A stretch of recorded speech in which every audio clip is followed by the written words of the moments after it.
The Count was shaking him as though he were trying to waken a sleepwalker. "But, my dear brother, I'm not asleep," Raoul protested impatiently. "You can see the blood for yourself. I thought I had been dreaming and firing at 2 stars. It was Eric's eyes, and here is his blood. After all, perhaps I was wrong to shoot, and Christine is quite capable of never forgiving me. All this would not have happened if I had drawn the curtains before going to bed. Raoul, have you suddenly gone mad? Wake up! What, still? You would do better to help me find Eric, for, after all, a ghost who bleeds can always be found." The Count's valet said, "That is so, sir, there is blood on the balcony." The other manservant brought a lamp, by the light of which they examined the balcony carefully. The marks of blood followed the rail till they reached a gutter spout, then they went up the gutter spout. "My dear fellow," said Count Philippe, "you have fired at a cat." "The misfortune is," said Raoul, with a grin, "that it's quite possible. With Eric, you never know. Is it Eric? Is it the cat? Is it the ghost? No, with Eric, you can't tell." Raoul went on making this strange sort of remarks which corresponded so intimately and logically with the preoccupation of his brain and which, at the same time, tended to persuade many people that his mind was unhinged. The Count himself was seized with this idea, and, later, the examining magistrate, on receiving the report of the commissary of police, came to the same conclusion. "Who is Eric?" asked the Count, pressing his brother's hand. "He is my rival. And, if he's not dead, it's a pity." He dismissed the servants with a wave of the hand and the 2 Chagneys were left alone. But the men were not out of earshot before the Count's valet heard Raoul say, distinctly and emphatically, "I shall carry off Christine Daaé tonight." This phrase was afterward repeated to M4, the examining magistrate. But no one ever knew exactly what passed between the 2 brothers at this interview. The servants declared that this was not their first quarrel. Their voices penetrated the wall, and it was always an actress called Christine Daaé that was in question. At breakfast, the early morning breakfast, which the Count took in his study, Philippe sent for his brother. Raoul arrived silent and gloomy. The scene was a very short one. Philippe handed his brother a copy of the Epoque and said, "Read that." The Viscount read, "The latest news in the Faubourg is that there is a promise of marriage between Mademoiselle Christine Daaé, the opera singer, and le Vicomte Raoul de Chagny. If the gossips are to be credited, Count Philippe has sworn that, for the first time on record, the Chagnys shall not keep their promise. But, as love is all-powerful, at the opera as and even more than elsewhere, we wonder how Count Philippe intends to prevent the Viscount, his brother, from leading the new Margarita to the altar. The 2 brothers are said to adore each other, but the Count is curiously mistaken if he imagines that brotherly love will triumph over love pure and simple." "You see, Raoul," said the Count, "you are making us ridiculous. That little girl has turned your head with her ghost stories." The Viscount had evidently repeated Christine's narrative to his brother during the night. All that he now said was, "Goodbye, Philippe. Have you quite made up your mind? You are going tonight? With her?" No reply.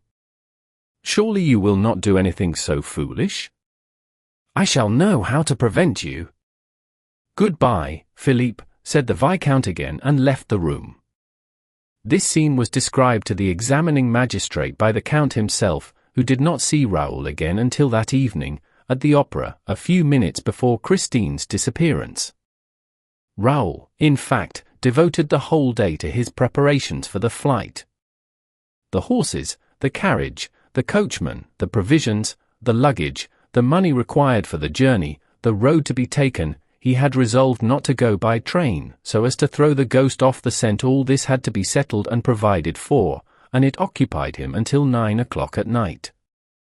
At 9 o'clock, a sort of travelling barouche with the curtains of its windows closed down, took its place in the rank on the rotunda side.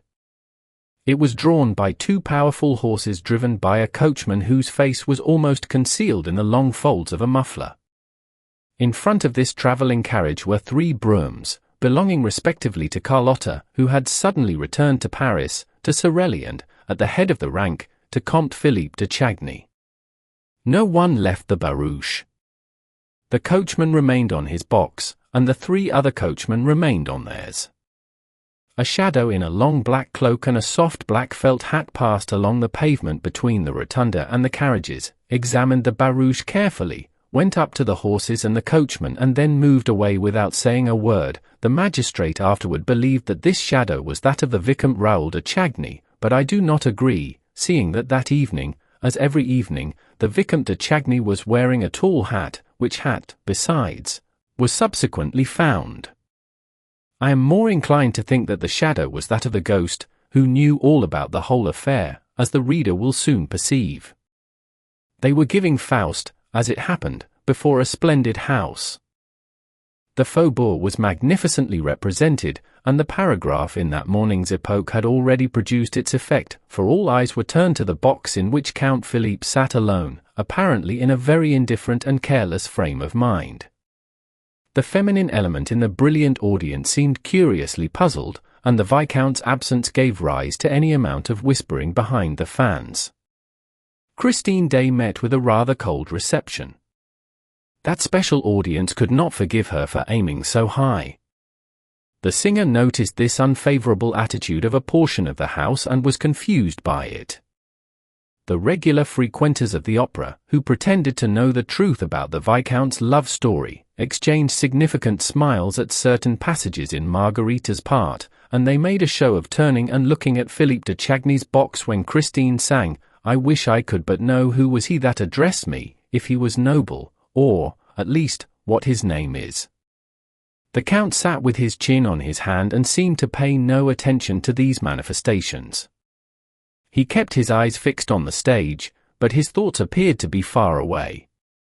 Christine lost her self-assurance more and more. She trembled. She felt on the verge of a breakdown. Carolus Fonta wondered if she was ill, if she could keep the stage until the end of the garden act. In the front of the house, people remembered the catastrophe that had befallen Carlotta at the end of that act and the historic coac which had momentarily interrupted her career in Paris. Just then, Carlotta made her entrance in a box facing the stage, a sensational entrance.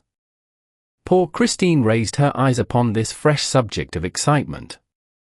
She recognized her rival. She thought she saw a sneer on her lips. That saved her. She forgot everything, in order to triumph once more. From that moment the prima donna sang with all her heart and soul. She tried to surpass all that she had done till then, and she succeeded. In the last act, when she began the invocation to the angels, she made all the members of the audience feel as though they too had wings. In the center of the amphitheater a man stood up and remained standing, facing the singer. It was Raoul. Holy angel, in heaven blessed. And Christine, her arms outstretched, her throat filled with music, the glory of her hair falling over her bare shoulders, uttered the divine cry, "My spirit longs with thee to rest." It was at that moment that the stage was suddenly plunged in darkness.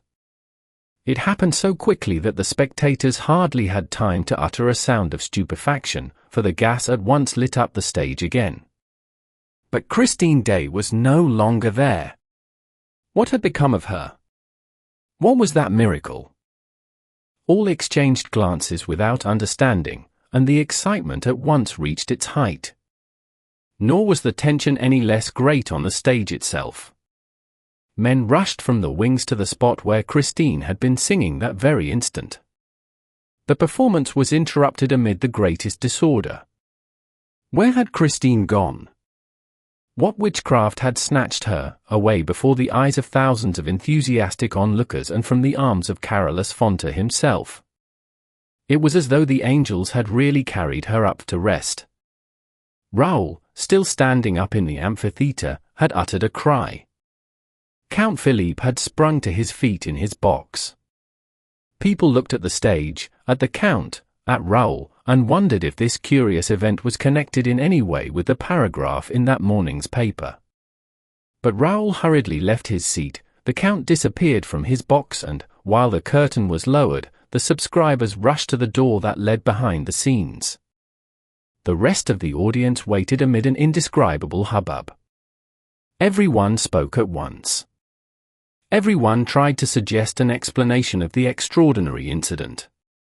At last, the curtain rose slowly and Carolus Fonta stepped to the conductor's desk and, in a sad and serious voice, said, "Ladies and gentlemen, an unprecedented event has taken place and thrown us into a state of the greatest alarm. Our sister artist, Christine Daaé, has disappeared before our eyes and nobody can tell us how." Chapter 14. The singular attitude of a safety pin behind the curtain. There was an indescribable crowd. Artists, scene shifters, dancers, supers, choristers, subscribers were all asking questions, shouting and hustling one another. What became of her? She's run away. With the Vicomte de Chagny, of course. No, with the Count. Ah, here's Carlotta. Carlotta did the trick. No, it was the ghost. And a few laughed, especially as a careful examination of the trapdoors and boards had put the idea of an accident out of the question. Amid this noisy throng, 3 men stood talking in a low voice and with despairing gestures. They were Gabriel, the chorus master, Messier, the acting manager, and Remy, the secretary. They retired to a corner of the lobby by which the stage communicates with the wide passage leading to the foyer of the ballet. Here they stood and argued behind some enormous properties. "I knocked at the door," said Remy. "They did not answer. Perhaps they are not in the office. In any case, it's impossible to find out, for they took the keys with them." They were obviously the managers, who had given orders, during the last entr'acte, that they were not to be disturbed on any pretext whatever. They were not into anybody. "All the same," exclaimed Gabriel, "a singer isn't run away with, from the middle of the stage, every day." "Did you shout that to them?" asked Messier, impatiently. "I'll go back again," said Remy, and disappeared at a run. Thereupon the stage manager arrived. "Well, Messier, are you coming? What are you two doing here?" "You're wanted, Mr. Acting Manager." "I refuse to know or to do anything before the commissary arrives," declared Messier. "I have sent for my Freud. We shall see when he comes. And I tell you that you ought to go down to the organ at once. Not before the commissary comes. I've been down to the organ myself already." "Ah. And what did you see?" "Well, I saw nobody." "Do you hear nobody? What do you want me to do down there for, sick?" "You're right," said the stage manager, frantically pushing his hands through his rebellious hair. "You're right. But there might be someone at the organ who could tell us how the stage came to be suddenly darkened. Now Mauclair is nowhere to be found. Do you understand that? Mauclair was the gasman, who dispensed day and night at will on the stage of the opera. Mauclair is not to be found, repeated Messier, taken aback. Well, what about his assistants? There's no Mauclair and no assistants. No one at the lights, I tell you. You can imagine, roared the stage manager, that little girl must have been carried off by somebody else, she didn't run away by herself. It was a calculated stroke and we have to find out about it. And what are the managers doing all this time? I gave orders that no one was to go down to the lights and I posted a fireman in front of the gasman's box beside the organ. Wasn't that right? Yes, quite right, quite right. And now let's wait for the commissary. The stage manager walked away, shrugging his shoulders, fuming, muttering insults at those milksops who remained quietly squatting in a corner while the whole theatre was topsy-turvy, sick. Gabriel and Messier were not so quiet as all that. Only they had received an order that paralyzed them. The managers were not to be disturbed on any account. Remy had violated that order and met with no success. At that moment he returned from his new expedition, wearing a curiously startled air. "Well, have you seen them?" asked Messier. Moncharmin opened the door at last. His eyes were starting out of his head. "I thought he meant to strike me. I could not get a word in, and what do you think he shouted at me? 'Have you a safety pin?' No. Well, then, clear out." I tried to tell him that an unheard of thing had happened on the stage, but he roared, "A safety pin! Give me a safety pin at once." A boy heard him. He was bellowing like a bull, ran up with a safety pin and gave it to him, whereupon Moncharmin slammed the door in my face, and there you are. And couldn't you have said, "Christine Daaé"? I should like to have seen you in my place. He was foaming at the mouth. He thought of nothing but his safety pin. I believe, if they hadn't brought him one on the spot, he would have fallen down in a fit. Oh, all this isn't natural, and our managers are going mad. Besides, it can't go on like this. I'm not used to being treated in that fashion. Suddenly Gabriel whispered, "It's another trick of OGS." Remy gave a grin, Messier a sigh, and seemed about to speak, but, meeting Gabriel's eye, said nothing. However, Messier felt his responsibility increased as the minutes passed without the managers appearing, and, at last, he could stand it no longer. "Look here, I'll go and hunt them out myself." Gabriel, turning very gloomy and serious, stopped him. "Be careful what you're doing, Messier. If they're staying in their office, it's probably because they have to. OG has more than one trick in his bag." But Messier shook his head. "That's their lookout. I'm going. If people had listened to me, the police would have known everything long ago." And he went. "What's everything?" asked Remy. "What was there to tell the police?" "Why don't you answer, Gabriel?" "Ah, so you know something. Well, you would do better to tell me, too, if you don't want me to shout out that you are all going mad." "Yes, that's what you are, mad." Gabriel put on a stupid look and pretended not to understand the private secretary's unseemly outburst. "What something am I supposed to know?" he said. "I don't know what you mean." Remy began to lose his temper. This evening, Richard and Moncharmin were behaving like lunatics, here, between the acts. "I never noticed it," growled Gabriel, very much annoyed. "Then you're the only one. Do you think that I didn't see them?" And that M. Parabise, the manager of the Credit Central, noticed nothing. And that M. de la Bauderie, the ambassador, has no eyes to see with?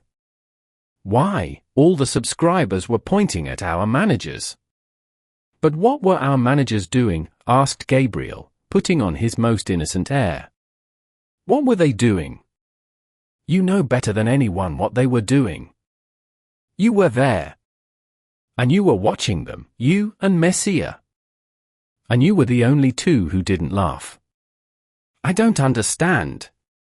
Gabriel raised his arms and dropped them to his sides again, which gesture was meant to convey that the question did not interest him in the least.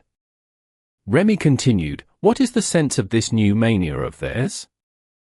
Why won't they have anyone come near them now?" "What?" "Won't they have anyone come near them? And they won't let anyone touch them." "Really? Have you noticed that they won't let anyone touch them?" "That is certainly odd." "Oh, so you admit it? And high time, too. And then, they walk backward." "Backward? You have seen our managers walk backward?" "Why, I thought that only crabs walk backward." "Don't laugh, Gabriel, don't laugh." "I'm not laughing," protested Gabriel, looking as solemn as a judge. Perhaps you can tell me this, Gabriel, as you're an intimate friend of the management. When I went up to M. Richard, outside the foyer, during the garden interval, with my hand out before me, why did M. Moncharmin hurriedly whisper to me, "Go away. Go away. Whatever you do, don't touch M. le Directeur. Am I supposed to have an infectious disease? It's incredible." And, a little later, when M. de la Borderie went up to M. Richard, didn't you see M. Moncharmin fling himself between them and hear him exclaim, "M. l'ambassadeur, I entreat you not to touch M. le Directeur"? It's terrible. And what was Richard doing meanwhile? What was he doing? Why, you saw him. He turned about, bowed in front of him, though there was nobody in front of him, and withdrew backward. Backward? And Moncharmin, behind Richard, also turned about, that is, he described a semicircle behind Richard and also walked backward. And they went like that to the staircase leading to the manager's office, backward, backward, backward. Well, if they are not mad, will you explain what it means? Perhaps they were practicing a figure in the ballet, suggested Gabriel, without much conviction in his voice. The secretary was furious at this wretched joke, made at so dramatic a moment. He knit his brows and contracted his lips. Then he put his mouth to Gabriel's ear. "Don't be so sly, Gabriel. There are things going on for which you and Messier are partly responsible." "What do you mean?" asked Gabriel. "Christine Daaé is not the only one who suddenly disappeared tonight." "Oh, nonsense. There's no nonsense about it. Perhaps you can tell me why, when Mother Giry came down to the foyer just now, Messier took her by the hand and hurried her away with him." "Really," said Gabriel, "I never saw it." "You did see it, Gabriel, for you went with Messier and Mother Giry to Messier's office. Since then, you and Messier have been seen, but no one has seen Mother Giry. Do you think we've eaten her?" "No, but you've locked her up in the office, and anyone passing the office can hear her yelling, 'Oh, the scoundrels! Oh, the scoundrels!'" At this point of this singular conversation, Messier arrived, all out of breath. "There," he said, in a gloomy voice. "It's worse than ever?" I shouted, "It's a serious matter. Open the door." "It's I, Messier." I heard footsteps. The door opened and Moncharmin appeared. He was very pale.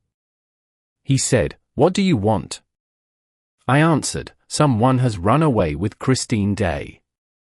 "What do you think he said?" "And a good job, too." And he shut the door, after putting this in my hand. Messier opened his hand, Remy and Gabriel looked. "The safety pin," cried Remy. "Strange! Strange," muttered Gabriel, who could not help shivering. Suddenly a voice made them all three turn round. "I beg your pardon, gentlemen. Could you tell me where Christine Daaé is?" In spite of the seriousness of the circumstances, the absurdity of the question would have made them roar with laughter, if they had not caught sight of a face so sorrow-stricken that they were at once seized with pity. It was the Vicomte Raoul de Chagny. Chapter 15. Christine. Christine. Raoul's first thought, after Christine Daaé's fantastic disappearance, was to accuse Eric. He no longer doubted the almost supernatural powers of the angel of music in this domain of the opera in which he had set up his empire. And Raoul rushed on the stage, in a mad fit of love and despair. "Christine! Christine!" he moaned, calling to her as he felt that she must be calling to him from the depths of that dark pit to which the monster had carried her. "Christine! Christine!" And he seemed to hear the girl's screams through the frail boards that separated him from her. He bent forward, he listened, he wandered over the stage like a madman. Ah, to descend into that pit of darkness, every entrance to which was closed to him, for the stairs that led below the stage were forbidden to one and all that night. "Christine! Christine!" People pushed him aside, laughing. They made fun of him. They thought the poor lover's brain was gone. By what mad road, through what passages of mystery and darkness known to him alone had Eric dragged that pure-souled child to the awful haunt, with the Louis Philippe room, opening out on the lake? "Christine! Christine! Why don't you answer? Are you alive?" Hideous thoughts flashed through Raoul's congested brain. Of course, Eric must have discovered their secret, must have known that Christine had played him false. What a vengeance would be his! And Raoul thought again of the yellow stars that had come, the night before, and roamed over his balcony. Why had he not put them out for good? There were some men's eyes that dilated in the darkness and shone like stars or like cat's eyes. Certainly albinos, who seemed to have rabbit's eyes by day, had cat's eyes at night. Everybody knew that. Yes, he had undoubtedly fired at Eric. Why had he not killed him? The monster had fled up the gutter spout like a cat or a convict who everybody knew that also would scale the very skies, with the help of a gutter spout. No doubt Eric was at that time contemplating some decisive step against Raoul, but he had been wounded and had escaped to turn against poor Christine instead. Such were the cruel thoughts that haunted Raoul as he ran to the singer's dressing room. "Christine! Christine!" Bitter tears scorched the boy's eyelids as he saw scattered over the furniture the clothes which his beautiful bride was to have worn at the hour of their flight. Oh, why had she refused to leave earlier? Why had she toyed with the threatening catastrophe? Why toyed with the monster's heart? Why, in a final access of pity, had she insisted on flinging, as a last sop to that demon soul, her divine song, "Holy angel, in heaven blessed, my spirit longs with thee to rest"? Raoul, his throat filled with sobs, oaths and insults, fumbled awkwardly at the great mirror that had opened one night, before his eyes, to let Christine pass to the murky dwelling below. He pushed, pressed, groped about, but the glass apparently obeyed no one but Eric. Perhaps actions were not enough with a glass of the kind? Perhaps he was expected to utter certain words? When he was a little boy, he had heard that there were things that obeyed the spoken word. Suddenly, Raoul remembered something about a gate opening into the Rue Scribe, an underground passage running straight to the Rue Scribe from the lake. Yes, Christine had told him about that. And, when he found that the key was no longer in the box, he nevertheless ran to the Rue Scribe. Outside, in the street, he passed his trembling hands over the huge stones, felt for outlets, met with iron bars. Were those they? Or these? Or could it be that air hole? He plunged his useless eyes through the bars. How dark it was in there! He listened. All was silence. He went round the building, and came to bigger bars, immense gates. It was the entrance to the Cour de l'Administration. Raoul rushed into the doorkeeper's lodge. "I beg your pardon, madam, could you tell me where to find a gate or door, made of bars, iron bars, opening into the Rue Scribe and leading to the lake?" "You know the lake I mean?" "Yes, the underground lake under the opera." "Yes, sir, I know there is a lake under the opera, but I don't know which door leads to it." "I have never been there." "And the Rue Scribe, madam, the Rue Scribe? Have you never been to the Rue Scribe?" The woman laughed, screamed with laughter. Raoul darted away, roaring with anger, ran upstairs, for stairs at a time, downstairs, rushed through the whole of the business side of the opera house, found himself once more in the light of the stage. He stopped, with his heart thumping in his chest. Suppose Christine Daaé had been found. He saw a group of men and asked, "I beg your pardon, gentlemen. Could you tell me where Christine Daaé is?" And somebody laughed. At the same moment the stage buzzed with a new sound and, amid a crowd of men in evening dress, all talking and gesticulating together, appeared a man who seemed very calm and displayed a pleasant face, all pink and chubby-cheeked, crowned with curly hair and lit up by a pair of wonderfully serene blue eyes. Messier, the acting manager, called the Vicomte de Chagny's attention to him and said, "This is the gentleman to whom you should put your question, monsieur. Let me introduce my Freud, the commissary of police." "Ah, le Vicomte de Chagny." "Delighted to meet you, monsieur," said the commissary. "Would you mind coming with me? And now where are the managers?" "Where are the managers?" Messier did not answer, and Remy, the secretary, volunteered the information that the managers were locked up in their office and that they knew nothing as yet of what had happened. "You don't mean to say so? Let us go up to the office." And my Freud, followed by an ever-increasing crowd, turned toward the business side of the building. Messier took advantage of the confusion to slip a key into Gabriel's hand. "This is all going very badly," he whispered. "You had better let Mother Giry out." And Gabriel moved away. They soon came to the manager's door. Messier stormed in vain. The door remained closed. "Open in the name of the law," commanded my Freud, in a loud and rather anxious voice. At last the door was opened. All rushed into the office, on the commissary's heels. Raoul was the last to enter.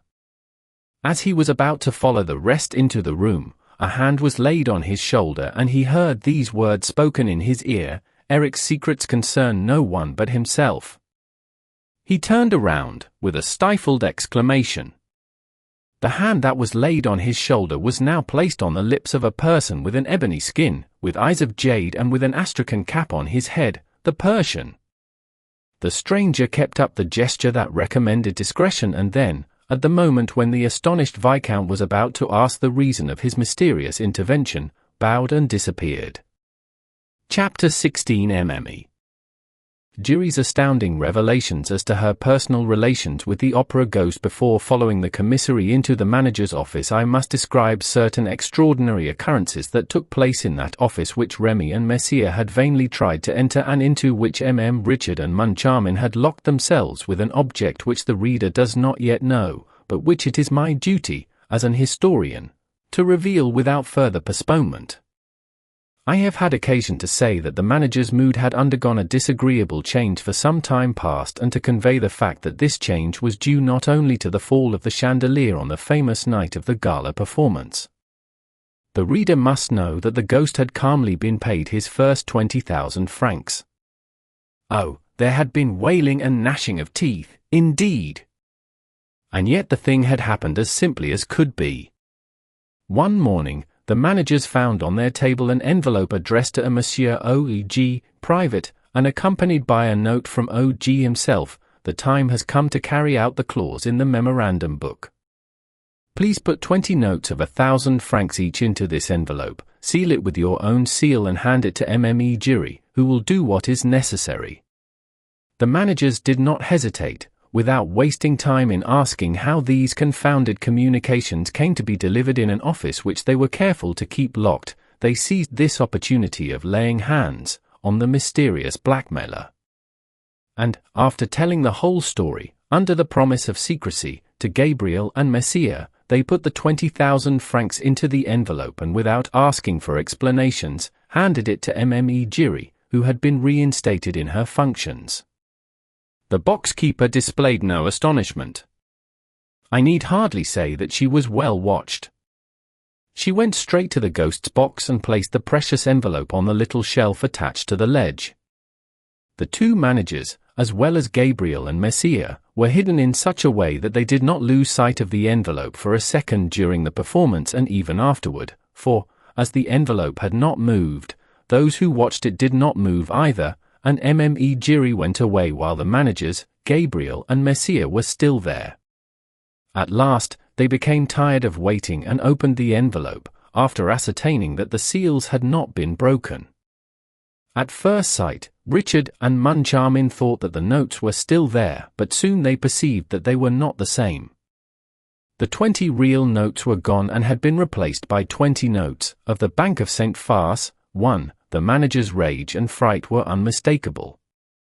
Moncharmin wanted to send for the commissary of police, but Richard objected. He no doubt had a plan, for he said, "Don't let us make ourselves ridiculous. All Paris would laugh at us. OG has won the first game, we will win the second." He was thinking of the next month's allowance. Nevertheless, they had been so absolutely tricked that they were bound to suffer a certain dejection. And, upon my word, it was not difficult to understand. We must not forget that the managers had an idea at the back of their minds, all the time, that this strange incident might be an unpleasant practical joke on the part of their predecessors and that it would not do to divulge it prematurely. On the other hand, Moncharmin was sometimes troubled with a suspicion of Richard himself, who occasionally took fanciful whims into his head. And so they were content to await events, while keeping an eye on Mother Giry. Richard would not have her spoken to. "If she is a Confederate," he said, "the notes are gone long ago. But, in my opinion, she is merely an idiot." "She's not the only idiot in this business," said Moncharmin pensively. "Well, who could have thought it?" moaned Richard. "But don't be afraid, next time I shall have taken my precautions." The next time fell on the same day that beheld the disappearance of Christine Daaé. In the morning, a note from the ghost reminded them that the money was due. It read, "Do just as you did last time." It went very well. "Put the 20,000 in the envelope and hand it to our excellent Mme Giry." And the note was accompanied by the usual envelope. They had only to insert the notes. This was done about half an hour before the curtain rose on the first act of Faust. Richard showed the envelope to Moncharmin. Then he counted the 20,000 franc notes in front of him and put the notes into the envelope, but without closing it. "And now," he said, "let's have Mother Giry in." The old woman was sent for. She entered with a sweeping courtesy. She still wore her black taffeta dress, the color of which was rapidly turning to rust and lilac, to say nothing of the dingy bonnet. She seemed in a good temper. She at once said, "Good evening, gentlemen. It's for the envelope, I suppose."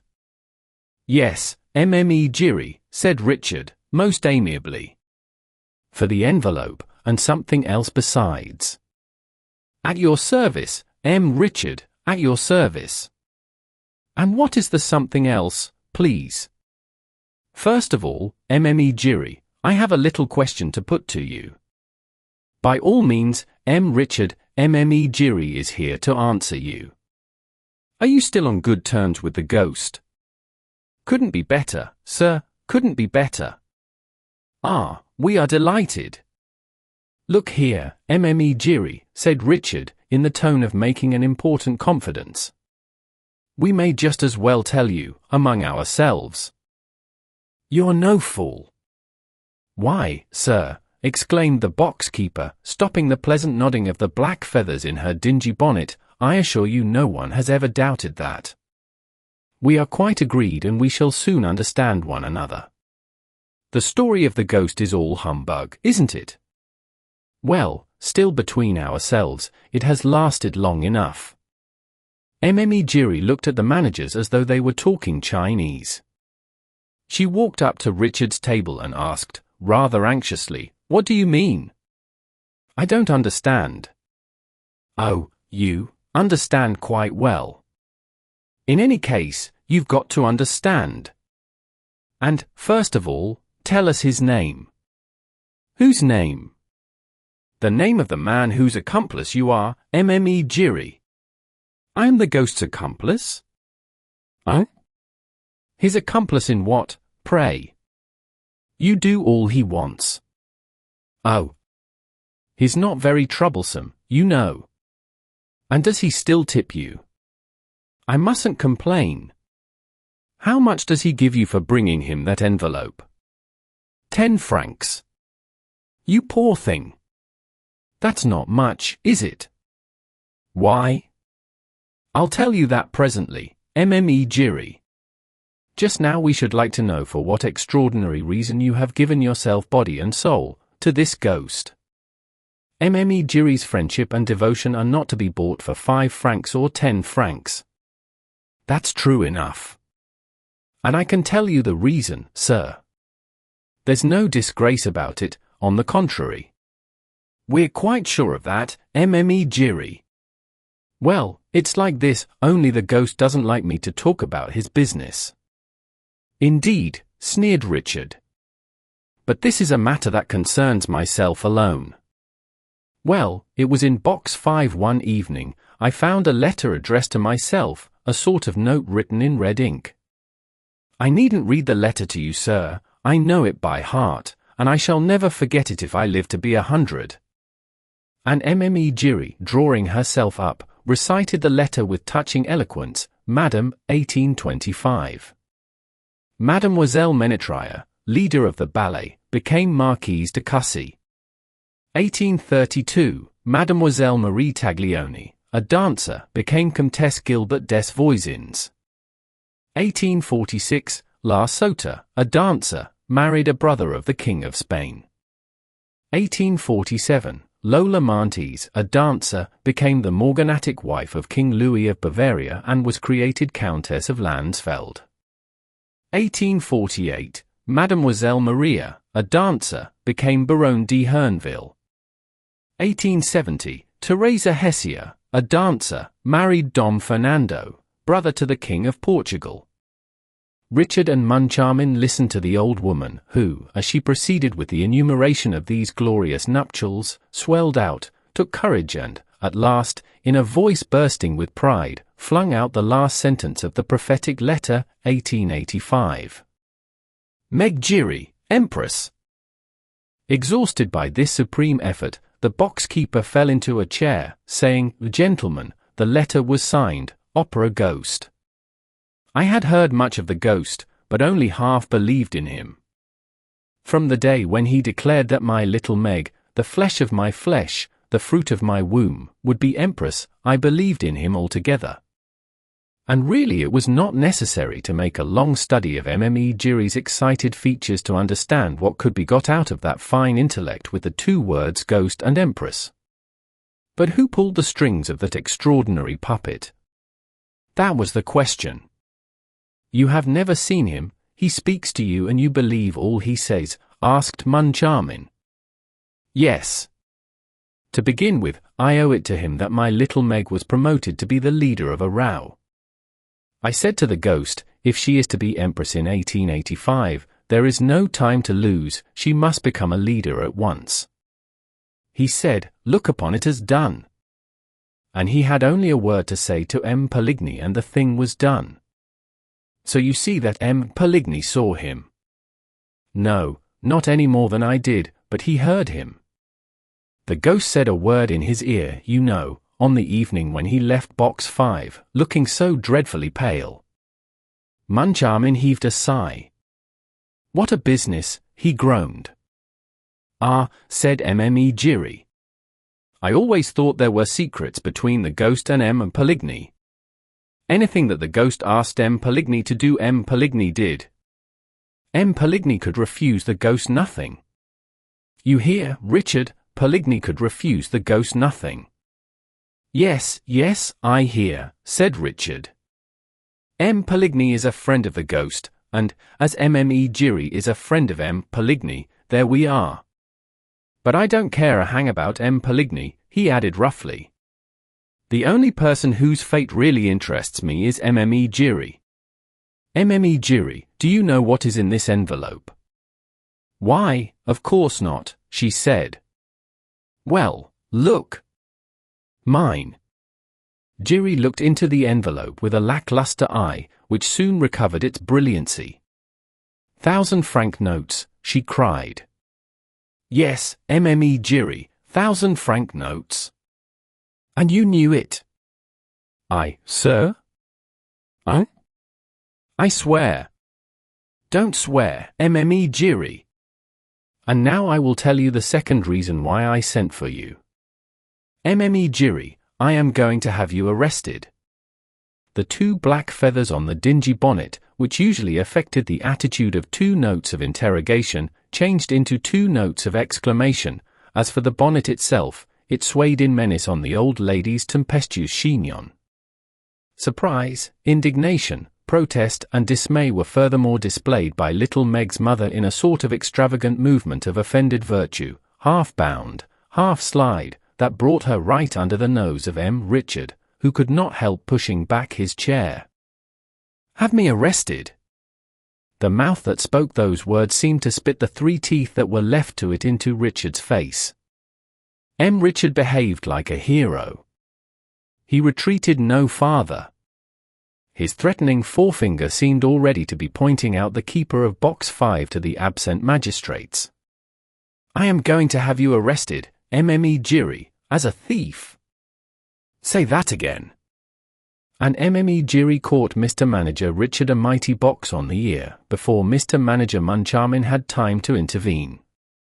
But it was not the withered hand of the angry old beldam that fell on the managerial ear, but the envelope itself, the cause of all the trouble, the magic envelope that opened with the blow, scattering the banknotes, which escaped in a fantastic whirl of giant butterflies.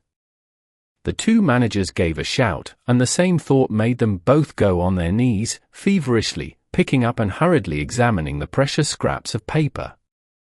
"Are they still genuine, Moncharmin? Are they still genuine, Richard?" "Yes, they are still genuine."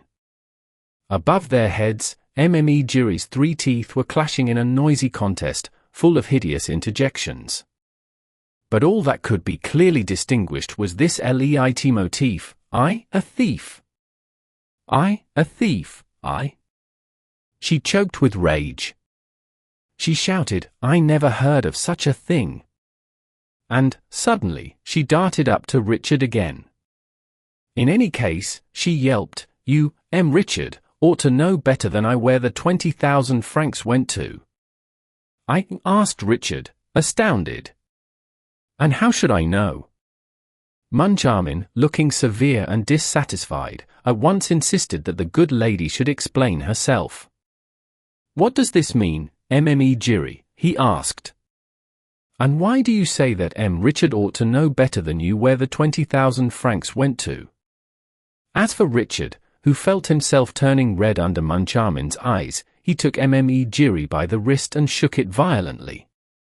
In a voice growling and rolling like thunder, he roared, "Why should I know better than you where the 20,000 francs went to?" "Why? Answer me." "Because they went into your pocket," gasped the old woman, looking at him as if he were the devil incarnate. Richard would have rushed upon Mme. Giry, if Moncharmin had not stayed his avenging hand and hastened to ask her, more gently, "How can you suspect my partner, M. Richard, of putting 20,000 francs in his pocket?" "I never said that," declared Mme. Giry, seeing that it was myself who put the 20,000 francs into M. Richard's pocket. And she added, under her voice, "There. It's out. And may the ghost forgive me." Richard began bellowing anew, but Moncharmin authoritatively ordered him to be silent. "Allow me. Allow me. Let the woman explain herself. Let me question her." And he added, "It is really astonishing that you should take up such a tone. We are on the verge of clearing up the whole mystery. And you're in a rage. You're wrong to behave like that. I'm enjoying myself immensely." Mme. Giry, like the martyr that she was, raised her head, her face beaming with faith in her own innocence. "You tell me there were 20,000 francs in the envelope which I put into M. Richard's pocket, but I tell you again that I knew nothing about it. Nor M. Richard either, for that matter." "Aha," said Richard, suddenly assuming a swaggering air which Moncharmin did not like. "I knew nothing either. You put 20,000 francs in my pocket and I knew nothing either." "I am very glad to hear it, Mme. Giry." "Yes," the terrible dame agreed, "yes, it's true. We neither of us knew anything. But you must have ended by finding out." Richard would certainly have swallowed Mme. Giry alive, if Moncharmin had not been there. But Moncharmin protected her. He resumed his questions, What sort of envelope did you put in M. Richard's pocket? It was not the one which we gave you, the one which you took to box 5 before our eyes, and yet that was the one which contained the 20,000 francs. I beg your pardon. The envelope which M. le Directeur gave me was the one which I slipped into M. le Directeur's pocket, explained Mme Giry. The one which I took to the ghost's box was another envelope, just like it, which the ghost gave me beforehand and which I hid up my sleeve.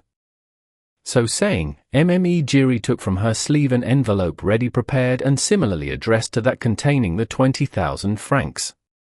The managers took it from her. They examined it and saw that it was fastened with seals stamped with their own managerial seal. They opened it.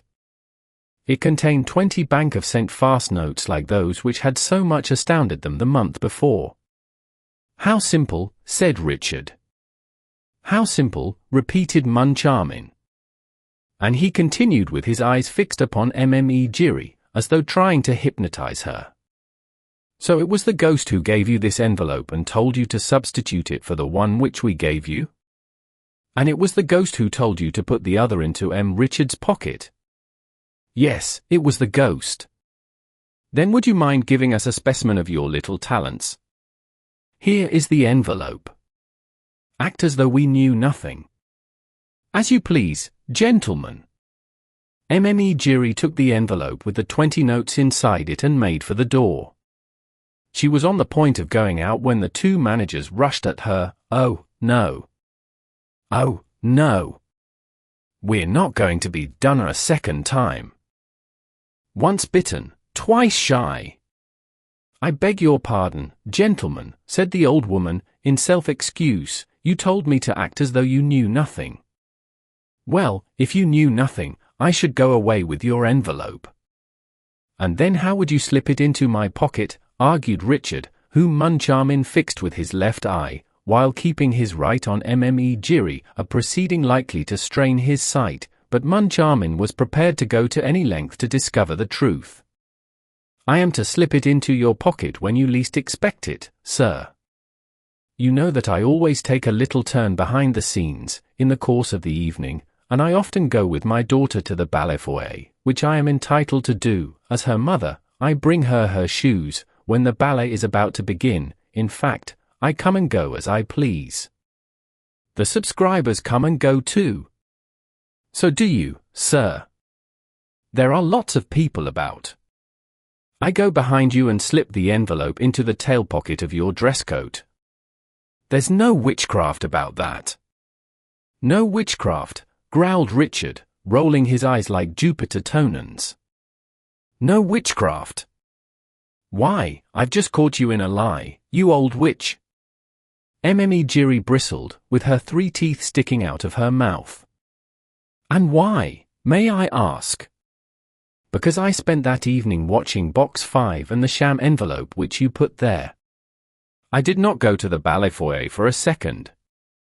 No, sir, and I did not give you the envelope that evening, but at the next performance, on the evening when the Under-Secretary of State for Fine Arts. At these words, M. Richard suddenly interrupted Mme Giry. Yes, that's true, I remember now. The Under-Secretary went behind the scenes. He asked for me. I went down to the ballet foyer for a moment. I was on the foyer steps. The Under-Secretary and his chief clerk were in the foyer itself. I suddenly turned around. You had passed behind me, Mme Giry. You seemed to push against me. Oh, I can see you still, I can see you still. Yes, that's it, sir, that's it. I had just finished my little business. That pocket of yours, sir, is very handy. And Mme Giry once more suited the action to the word. She passed behind M. Richard and, so nimbly that Moncharmin himself was impressed by it, slipped the envelope into the pocket of one of the tails of M. Richard's dress coat. Of course, exclaimed Richard, looking a little pale. It's very clever of O.G. The problem which he had to solve was this: how to do away with any dangerous intermediary between the man who gives the 20,000 francs and the man who receives it. And by far the best thing he could hit upon was to come and take the money from my pocket without my noticing it, as I myself did not know that it was there. It's wonderful. Oh, wonderful, no doubt. Moncharmin agreed. Only, you forget, Richard, that I provided 10,000 francs of the 20 and that nobody put anything in my pocket. 1. Flash notes drawn on the Bank of St. Farce in France correspond with those drawn on the Bank of Engraving in England. Translator's note. Chapter 17. The safety pin. Again, Moncharmin's last phrase so dearly expressed the suspicion in which he now held his partner that it was bound to cause a stormy explanation, at the end of which it was agreed that Richard should yield to all Moncharmin's wishes, with the object of helping him to discover the miscreant who was victimizing them. This brings us to the interval after the Garden Act, with the strange conduct observed by M. Remy and those curious lapses from the dignity that might be expected of the managers. It was arranged between Richard and Moncharmin, first, that Richard should repeat the exact movements which he had made on the night of the disappearance of the first 20,000 francs, and, second, that Moncharmin should not for an instant lose sight of Richard's coat-tail pocket, into which Mme. Giry was to slip the 20,000 francs. Richard went and placed himself at the identical spot where he had stood when he bowed to the Under-Secretary for Fine Arts. Moncharmin took up his position a few steps behind him. Mme. Giry passed, rubbed up against Richard, got rid of her 20,000 francs in the manager's coat-tail pocket and disappeared. Or rather, she was conjured away. In accordance with the instructions received from Moncharmin a few minutes earlier, Messier took the good lady to the acting manager's office and turned the key on her, thus making it impossible for her to communicate with her ghost. Meanwhile, Richard was bending and bowing and scraping and walking backward, just as if he had that high and mighty minister, the Under-Secretary for Fine Arts, before him. Only, though these marks of politeness would have created no astonishment if the Under-Secretary of State had really been in front of Richard, they caused an easily comprehensible amazement to the spectators of this very natural but quite inexplicable scene when Richard had no body in front of him. Richard bowed to nobody, bent his back before nobody, and walked backward before nobody. And, a few steps behind him, Moncharmin did the same thing that he was doing in addition to pushing away Remy and begging de la Borderie, the ambassador, and the manager of the Credit Central not to touch le directeur. Moncharmin, who had his own ideas, did not want Richard to come to him presently, when the 20,000 francs were gone, and say, perhaps it was the ambassador, or the manager of the Credit Central, or Remy. The more so as, at the time of the first scene, as Richard himself admitted, Richard had met nobody in that part of the theatre after Mme. Giry had brushed up against him. Having begun by walking backward in order to bow, Richard continued to do so from prudence, until he reached the passage leading to the offices of the management. In this way, he was constantly watched by Moncharmin from behind and himself kept an eye on anyone approaching from the front. Once more, this novel method of walking behind the scenes, adopted by the managers of our National Academy of Music, attracted attention, but the managers themselves thought of nothing but their 20,000 francs. On reaching the half-dark passage, Richard said to Moncharmin, in a low voice, "I am sure that nobody has touched me. You had now better keep at some distance from me and watch me till I come to door of the office. It is better not to arouse suspicion and we can see anything that happens." But Moncharmin replied, "No, Richard, no. You walk ahead and I'll walk immediately behind you. I won't leave you by a step." "But, in that case," exclaimed Richard, "they will never steal our 20,000 francs. "I should hope not, indeed," declared Moncharmin. "Then what we are doing is absurd. We are doing exactly what we did last time. Last time, I joined you as you were leaving the stage and followed close behind you down this passage." "That's true," sighed Richard, shaking his head and passively obeying Moncharmin. 2 minutes later, the joint managers locked themselves into their office. Moncharmin himself put the key in his pocket. We remained locked up like this, last time, he said, until you left the opera to go home. That's so. No one came and disturbed us, I suppose. No one. Then, said Richard, who was trying to collect his memory, then I must certainly have been robbed on my way home from the opera. No, said Moncharmin in a drier tone than ever, no, that's impossible. For I dropped you in my cab. The 20,000 francs disappeared at your place, there's not a shadow of a doubt about that. It's incredible, protested Richard. I am sure of my servants, and if one of them had done it, he would have disappeared since. Moncharmin shrugged his shoulders, as though to say that he did not wish to enter into details, and Richard began to think that Moncharmin was treating him in a very insupportable fashion. Moncharmin, I've had enough of this. Richard, I've had too much of it. Do you dare to suspect me? Yes, of a silly joke. One doesn't joke with 20,000 francs. That's what I think, declared Moncharmin, unfolding a newspaper and ostentatiously studying its contents. What are you doing? Asked Richard. Are you going to read the paper next? Yes, Richard, until I take you home. Like last time. Yes, like last time. Richard snatched the paper from Moncharmin's hands.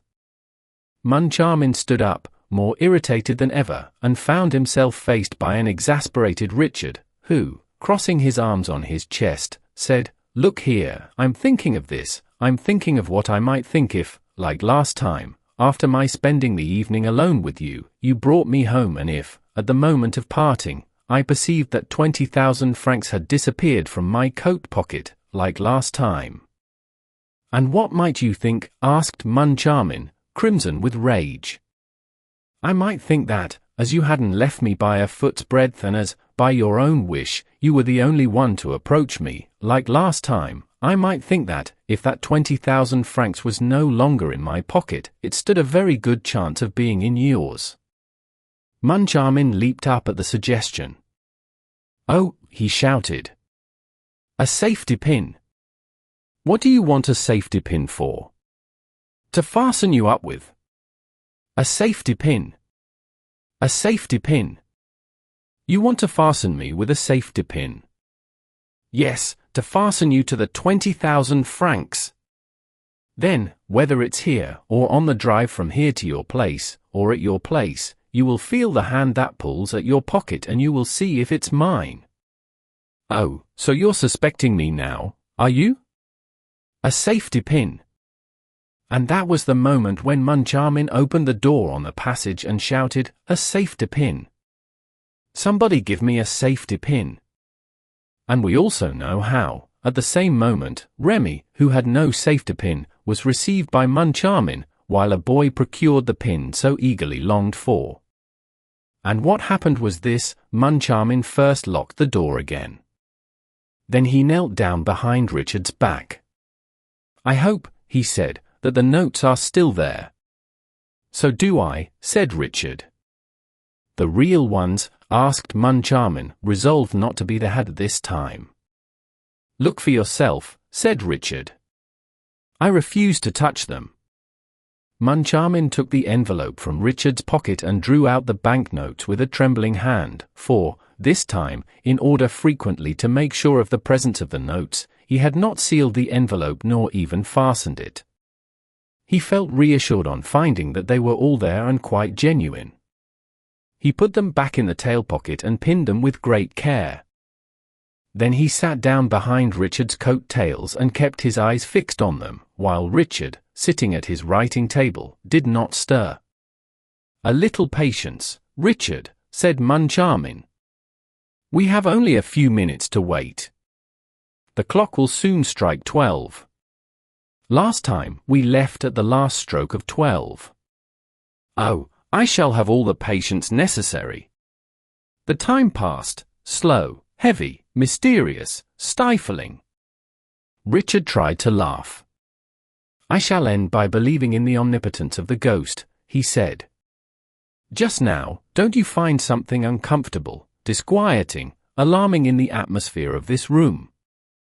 You're quite right, said Moncharmin, who was really impressed. The ghost, continued Richard, in a low voice, as though fearing lest he should be overheard by invisible ears. The ghost! Suppose, all the same, it were a ghost who puts the magic envelopes on the table, who talks in box 5, who killed Joseph Biquet, who unhooked the chandelier, and who robs us.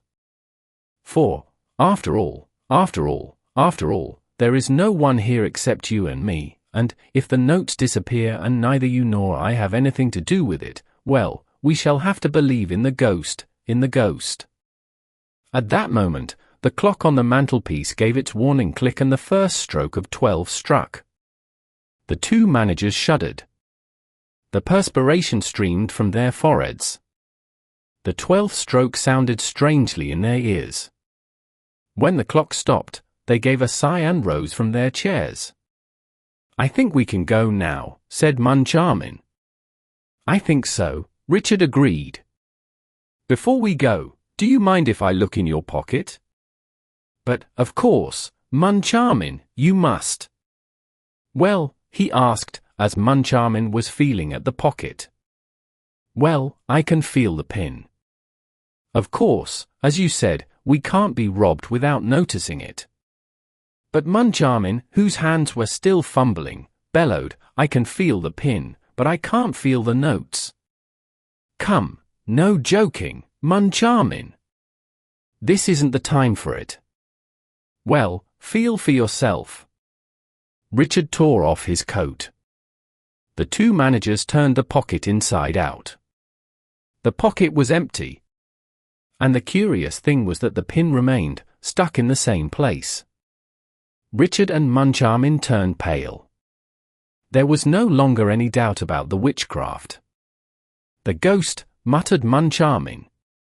But Richard suddenly sprang upon his partner.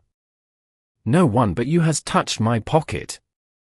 Give me back my 20,000 francs. Give me back my 20,000 francs. On my soul, sighed Moncharmin, who was ready to swoon, on my soul, I swear that I haven't got it. Then somebody knocked at the door. Moncharmin opened it automatically, seemed hardly to recognize Messier, his business manager, exchanged a few words with him, without knowing what he was saying and, with an unconscious movement, put the safety pin, for which he had no further use, into the hands of his bewildered subordinate. Chapter 18 The Commissary, the Viscount and the Persian. The first words of the Commissary of Police, on entering the manager's office, were to ask after the missing prima donna. Is Christine Daaé here? Christine Daaé here, echoed Richard. No. Why? As for Moncharmin, he had not the strength left to utter a word. Richard repeated, for the commissary and the compact crowd which had followed him into the office observed an impressive silence. Why do you ask if Christine Daaé is here, M.L.E. Commissaire?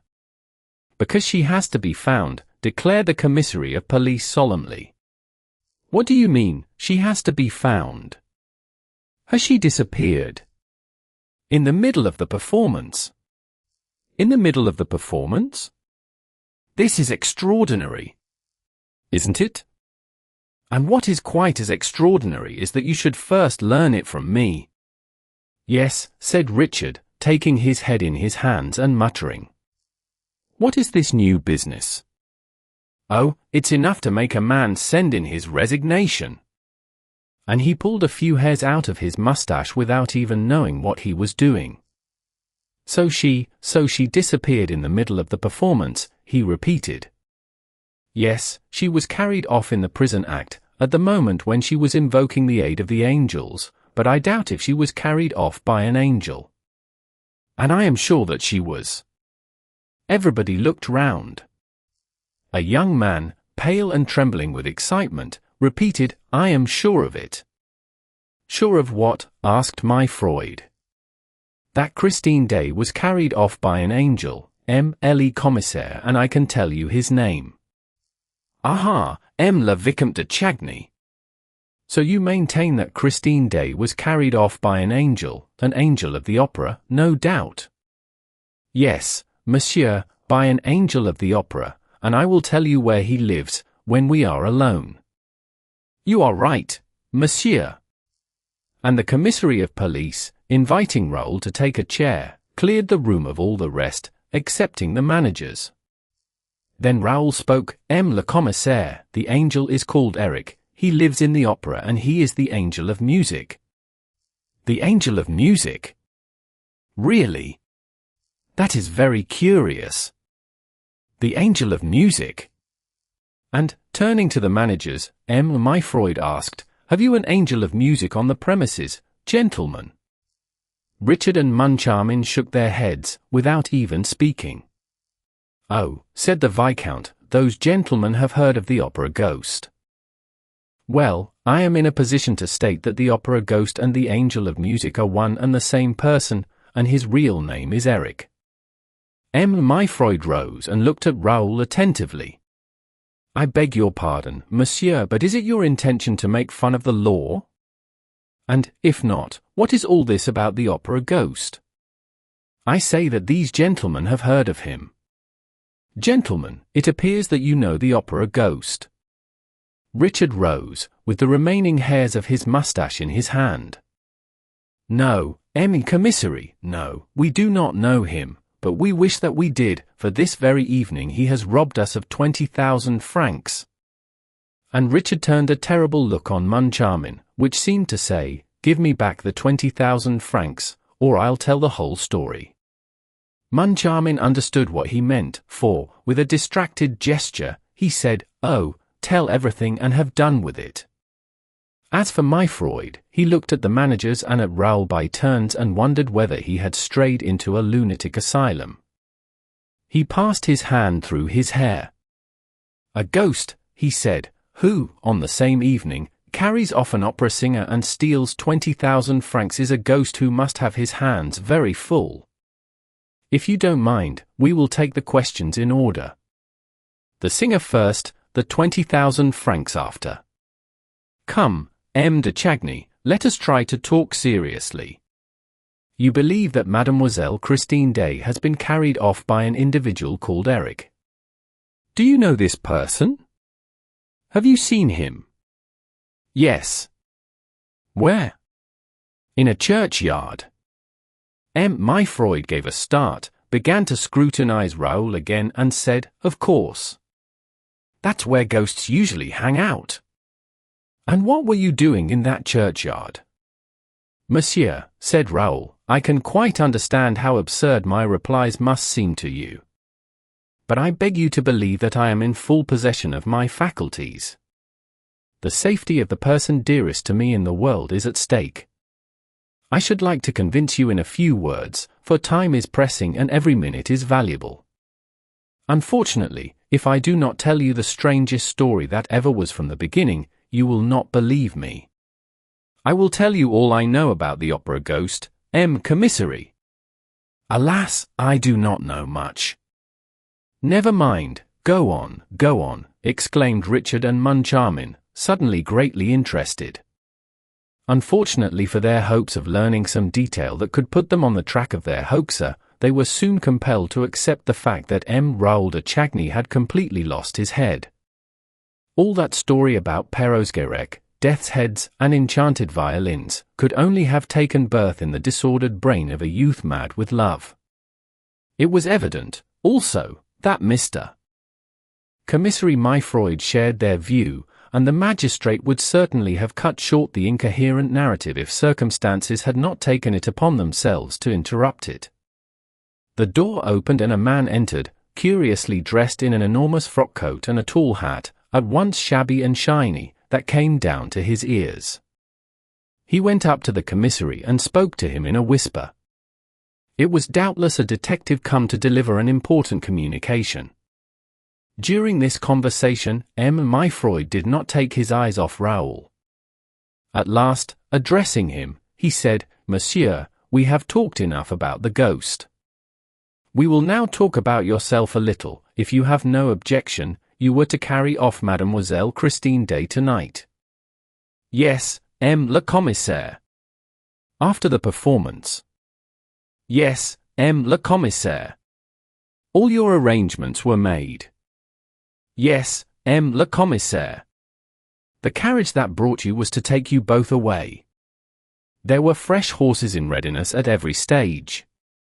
That is true, le commissaire. And nevertheless your carriage is still outside the rotunda awaiting your orders, is it not? Yes, le commissaire. Did you know that there were 3 other carriages there, in addition to yours? I did not pay the least attention. They were the carriages of Mademoiselle Sorelli, which could not find room in the Cour de l'administration of Carlotta, and of your brother, le Comte de Chagny. Very likely. What is certain is that, though your carriage and Sorelli's and Carlotta's are still there, by the rotunda pavement, le Comte de Chagny's carriage is gone. This has nothing to say to. I beg your pardon. Was not le Comte opposed to your marriage with Mademoiselle Daaé? That is a matter that only concerns the family. You have answered my question. He was opposed to it, and that was why you were carrying Christine Daaé out of your brother's reach. Well, de Chagny, allow me to inform you that your brother has been smarter than you. It is he who has carried off Christine Daaé. Oh, impossible, moaned Raoul, pressing his hand to his heart. Are you sure? Immediately after the artist's disappearance, which was procured by means which we have still to ascertain, he flung into his carriage, which drove right across Paris at a furious pace. Across Paris? Asked poor Raoul, in a hoarse voice. What do you mean by across Paris? Across Paris and out of Paris, by the Brussels road. Oh, cried the young man, I shall catch them. And he rushed out of the office. And bring her back to us, cried the commissary gaily. Ah, that's a trick worth 2 of the Angel of Music's. And, turning to his audience, Freud delivered a little lecture on police methods. I don't know for a moment whether le Comte de Chagny has really carried Christine Daaé off or not, but I want to know, and I believe that, at this moment, no one is more anxious to inform us than his brother. And now he is flying in pursuit of him. He is my chief auxiliary. This, gentlemen, is the art of the police, which is believed to be so complicated and which, nevertheless appears so simple as soon as you see that it consists in getting your work done by people who have nothing to do with the police. But le commissaire de police Freud would not have been quite so satisfied with himself if he had known that the rush of his rapid emissary was stopped at the entrance to the very first corridor. A tall figure blocked Raoul's way. Where are you going so fast, de Chagny? Asked a voice. Raoul impatiently raised his eyes and recognized the astrakhan cap of an hour ago. He stopped. It's you, he cried, in a feverish voice. You, who know Eric's secrets and don't want me to speak of them. Who are you? You know who I am. I am the Persian. Chapter 19. The Viscount and the Persian. Raoul now remembered that his brother had once shown him that mysterious person of whom nothing was known except that he was a Persian and that he lived in a little old-fashioned flat in the Rue de Rivoli. The man with the ebony skin, the eyes of jade and the astrakhan cap bent over Raoul. I hope, de Chagny, he said, that you have not betrayed Eric's secret. And why should I hesitate to betray that monster, sir? Raoul rejoined haughtily, trying to shake off the intruder. Is he your friend, by any chance? I hope that you said nothing about Eric, sir, because Eric's secret is also Christine Daaé's, and to talk about one is to talk about the other. Oh, sir, said Raoul, becoming more and more impatient, you seem to know about many things that interest me, and yet I have no time to listen to you.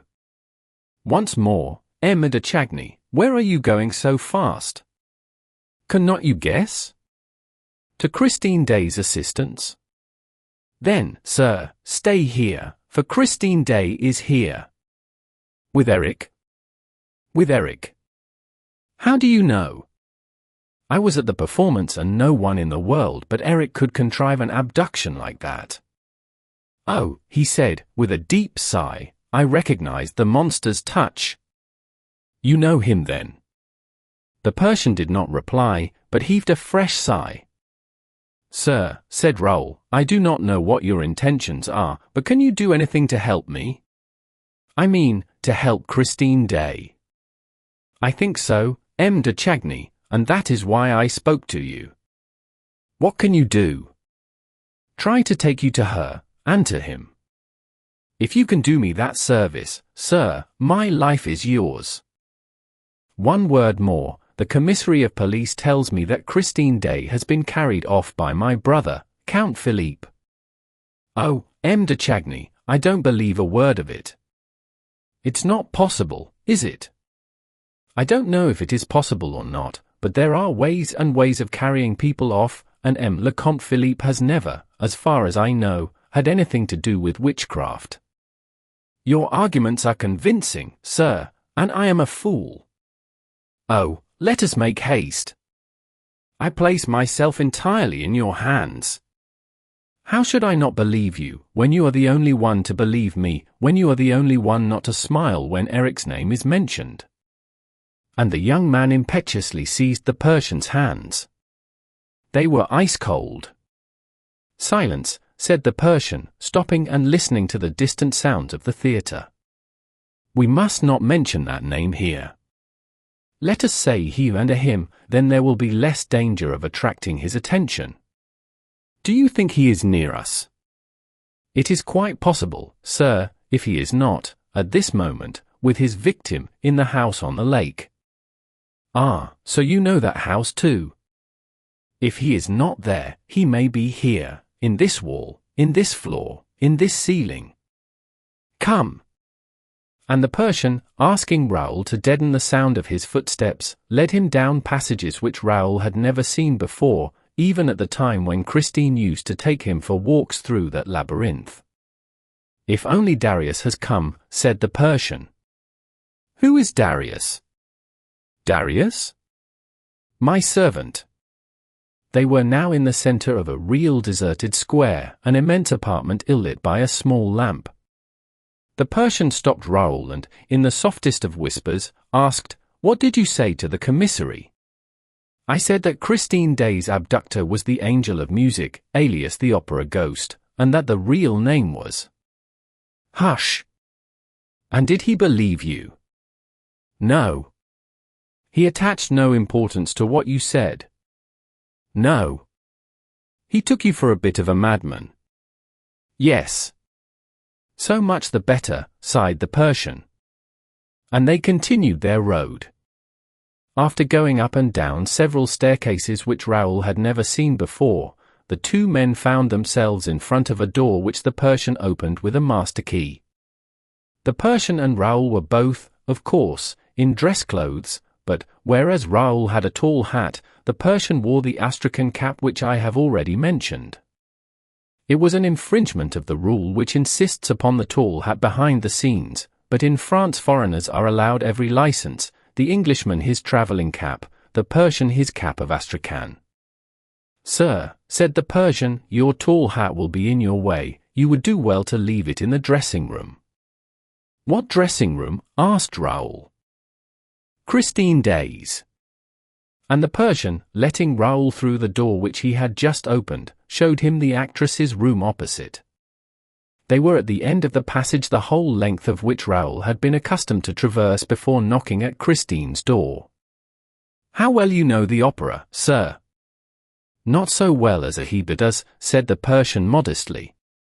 And he pushed the young man into Christine's dressing-room, which was as Raoul had left it a few minutes earlier.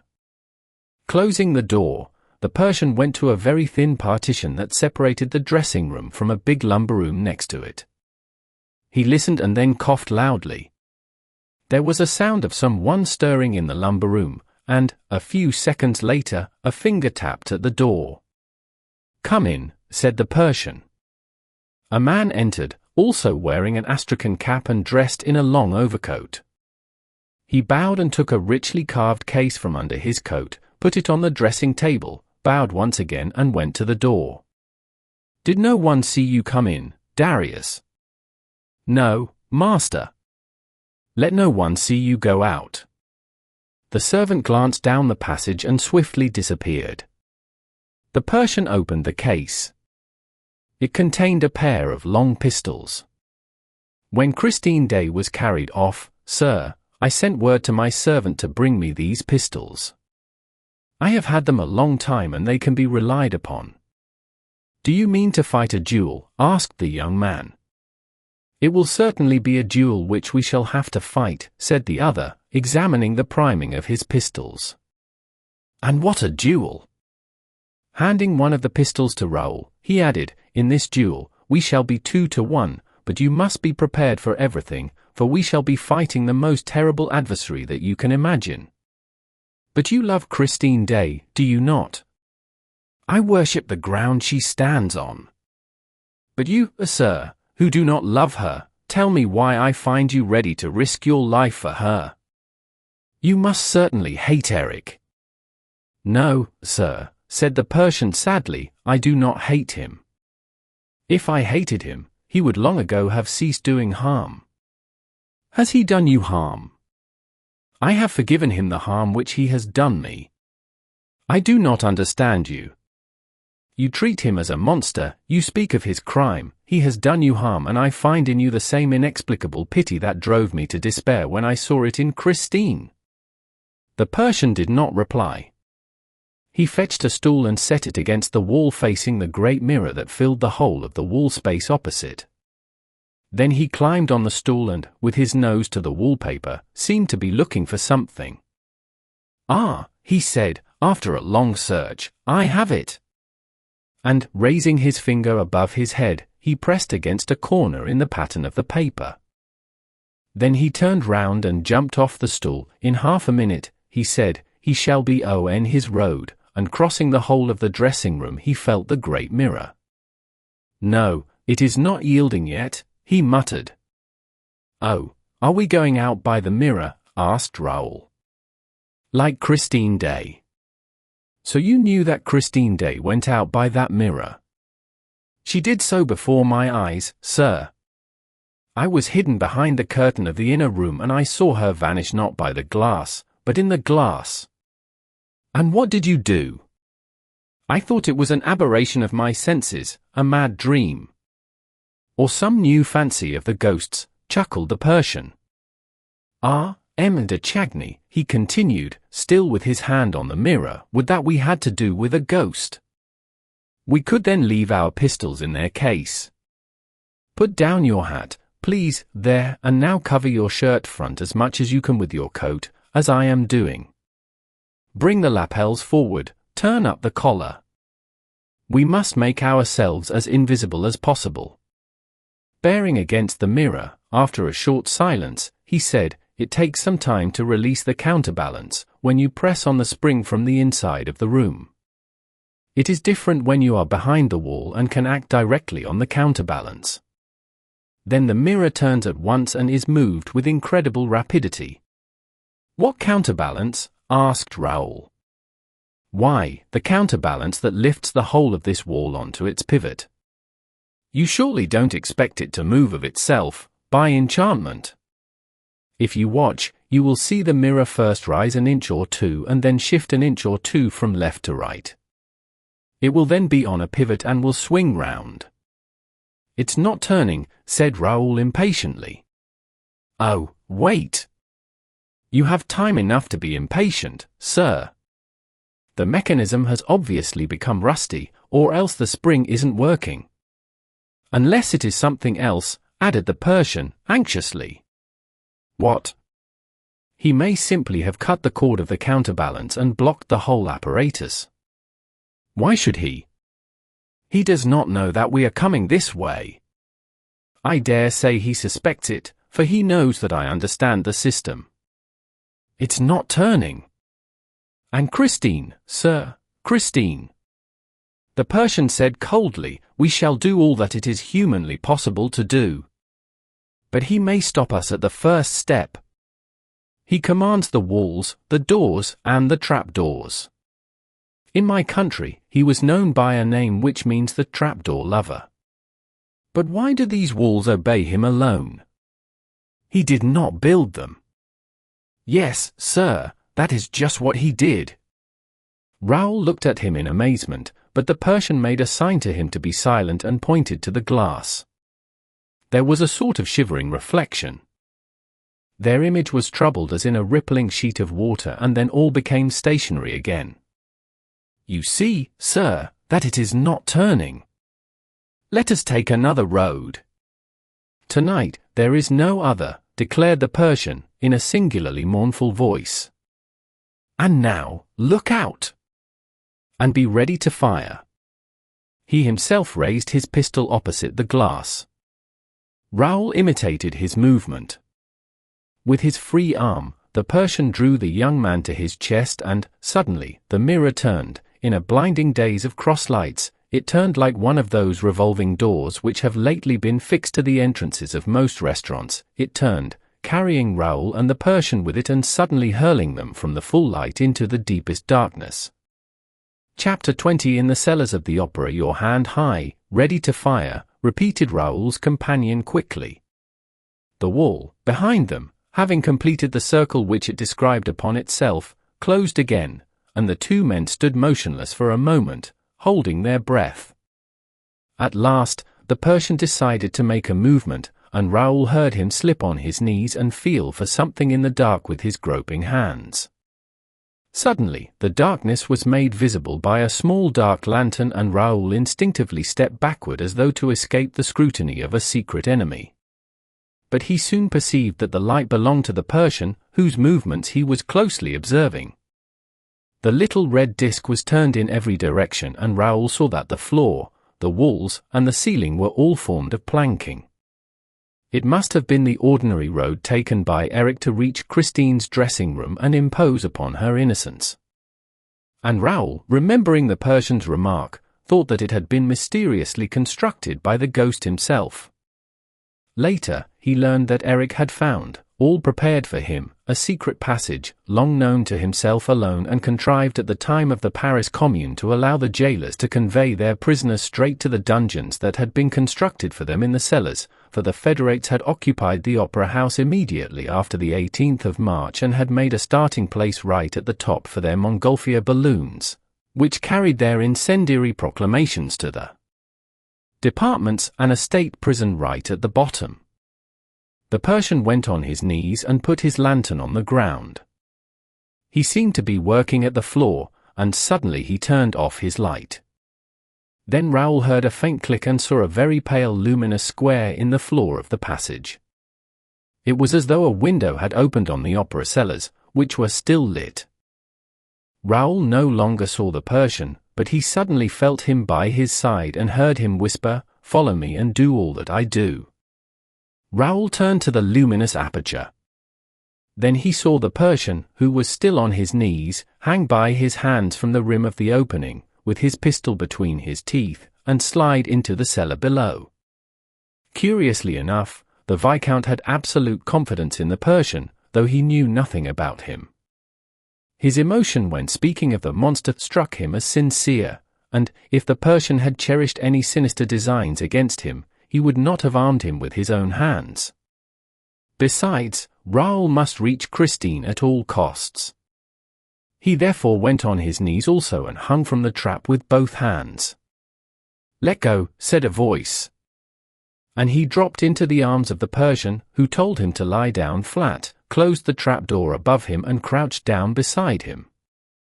Raoul tried to ask a question, but the Persian's hand was on his mouth and he heard a voice which he recognized as that of the commissary of police.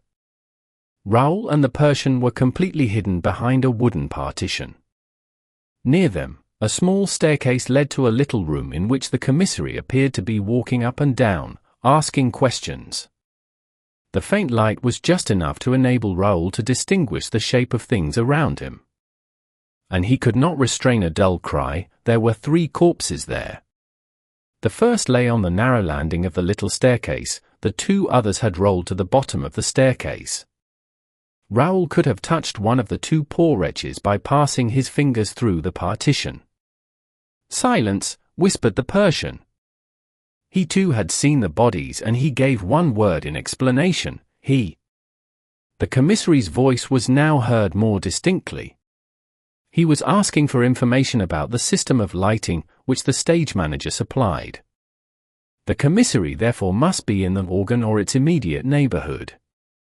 Contrary to what one might think, especially in connection with an opera house, the organ is not a musical instrument.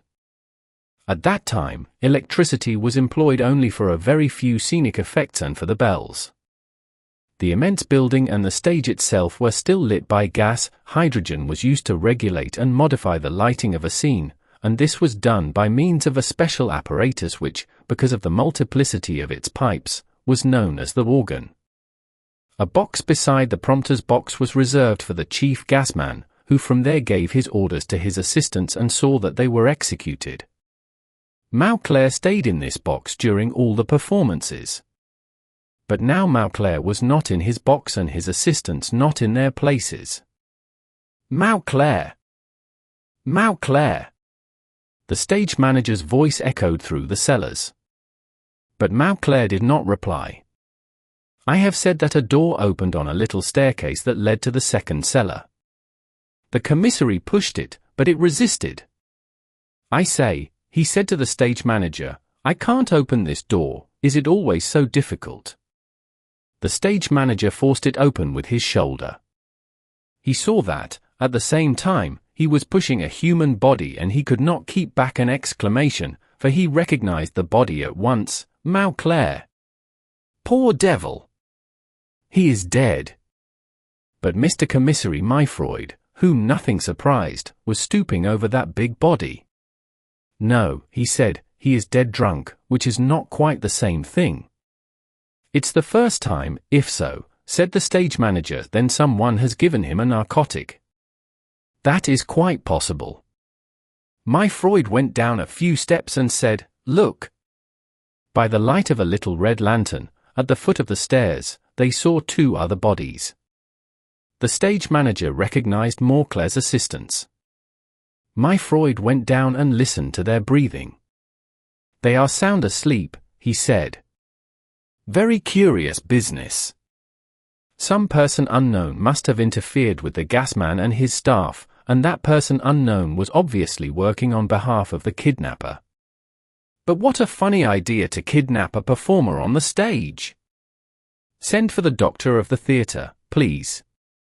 And Myfroyd repeated, curious, decidedly curious business.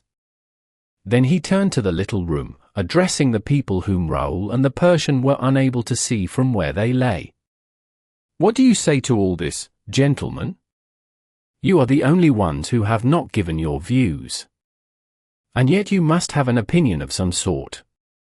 Thereupon, Raoul and the Persian saw the startled faces of the joint managers appear above the landing and they heard Moncharmin's excited voice, There are things happening here, Mr. Commissary, which we are unable to explain. And the two faces disappeared. Thank you for the information, gentlemen, said Myfroyd, with a jeer. But the stage manager, holding his chin in the hollow of his right hand, which is the attitude of profound thought, said, It is not the first time that Mauclair has fallen asleep in the theatre.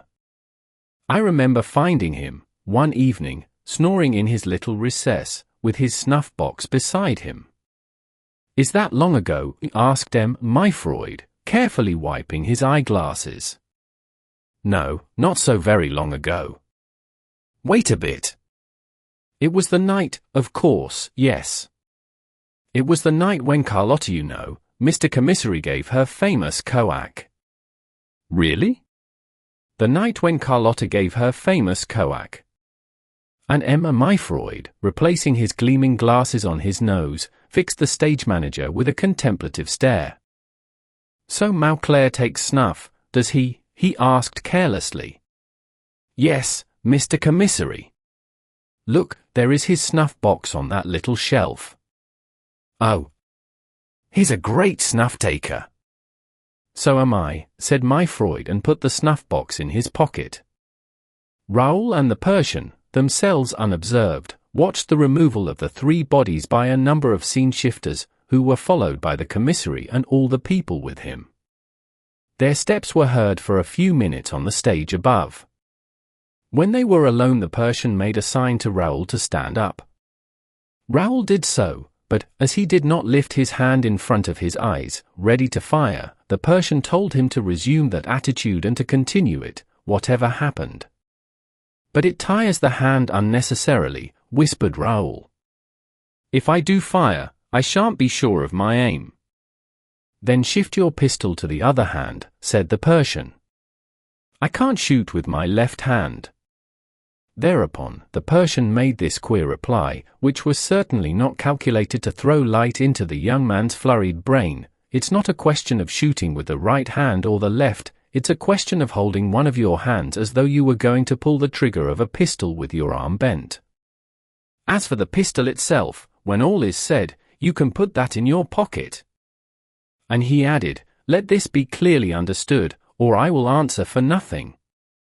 It is a matter of life and death.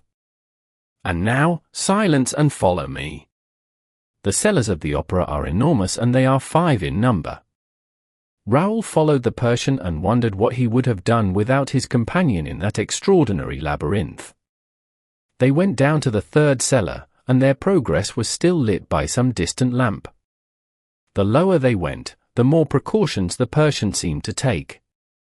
He kept on turning to Raoul to see if he was holding his arm properly, showing him how he himself carried his hand as if always ready to fire, though the pistol was in his pocket.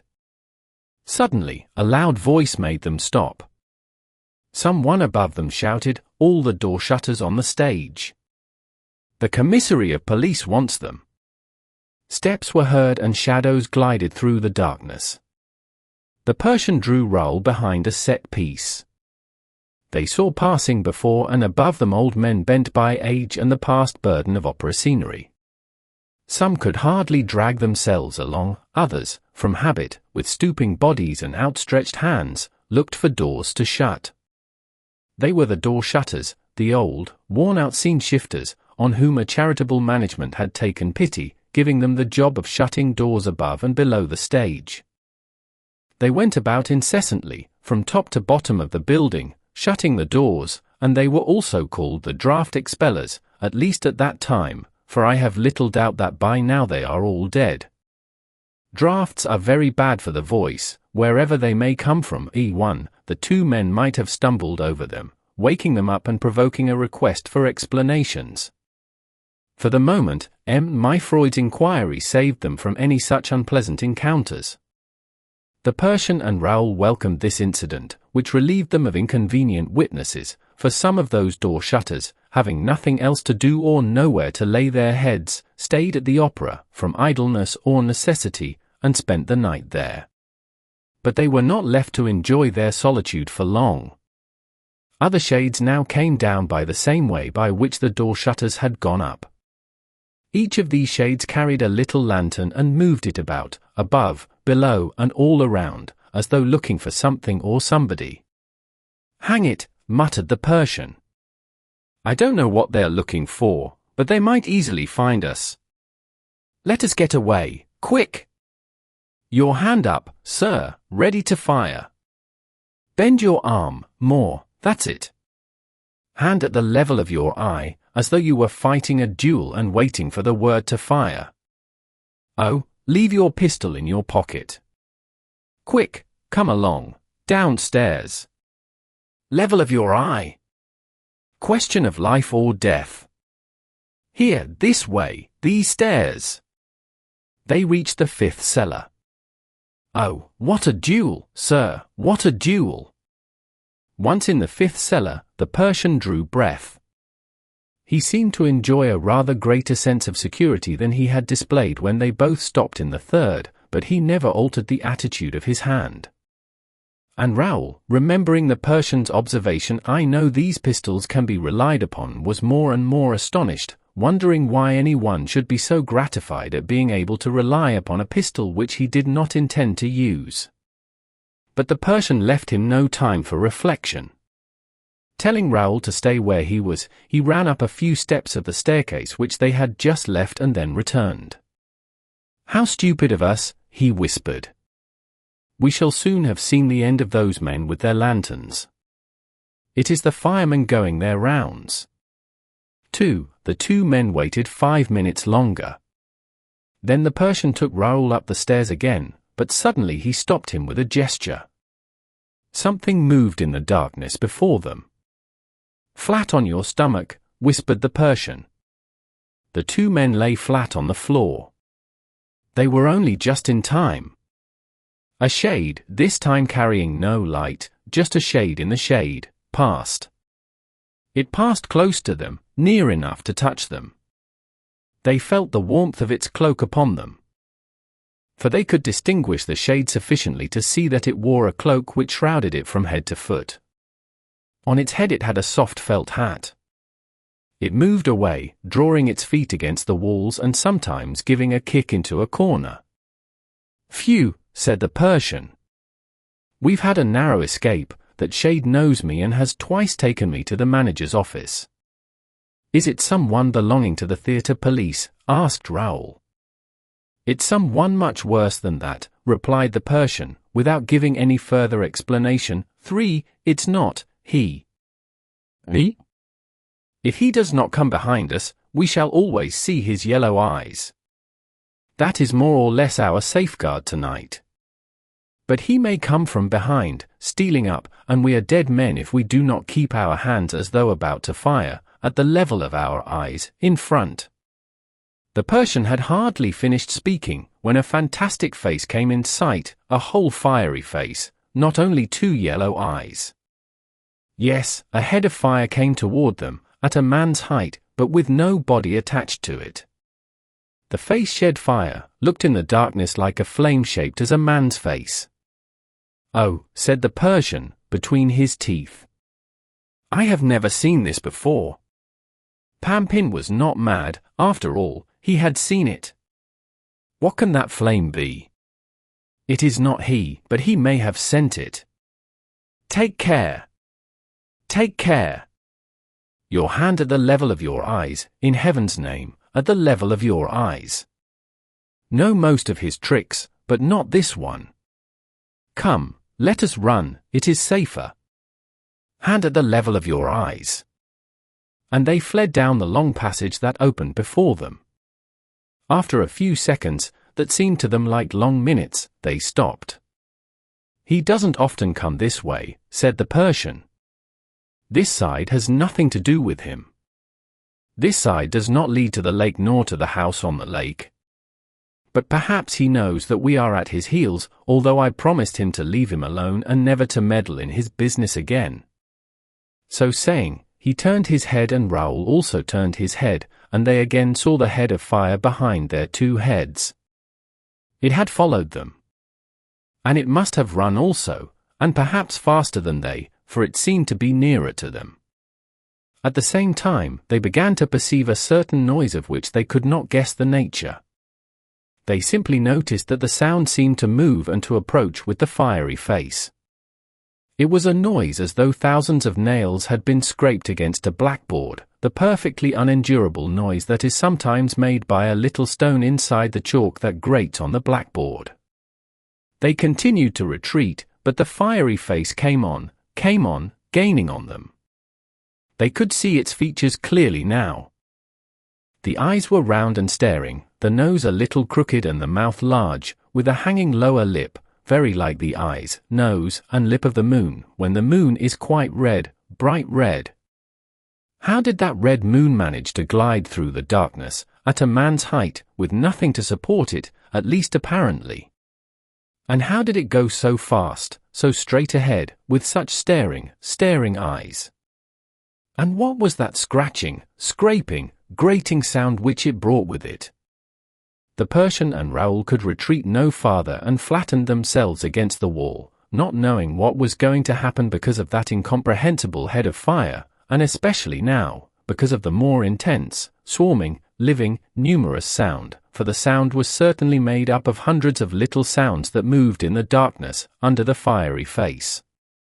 And the fiery face came on, with its noise, came level with them. And the two companions, flat against their wall, felt their hair stand on end with horror, for they now knew what the 1,000 noises meant. They came in a troop, hustled along in the shadow by innumerable little hurried waves, swifter than the waves that rush over the sands at high tide, little night waves foaming under the moon, under the fiery head that was like a moon. And the little waves passed between their legs, climbing up their legs, irresistibly, and Raoul and the Persian could no longer restrain their cries of horror, dismay, and pain. Nor could they continue to hold their hands at the level of their eyes. Their hands went down to their legs to push back the waves, which were full of little legs and nails and claws and teeth. Yes, Raoul and the Persian were ready to faint, like Pampin the fireman. But the head of fire turned round in answer to their cries, and spoke to them, "Don't move. Don't move. Whatever you do, don't come after me. I am the rat catcher. Let me pass, with my rats." And the head of fire disappeared, vanished in the darkness, while the passage in front of it lit up, as the result of the change which the rat catcher had made in his dark lantern. Before, so as not to scare the rats in front of him, he had turned his dark lantern on himself, lighting up his own head. Now, to hasten their flight, he lit the dark space in front of him. And he jumped along, dragging with him the waves of scratching rats, all the thousand sounds. Raoul and the Persian breathed again, though still trembling. "I ought to have remembered that Eric talked to me about the rat catcher," said the Persian. "But he never told me that he looked like that, and it's funny that I should never have met him before. Of course, Eric never comes to this part." "Are we very far from the lake, sir?" asked Raoul. "When shall we get there?" "Take me to the lake, oh, take me to the lake. When we are at the lake, we will call out. Christine will hear us. And he will hear us, too. And, as you know him, we shall talk to him." "Baby," said the Persian, "we shall never enter the house on the lake by the lake. I myself have never landed on the other bank, the bank on which the house stands. You have to cross the lake first, and it is well guarded. I fear that more than one of those men, old scene shifters, old door shutters who have never been seen again, were simply tempted to cross the lake. It is terrible. I myself would have been nearly killed there if the monster had not recognized me in time. One piece of advice, sir, never go near the lake. And, above all, shut your ears if you hear the voice singing under the water, the siren's voice." "But then, what are we here for?" asked Raoul, in a transport of fever, impatience and rage. "If you can do nothing for Christine, at least let me die for her." The Persian tried to calm the young man. "We have only one means of saving Christine Daaé, believe me, which is to enter the house unperceived by the monster." "And is there any hope of that, sir?" "Ah, if I had not that hope, I would not have come to fetch you." "And how can one enter the house on the lake without crossing the lake?" "From the third cellar, from which we were so unluckily driven away. We will go back there now." "I will tell you," said the Persian, with a sudden change in his voice, "I will tell you the exact place, sir. It is between a set piece and a discarded scene from Roi de Lahore, exactly at the spot where Joseph Buquet died. Come, sir, take courage and follow me. And hold your hand at the level of your eyes." "But where are we?" The Persian lit his lamp again and flung its rays down two enormous corridors that crossed each other at right angles. "We must be," he said, "in the part used more particularly for the waterworks. I see no fire coming from the furnaces." He went in front of Raoul, seeking his road, stopping abruptly when he was afraid of meeting some watermen. Then they had to protect themselves against the glow of a sort of underground forge, which the men were extinguishing, and at which Raoul recognized the demons whom Christine had seen at the time of her first captivity. In this way, they gradually arrived beneath the huge cellars below the stage. They must at this time have been at the very bottom of the tub and at an extremely great depth, when we remember that the earth was dug out at 50 feet below the water that lay under the whole of that part of Paris, for, the Persian touched a partition wall and said, "If I am not mistaken, this is a wall that might easily belong to the house on the lake." He was striking a partition wall of the tub, and perhaps it would be as well for the reader to know how the bottom and the partition walls of the tub were built. In order to prevent the water surrounding the building operations from remaining in immediate contact with the walls supporting the whole of the theatrical machinery, the architect was obliged to build a double case in every direction. The work of constructing this double case took a whole year. It was the wall of the first inner case that the Persian struck when speaking to Raoul of the house on the lake. To anyone understanding the architecture of the edifice, the Persian's action would seem to indicate that Eric's mysterious house had been built in the double case, formed of a thick wall constructed as an embankment or dam, then of a brick wall, a tremendous layer of cement, and another wall several yards in thickness. At the Persian's words, Raoul flung himself against the wall and listened eagerly. But he heard nothing, except distant steps sounding on the floor of the upper portions of the theatre. The Persian darkened his lantern again. "Look out," he said. "Keep your hand up. And silence. For we shall try another way of getting in." And he led him to the little staircase by which they had come down lately. They went up, stopping at each step, peering into the darkness and the silence, till they came to the third cellar. Here the Persian motioned to Raoul to go on his knees, and, in this way, crawling on both knees and one hand for the other hand was held in the position indicated, they reached the end wall. Against this wall stood a large discarded scene from the Roi de Lahore. Close to this scene was a set piece. Between the scene and the set piece there was just room for a body which one day was found hanging there. The body of Joseph Buquet. The Persian, still kneeling, stopped and listened. For a moment, he seemed to hesitate and looked at Raoul, then he turned his eyes upward, toward the second cellar, which sent down the faint glimmer of a lantern, through a cranny between two boards. This glimmer seemed to trouble the Persian. At last, he tossed his head and made up his mind to act. He slipped between the set piece and the scene from the Roi de Lahore, with Raoul close upon his heels. With his free hand, the Persian felt the wall. Raoul saw him bear heavily upon the wall, just as he had pressed against the wall in Christine's dressing room.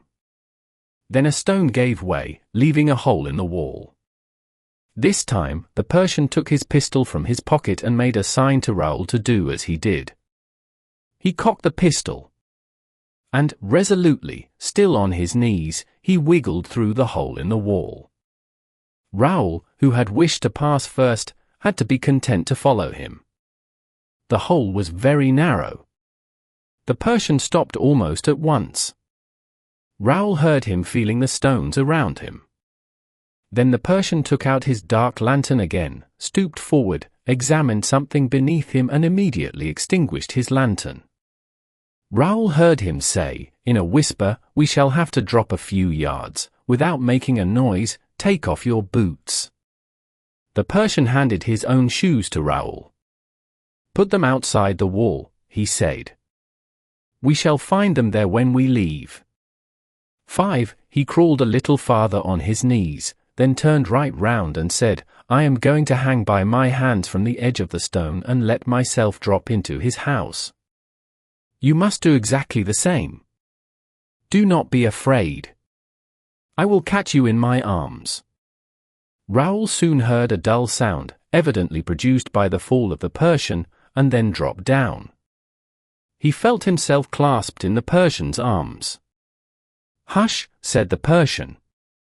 And they stood motionless, listening. The darkness was thick around them, the silence heavy and terrible.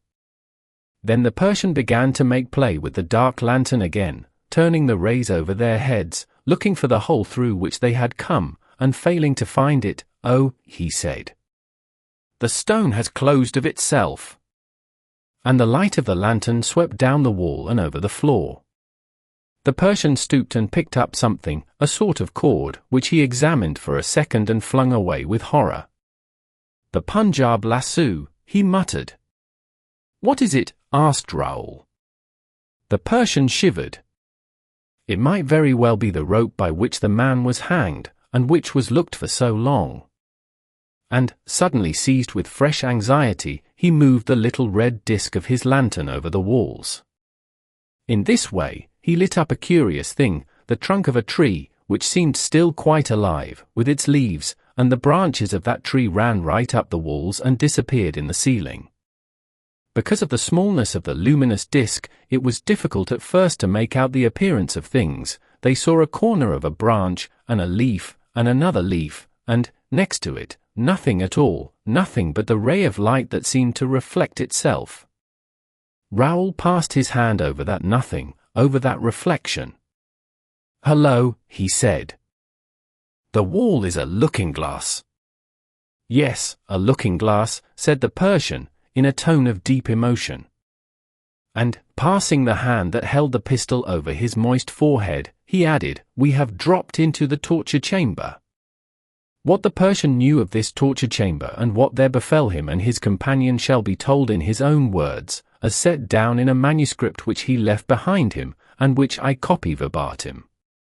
1. M. Pedro Galehard has himself told me that he created a few additional posts as door shutters for old stage carpenters whom he was unwilling to dismiss from the service of the opera.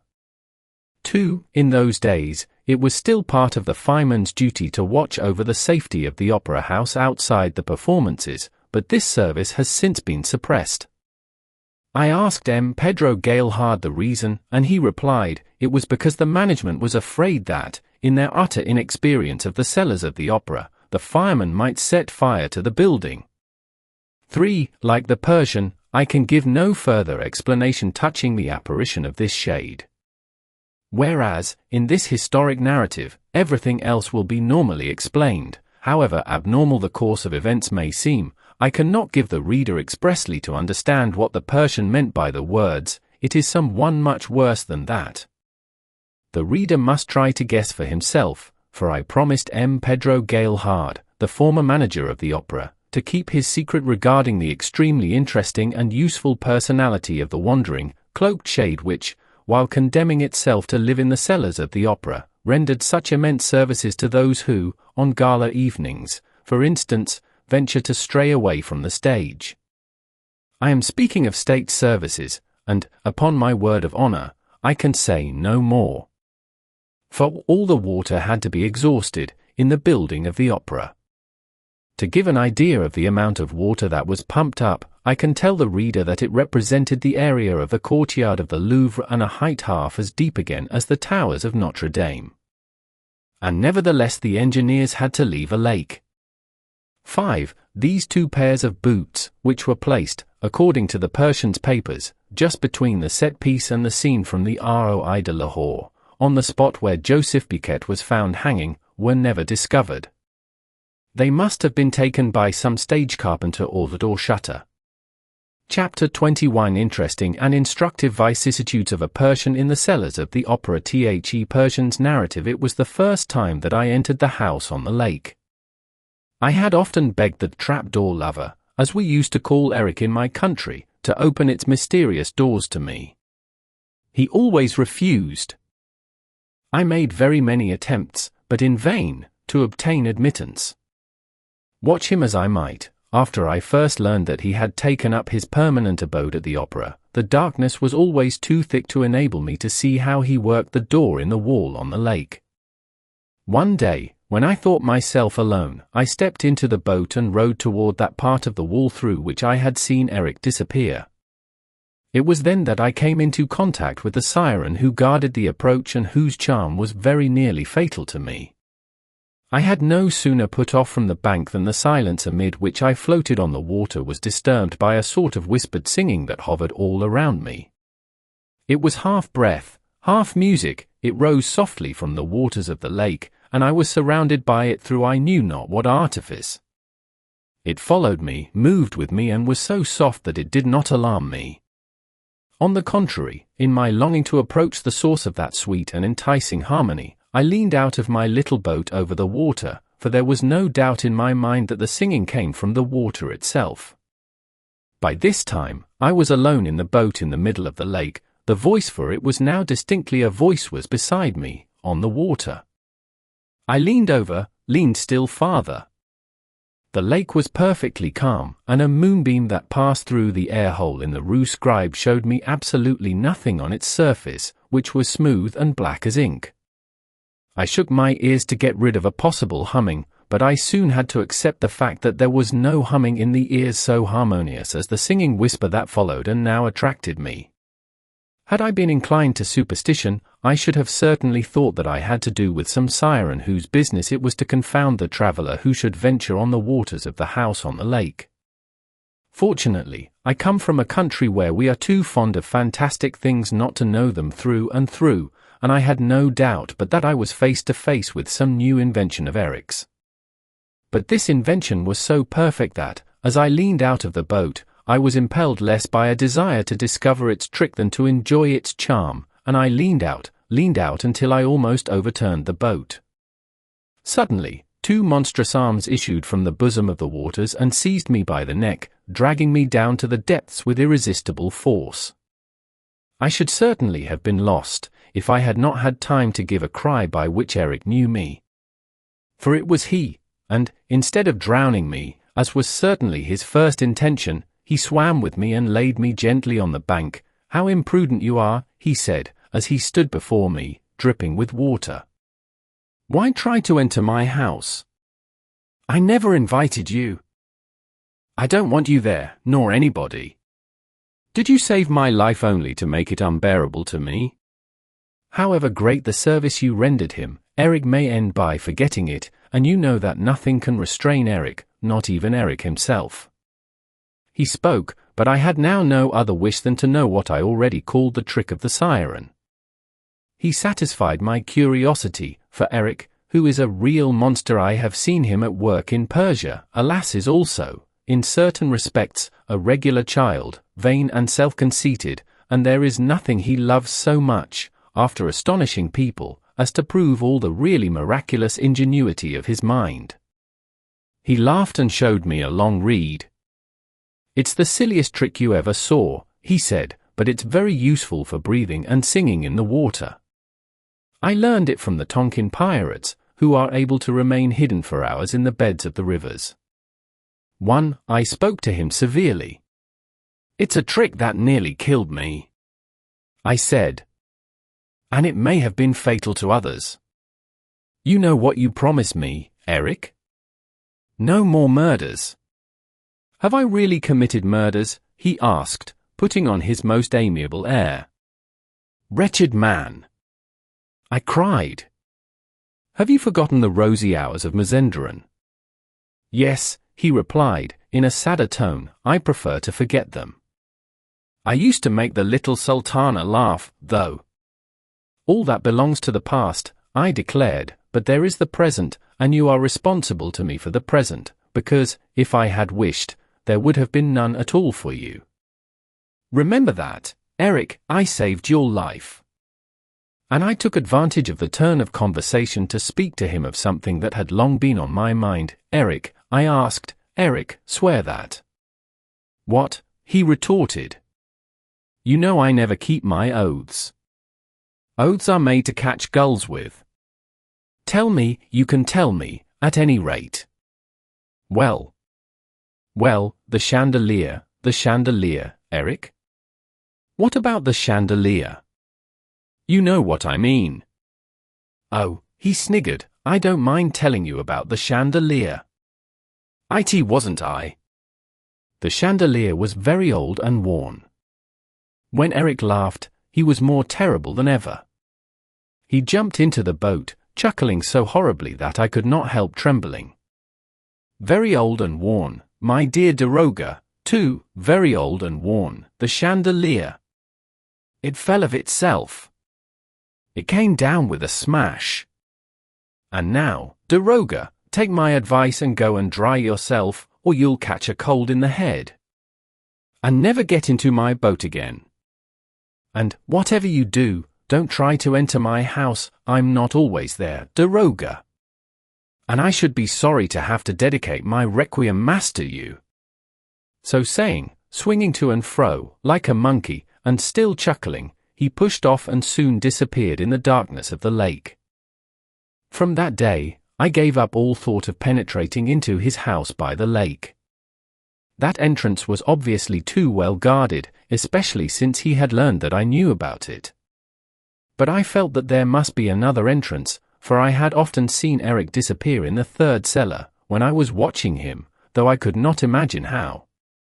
Ever since I had discovered Eric installed in the opera, I lived in a perpetual terror of his horrible fancies, not in so far as I was concerned, but I dreaded everything for others. 3. And whenever some accident, some fatal event happened, I always thought to myself, I should not be surprised if that were Eric, even as others used to say, it's the ghost. How often have I not heard people utter that phrase with a smile? Poor devils! If they had known that the ghost existed in the flesh, I swear they would not have laughed. Although Eric announced to me very solemnly that he had changed and that he had become the most virtuous of men since he was loved for himself, a sentence that, at first, perplexed me most terribly, I could not help shuddering when I thought of the monster. His horrible, unparalleled, and repulsive ugliness put him without the pale of humanity, and it often seemed to me that, for this reason, he no longer believed that he had any duty toward the human race. The way in which he spoke of his love affairs only increased my alarm, for I foresaw the cause of fresh and more hideous tragedies in this event to which he alluded so boastfully. On the other hand, I soon discovered the curious moral traffic established between the monster and Christine Daaé. Hiding in the lumber room next to the young prima donna's dressing room, I listened to wonderful musical displays that evidently flung Christine into marvelous ecstasy, but, all the same, I would never have thought that Eric's voice, which was loud as thunder or soft as angels' voices, at will could have made her forget his ugliness. I understood all when I learned that Christine had not yet seen him. I had occasion to go to the dressing room and, remembering the lessons he had once given me, I had no difficulty in discovering the trick that made the wall with the mirror swing round, and I ascertained the means of hollow bricks and so on by which he made his voice carry to Christine as though she heard it close beside her. In this way also I discovered the road that led to the well and the dungeon, the communist's dungeon, and also the trapdoor that enabled Eric to go straight to the cellars below the stage. A few days later, what was not my amazement to learn by my own eyes and ears that Eric and Christine Daaé saw each other, and to catch the monster stooping over the little well in the communist's road and sprinkling the forehead of Christine Daaé, who had fainted. A white horse, the horse out of the Profeta, which had disappeared from the stables under the opera, was standing quietly beside them. I showed myself. It was terrible.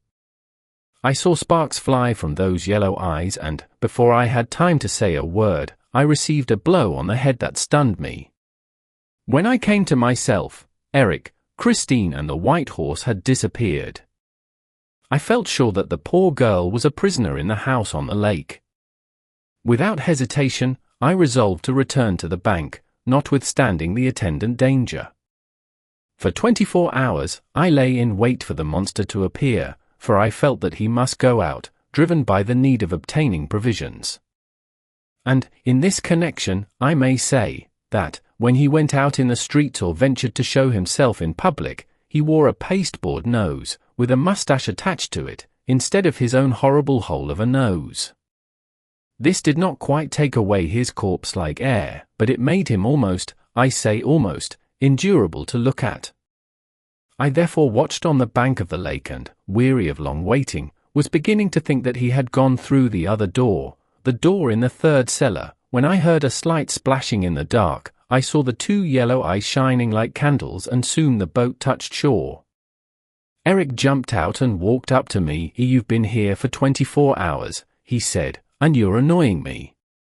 I tell you, all this will end very badly. And you will have brought it upon yourself, for I have been extraordinarily patient with you. You think you are following me, you great booby, whereas it's I who am following you, and I know all that you know about me. Here.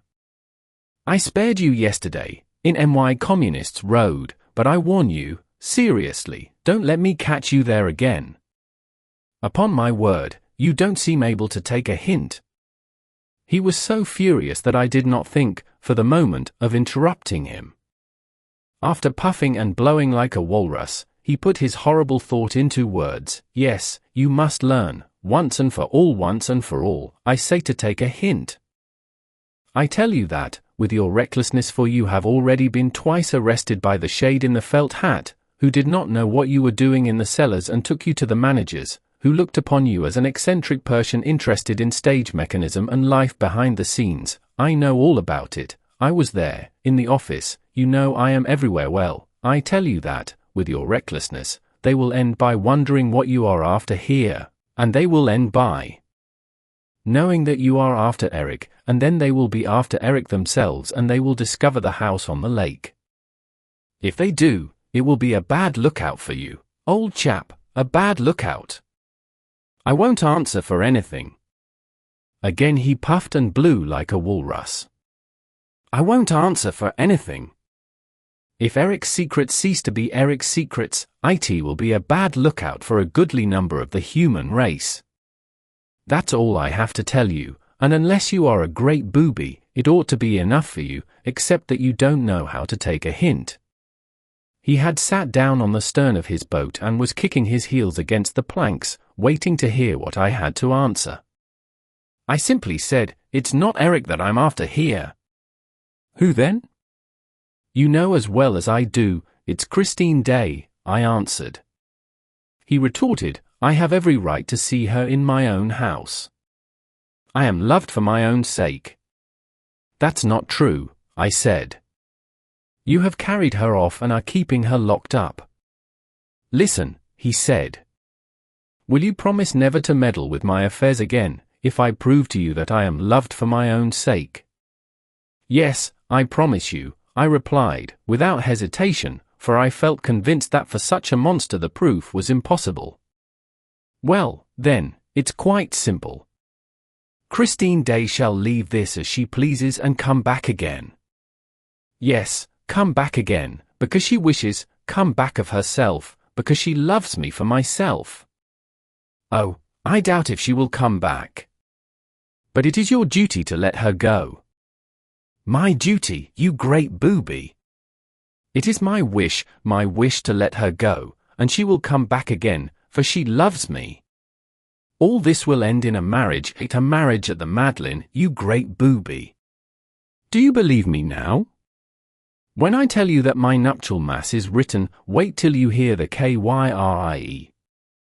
He beat time with his heels on the planks of the boat and sang, Kyrie. Kyrie. Kyrie eleison.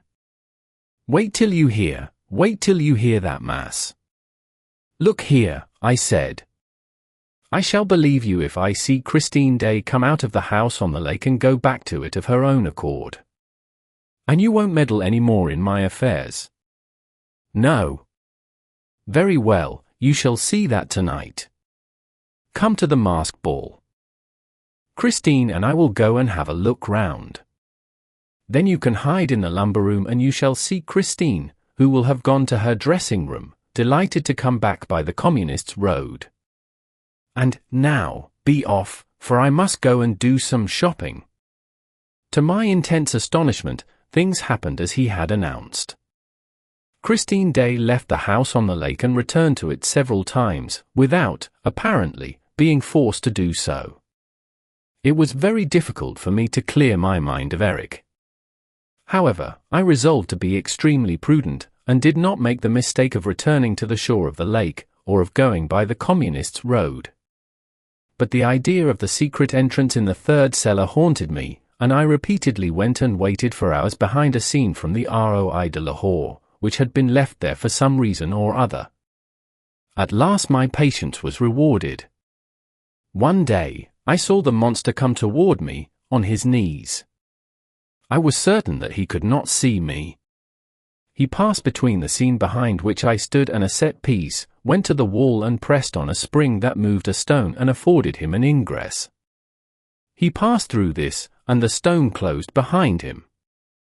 I waited for at least 30 minutes and then pressed the spring in my turn. Everything happened as with Eric.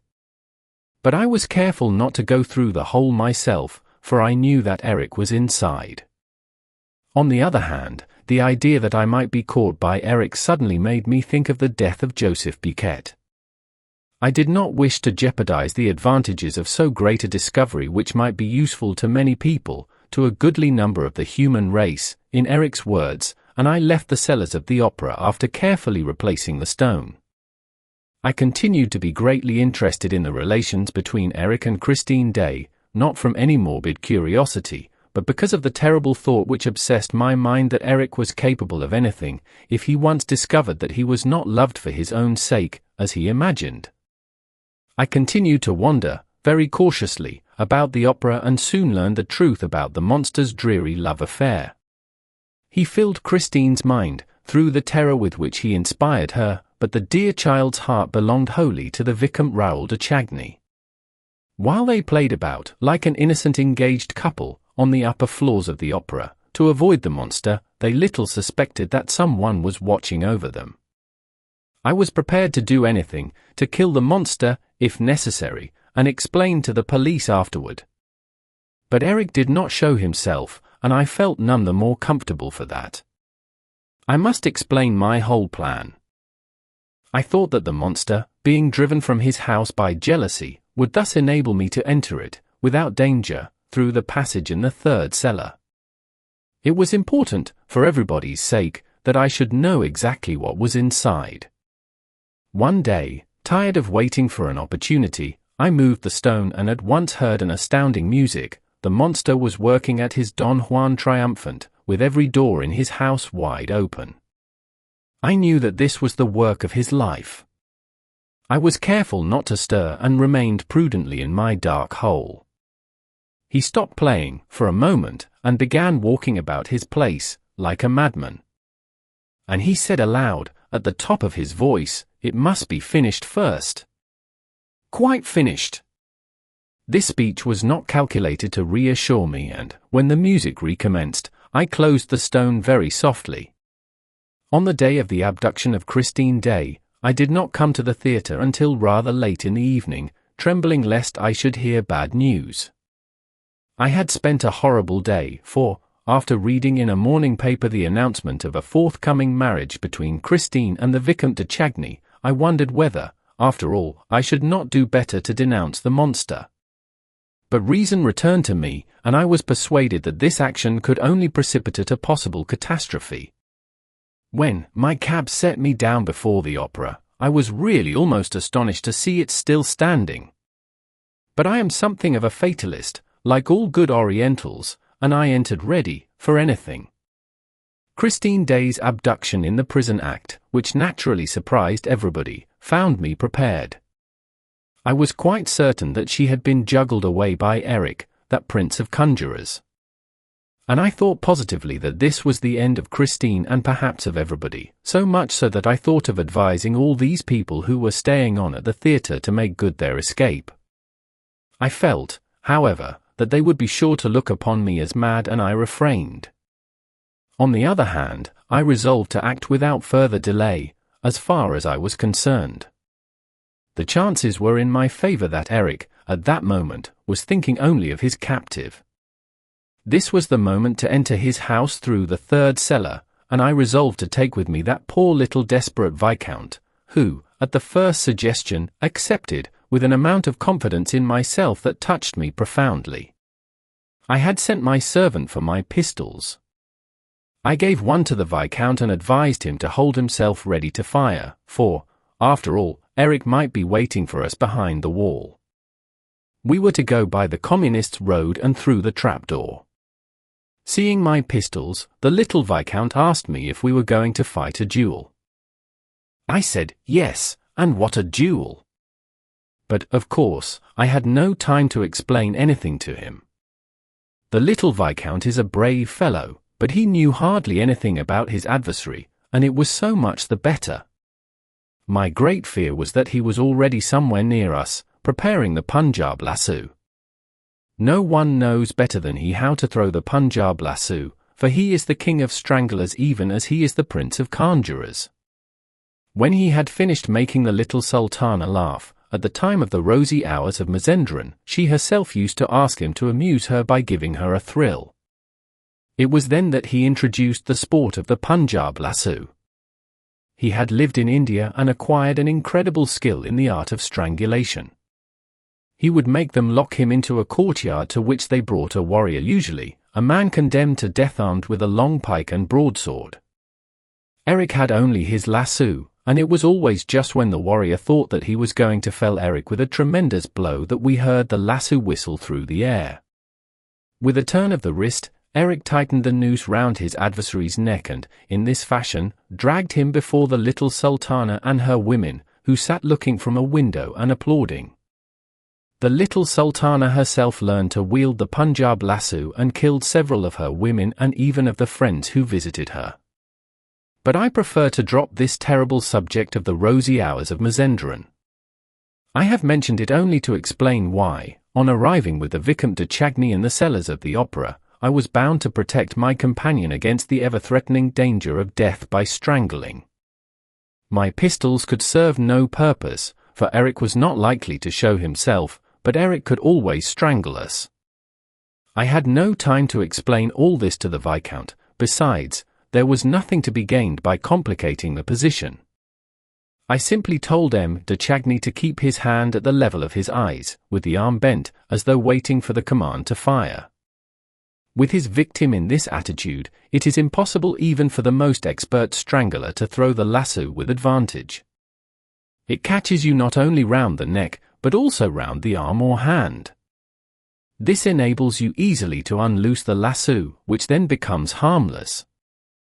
After avoiding the commissary of police, a number of door shutters and the fireman, after meeting the rat catcher and passing the man in the felt hat unperceived, the Viscount and I arrived without obstacle in the third cellar, between the set piece and the scene from the Roi de Lahore. I worked the stone, and we jumped into the house which Eric had built himself in the double case of the foundation walls of the opera. And this was the easiest thing in the world for him to do, because Eric was one of the chief contractors under Philippe Garnier, the architect of the opera, and continued to work by himself when the works were officially suspended, during the war, the siege of Paris and the Commune. I knew my Eric too well to feel at all comfortable on jumping into his house. I knew what he had made of a certain palace at Mazendran. From being the most honest building conceivable, he soon turned it into a house of the very devil, where you could not utter a word but it was overheard or repeated by an echo. With his trapdoors the monster was responsible for endless tragedies of all kinds. He hit upon astonishing inventions. Of these, the most curious, horrible and dangerous was the so-called torture chamber. Except in special cases, when the little sultana amused herself by inflicting suffering upon some unoffending citizen, no one was let into it but wretches condemned to death. And, even then, when these had had enough, they were always at liberty to put an end to themselves with a Punjab lasso or bowstring, left for their use at the foot of an iron tree. My alarm, therefore, was great when I saw that the room into which le Vicomte de Chagny and I had dropped was an exact copy of the torture chamber of the rosy hours of Mazendran. At our feet, I found the Punjab lasso which I had been dreading all the evening. I was convinced that this rope had already done duty for Joseph Biquet, who, like myself, must have caught Eric one evening working the stone in the third cellar. He probably tried it in his turn, fell into the torture chamber and only left it hanged. I can well imagine Eric dragging the body, in order to get rid of it, to the scene from the Roi de Lahore, and hanging it there as an example, or to increase the superstitious terror that was to help him in guarding the approaches to his lair. Then, upon reflection, Eric went back to fetch the Punjab lasso, which is very curiously made out of catgut, and which might have set an examining magistrate thinking. This explains the disappearance of the rope. And now I discovered the lasso, at our feet, in the torture chamber. I am no coward, but a cold sweat covered my forehead as I moved the little red disc of my lantern over the walls. M. de Chagny noticed it and asked, "What is the matter, sir?" I made him a violent sign to be silent. 1. An official report from Tonkin, received in Paris at the end of July, 1909, relates how the famous pirate chief de Tham was tracked, together with his men, by our soldiers, and how all of them succeeded in escaping, thanks to this trick of the reeds. 2. Daroga is Persian for chief of police. 3. The Persian might easily have admitted that Eric's fate also interested himself, for he was well aware that, if the government of Tehran had learned that Eric was still alive, it would have been all up with the modest pension of the erstwhile Daroga. It is only fair, however, to add that the Persian had a noble and generous heart, and I do not doubt for a moment that the catastrophes which he feared for others greatly occupied his mind. His conduct, throughout this business, proves it and is above all praise. Chapter 22. In the torture chamber. The Persian's narrative continued. We were in the middle of a little six-cornered room, the sides of which were covered with mirrors from top to bottom. In the corners, we could clearly see the joints in the glasses, the segments intended to turn on their gear. Yes, I recognized them, and I recognized the iron tree in the corner, at the bottom of one of those segments, the iron tree, with its iron branch, for the hanged men. I seized my companion's arm. The Vicomte de Chagny was all a quiver, eager to shout to his betrothed that he was bringing her help. I feared that he would not be able to contain himself. Suddenly, we heard a noise on our left. It sounded at first like a door opening and shutting in the next room, and then there was a dull moan. I clutched M. de Chagny's arm more firmly still, and then we distinctly heard these words: "You must make your choice. The wedding mass or the requiem mass." I recognized the voice of the monster. There was another moan, followed by a long silence. I was persuaded by now that the monster was unaware of our presence in his house, for otherwise he would certainly have managed not to let us hear him. He would only have had to close the little invisible window through which the torture lovers looked down into the torture chamber. Besides, I was certain that, if he had known of our presence, the tortures would have begun at once. The important thing was not to let him know, and I dreaded nothing so much as the impulsiveness of the Vicomte de Chagny, who wanted to rush through the walls to Christine Daaé, whose moans we continued to hear at intervals. "The requiem mass is not at all gay," Eric's voice resumed, "whereas the wedding mass, you can take my word for it, is magnificent. You must take a resolution and know your own mind. I can't go on living like this, like a mole in a burrow. Don Juan Triumphant is finished, and now I want to live like everybody else. I want to have a wife like everybody else and to take her out on Sundays. I have invented a mask that makes me look like anybody. People will not even turn round in the streets. You will be the happiest of women.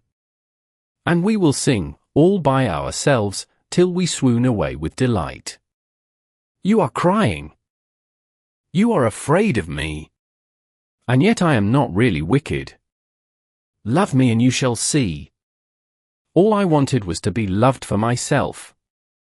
If you loved me, I should be as gentle as a lamb, and you could do anything with me that you pleased."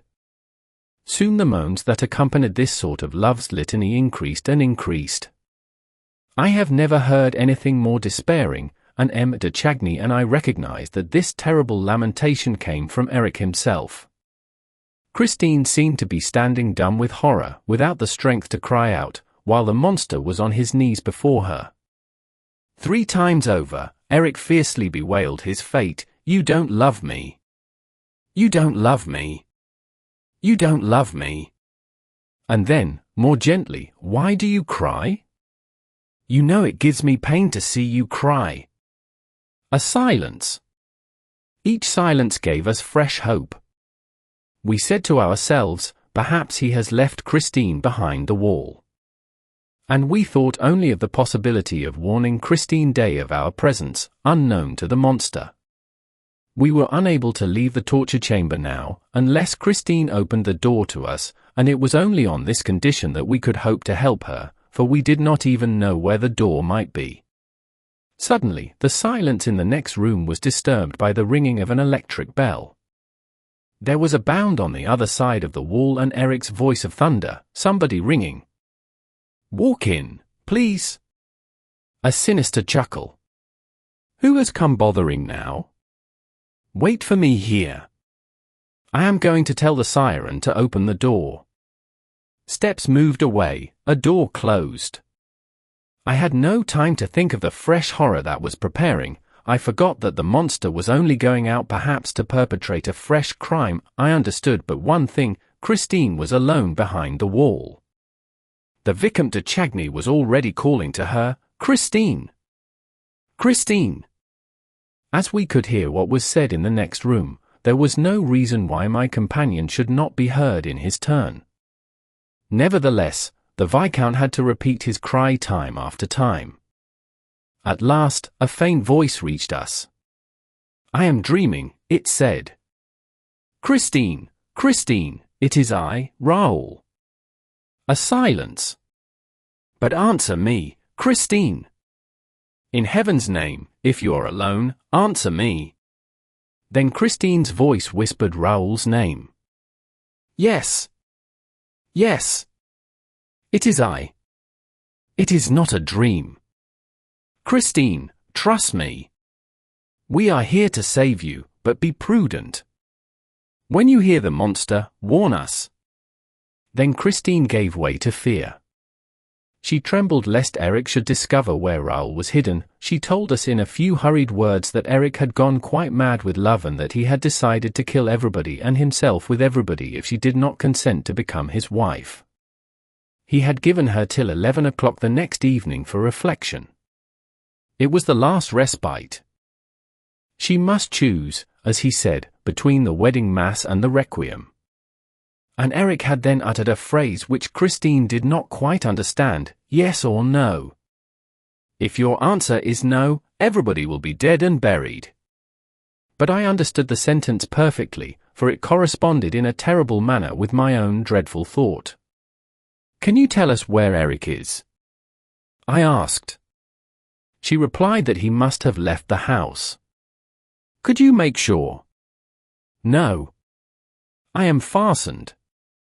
I cannot stir a limb." When we heard this, M. de Chagny and I gave a yell of fury. Our safety, the safety of all three of us, depended on the girl's liberty of movement. "But where are you?" asked Christine. "There are only two doors in my room, the Louis-Philippe room of which I told you, Raoul, a door through which Eric comes and goes, and another which he has never opened before me and which he has forbidden me ever to go through, because he says it is the most dangerous of the doors, the door of the torture chamber." "Christine, that is where we are." "You are in the torture chamber?" "Yes, but we cannot see the door." "Oh, if I could only drag myself so far!" "I would knock at the door and that would tell you where it is." "Is it a door with a lock to it?" I asked. "Yes, with a lock." "Mademoiselle," I said, "it is absolutely necessary that you should open that door to us." "But how?" asked the poor girl tearfully. We heard her straining, trying to free herself from the bonds that held her. "I know where the key is," she said, in a voice that seemed exhausted by the effort she had made. "But I am fastened so tight." "Oh, the wretch!" And she gave a sob. "Where is the key?" I asked, signing to M. de Chagny not to speak and to leave the business to me, for we had not a moment to lose. "In the next room, near the organ, with another little bronze key, which he also forbade me to touch. They are both in a little leather bag which he calls the bag of life and death." "Raoul! Raoul! Fly! Everything is mysterious and terrible here, and Eric will soon have gone quite mad, and you are in the torture chamber. Go back by the way you came. There must be a reason why the room is called by that name." "Christine," said the young man, "we will go from here together or die together." "We must keep cool," I whispered. "Why has he fastened you, mademoiselle? You can't escape from his house, and he knows it." "I tried to commit suicide. The monster went out last night, after carrying me here fainting and half chloroformed. He was going to his banker, so he said. When he returned he found me with my face covered with blood. I had tried to kill myself by striking my forehead against the walls. Christine, groaned Raoul, and he began to sob. Then he bound me.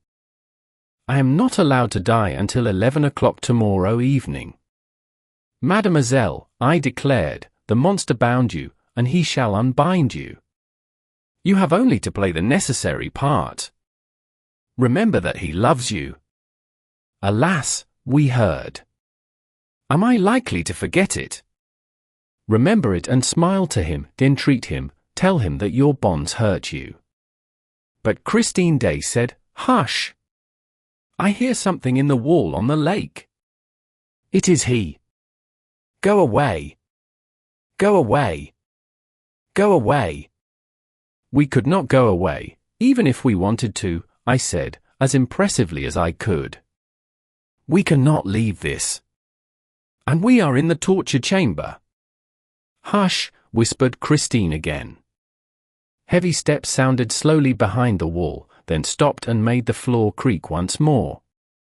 Next came a tremendous sigh, followed by a cry of horror from Christine, and we heard Eric's voice, I beg your pardon for letting you see a face like this. What a state I am in, am I not? It's the other one's fault. Why did he ring? Do I ask people who pass to tell me the time? He will never ask anybody the time again. It is the siren's fault. Another sigh, deeper, more tremendous still, came from the abysmal depths of a soul. Why did you cry out, Christine? Because I am in pain, Eric. I thought I had frightened you.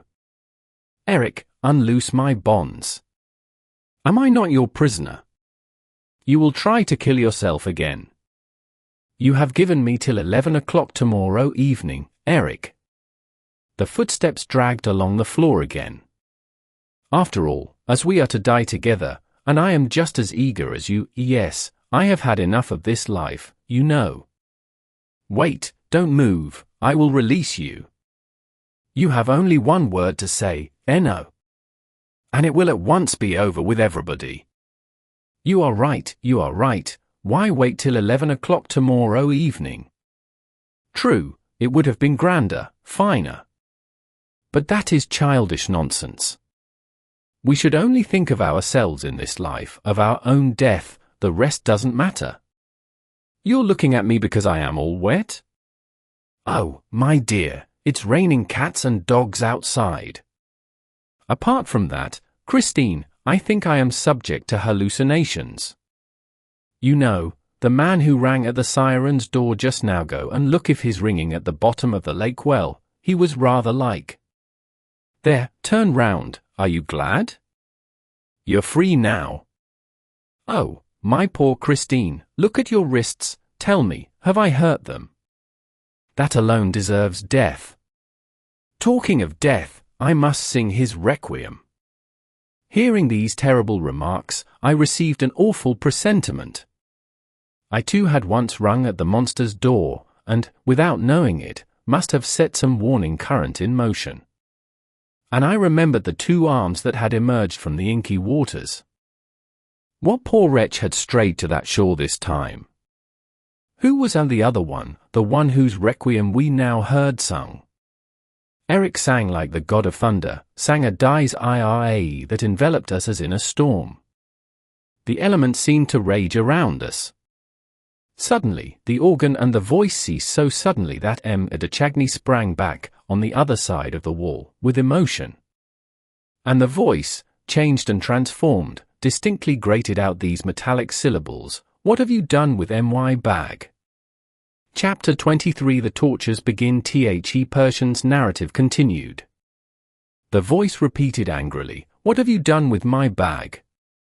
So it was to take my bag that you asked me to release you. We heard hurried steps, Christine running back to the Louis Philippe room, as though to seek shelter on the other side of our wall. What are you running away for? Asked the furious voice, which had followed her.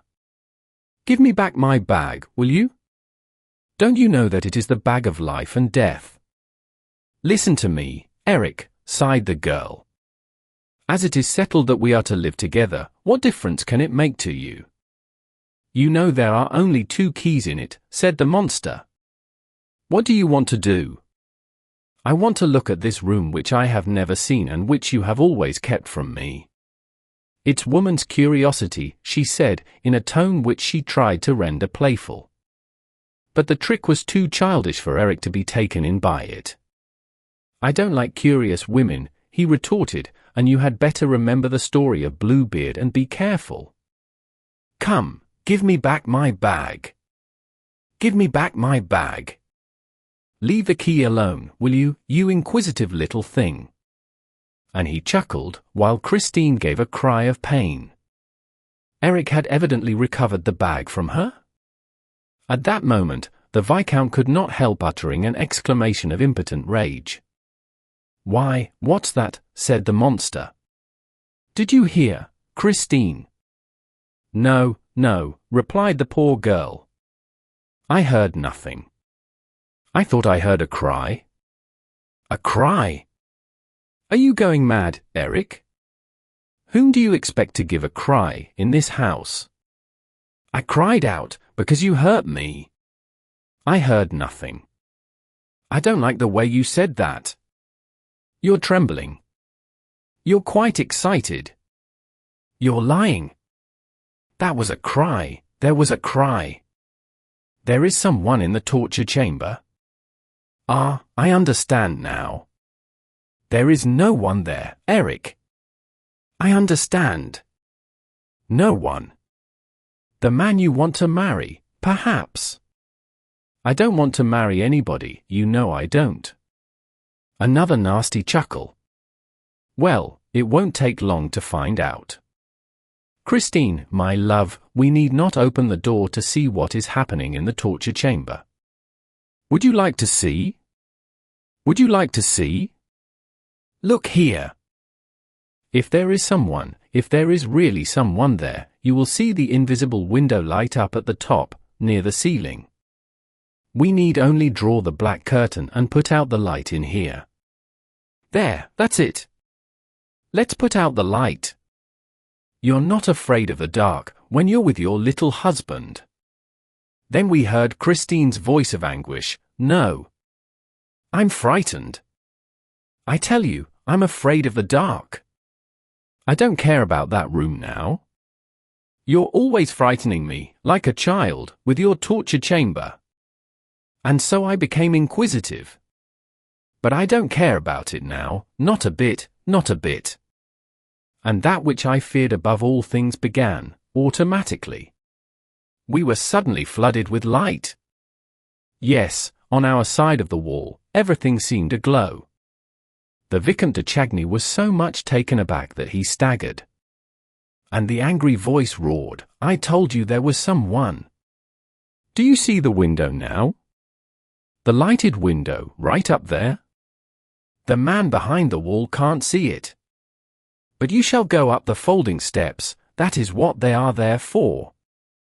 You have often asked me to tell you, and now you know. They are there to give a peep into the torture chamber, you inquisitive little thing. What tortures? Who is being tortured? Eric, Eric, say you are only trying to frighten me. Say it, if you love me, Eric. There are no tortures, are there? Go and look at the little window, dear. I do not know if the Viscount heard the girl's swooning voice, for he was too much occupied by the astounding spectacle that now appeared before his distracted gaze. As for me, I had seen that sight too often, through the little window, at the time of the rosy hours of Mazenderan, and I cared only for what was being said next door, seeking for a hint how to act, what resolution to take. Go and peep through the little window. Tell me what he looks like. We heard the steps being dragged against the wall. Up with you. No. No, I will go up myself, dear. Oh, very well, I will go up. Let me go. Oh, my darling, my darling. How sweet of you. How nice of you to save me the exertion at my age. Tell me what he looks like. At that moment, we distinctly heard these words above our heads, "There is no one there, dear." No one? Are you sure there is no one? Why, of course not, no one. Well, that's all right. What's the matter, Christine? You're not going to faint, are you, as there is no one there? Here, come down, there. Pull yourself together, as there is no one there. But how do you like the landscape? Oh, very much. There, that's better. You're better now, are you not? That's all right, you're better. No excitement. And what a funny house, isn't it, with landscapes like that in it? Yes, it's like the Musée Grevin. But, say, Eric, there are no torches in there. What a fright you gave me. Why, as there is no one there. Did you design that room? It's very handsome. You're a great artist, Eric. Yes, a great artist, in my own line. But tell me, Eric, why did you call that room the torture chamber? Oh, it's very simple. First of all, what did you see? I saw a forest. And what is in a forest? Trees. And what is in a tree? Birds. Did you see any birds? No, I did not see any birds. Well, what did you see? Think. You saw branches, and what are the branches? Asked the terrible voice. There's a gibbet. That is why I call my wood the torture chamber. You see, it's all a joke. I never express myself like other people. But I am very tired of it. I'm sick and tired of having a forest and a torture chamber in my house, and of living like a mountebank in a house with a false bottom. I'm tired of it. I want to have a nice, quiet flat, with ordinary doors and windows and a wife inside it, like anybody else. A wife whom I could love and take out on Sundays and keep amused on weekdays. Here, shall I show you some card tricks? That will help us to pass a few minutes, while waiting for 11 o'clock tomorrow evening. My dear little Christine. Are you listening to me? Tell me you love me. No, you don't love me, but no matter, you will. Once, you could not look at my mask because you knew what was behind. And now you don't mind looking at it, and you forget what is behind. One can get used to everything, if one wishes. Plenty of young people who did not care for each other before marriage have adored each other since. Oh, I don't know what I am talking about. But you would have lots of fun with me.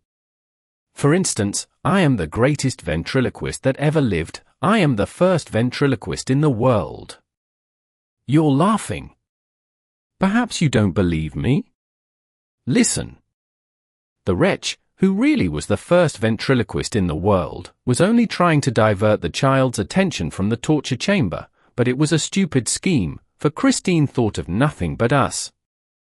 She repeatedly besought him, in the gentlest tones which she could assume, put out the light in the little window. Eric, do put out the light in the little window. For she saw that this light, which appeared so suddenly and of which the monster had spoken in so threatening a voice, must mean something terrible. One thing must have pacified her for a moment, and that was seeing the two of us, behind the wall, in the midst of that resplendent light, alive and well. But she would certainly have felt much easier if the light had been put out. Meantime, the other had already begun to play the ventriloquist. He said, "Here, I raise my mask a little." Oh, only a little. You see my lips, such lips as I have? They're not moving. My mouth is closed, such mouth as I have, and yet you hear my voice. Where will you have it? In your left ear? In your right ear? In the table? In those little ebony boxes on the mantelpiece? Listen, dear, it's in the little box on the right of the mantelpiece. What does it say? Shall I turn the scorpion? And now, crack! What does it say in the little box on the left? Shall I turn the grasshopper? And now, crack! Here it is in the little leather bag. What does it say? I am the little bag of life and death. And now, crack! It is in Carlotta's throat, in Carlotta's golden throat, in Carlotta's crystal throat, as I live. What does it say? It says, it's I, Mr. Toad, it's I singing. I feel without alarm coack with its melody in wind missy oack. And now, crack! It is on a chair in the ghost's box and it says, Madame Carlotta is singing tonight to bring the chandelier down.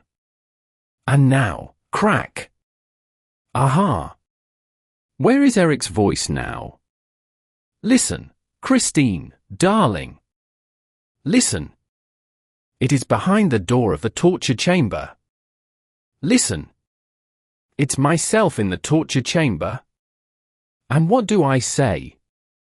I say, woe to them that have a nose, a real nose, and come to look round the torture chamber. Aha, aha, aha. Oh, the ventriloquist's terrible voice. It was everywhere, everywhere. It passed through the little invisible window, through the walls. It ran around us, between us. Eric was there, speaking to us. We made a movement as though to fling ourselves upon him. But already, swifter, more fleeting than the voice of the echo, Eric's voice had leaped back behind the wall. Soon we heard nothing more at all, for this is what happened, Eric. Eric, said Christine's voice. You tire me with your voice. Don't go on, Eric. Isn't it very hot here? Oh, yes, replied Eric's voice, the heat is unendurable. But what does this mean? The wall is really getting quite hot. The wall is burning. I'll tell you, Christine, dear, it is because of the forest next door. Well, what has that to do with it? The forest. Why, didn't you see that it was an African forest? And the monster laughed so loudly and hideously that we could no longer distinguish Christine's supplicating cries.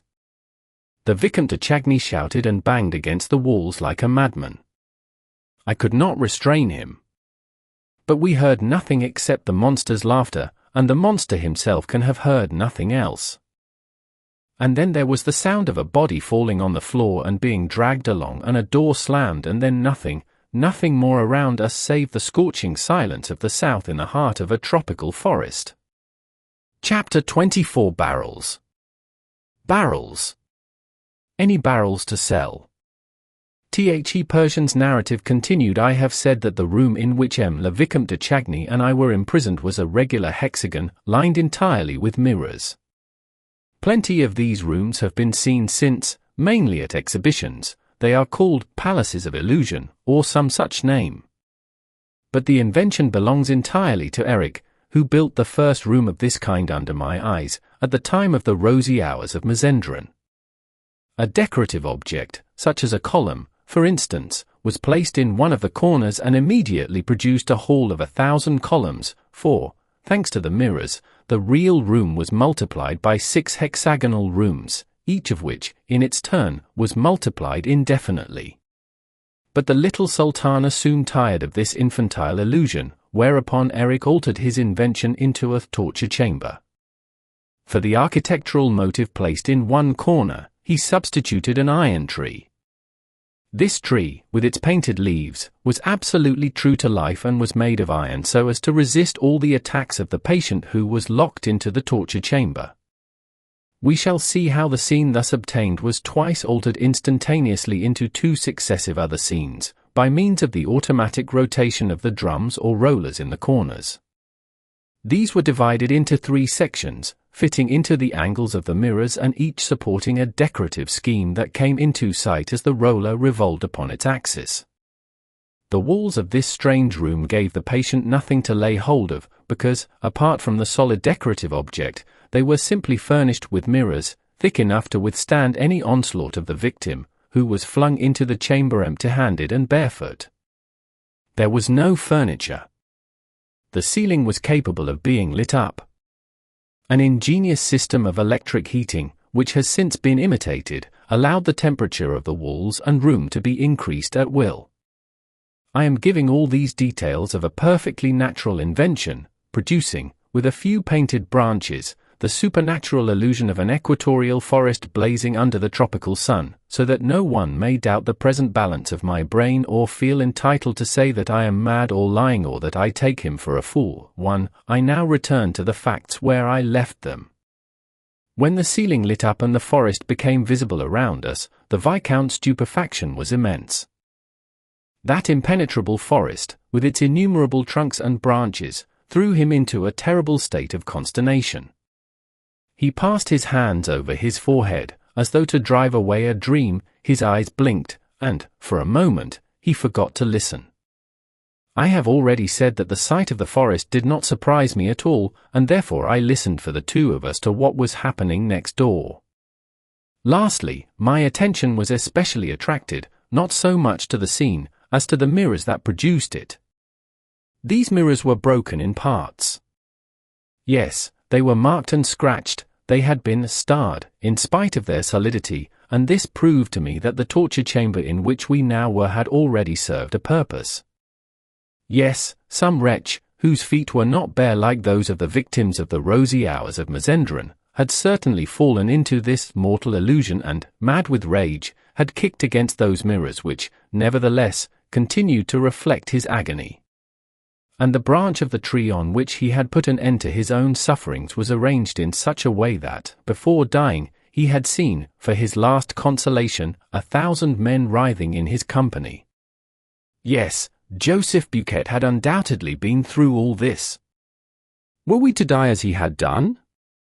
I did not think so, for I knew that we had a few hours before us and that I could employ them to better purpose than Joseph Buquet was able to do. After all, I was thoroughly acquainted with most of Eric's tricks, and now or never was the time to turn my knowledge to account. To begin with, I gave up every idea of returning to the passage that had brought us to that accursed chamber. I did not trouble about the possibility of working the inside stone that closed the passage, and this for the simple reason that to do so was out of the question.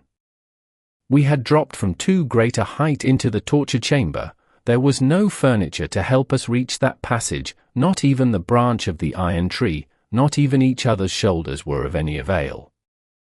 There was only one possible outlet, that opening into the Louis-Philippe room in which Eric and Christine Daaé were. But though this outlet looked like an ordinary door on Christine's side, it was absolutely invisible to us. We must therefore try to open it without even knowing where it was. When I was quite sure that there was no hope for us from Christine Daaé's side, when I had heard the monster dragging the poor girl from the Louis-Philippe room lest she should interfere with our tortures, I resolved to set to work without delay. But I had first to calm M. de Chagny, who was already walking about like a madman, uttering incoherent cries. The snatches of conversation which he had caught between Christine and the monster had contributed not a little to drive him beside himself. Add to that the shock of the magic forest and the scorching heat which was beginning to make the perspiration stream down his temples, and you will have no difficulty in understanding his state of mind. He shouted Christine's name, brandished his pistol, knocked his forehead against the glass in his endeavors to run down the glades of the elusive forest. In short, the torture was beginning to work its spell upon a brain unprepared for it. I did my best to induce the poor Viscount to listen to reason. I made him touch the mirrors and the iron tree and the branches and explained to him, by optical laws, all the luminous imagery by which we were surrounded and of which we need not allow ourselves to be the victims, like ordinary, ignorant people. We are in a room, a little room, that is what you must keep saying to yourself. And we shall leave the room as soon as we have found the door.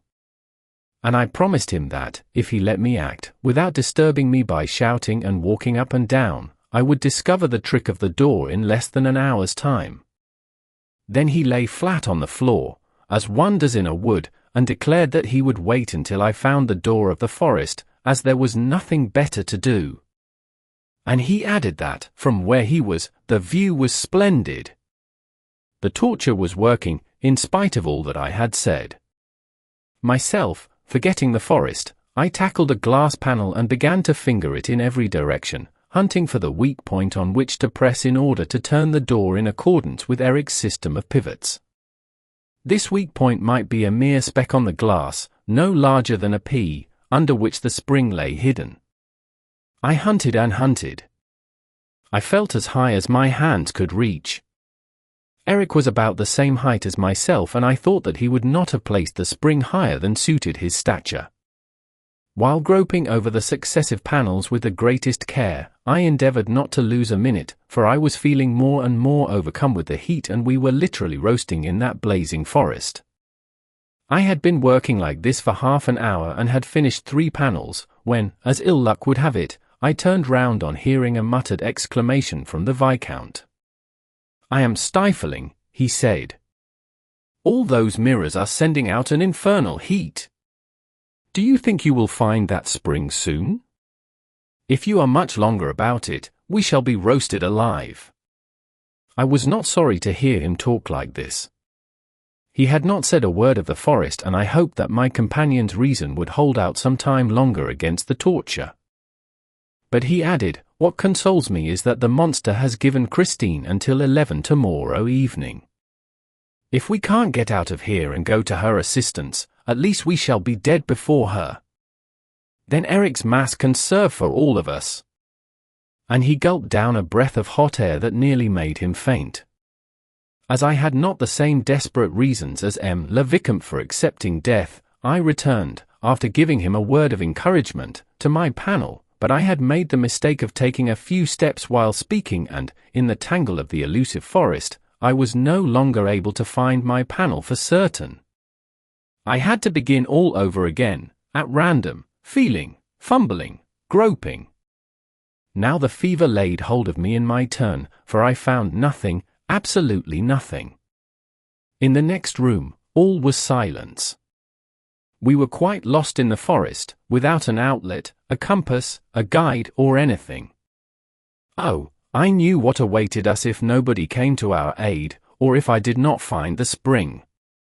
But, look as I might, I found nothing but branches, beautiful branches that stood straight up before me, or spread gracefully over my head. But they gave no shade. And this was natural enough, as we were in an equatorial forest, with the sun right above our heads, an African forest. M. de Chagny and I had repeatedly taken off our coats and put them on again, finding at one time that they made us feel still hotter and at another that they protected us against the heat. I was still making a moral resistance, but M. de Chagny seemed to me quite gone. He pretended that he had been walking in that forest for 3 days and nights, without stopping, looking for Christine Daaé.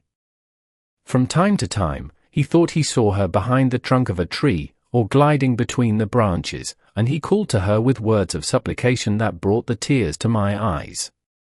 And then, at last, "Oh, how thirsty I am," he cried, in delirious accents. I too was thirsty. My throat was on fire. And yet, squatting on the floor, I went on hunting for the spring of the invisible door, especially as it was dangerous to remain in the forest as evening drew nigh. Already the shades of night were beginning to surround us. It had happened very quickly. Night falls quickly in tropical countries, suddenly, with hardly any twilight. Now night, in the forests of the equator, is always dangerous, particularly when, like ourselves, one has not the materials for a fire to keep off the beasts of prey. I did indeed try for a moment to break off the branches, which I would have lit with my dark lantern, but I knocked myself also against the mirrors and remembered, in time, that we had only images of branches to do with. The heat did not go with the daylight, on the contrary, it was now still hotter under the blue rays of the moon. I urged the Viscount to hold our weapons ready to fire and not to stray from camp, while I went on looking for my spring. Suddenly, we heard a lion roaring a few yards away. "Oh," whispered the Viscount, "he is quite close." "Don't you see him?" "There through the trees, in that thicket." "If he roars again, I will fire." And the roaring began again, louder than before. And the Viscount fired, but I do not think that he hit the lion, only he smashed a mirror, as I perceived the next morning, at daybreak. We must have covered a good distance during the night, for we suddenly found ourselves on the edge of the desert, an immense desert of sand, stones, and rocks. It was really not worthwhile leaving the forest to come upon the desert. Tired out, I flung myself down beside the Viscount, for I had had enough of looking for springs which I could not find. I was quite surprised, and I said so to the Viscount that we had encountered no other dangerous animals during the night. Usually, after the lion came the leopard and sometimes the buzz of the tsetse fly. These were easily obtained effects, and I explained to M. de Chagny that Eric imitated the roar of a lion on a long tabor or timbrel, with an ass's skin at one end. Over this skin he tied a string of catgut, which was fastened at the middle to another similar string passing through the whole length of the tabor. Eric had only to rub this string with a glove smeared with resin and, according to the manner in which he rubbed it, he imitated to perfection the voice of the lion or the leopard, or even the buzzing of the tsetse fly.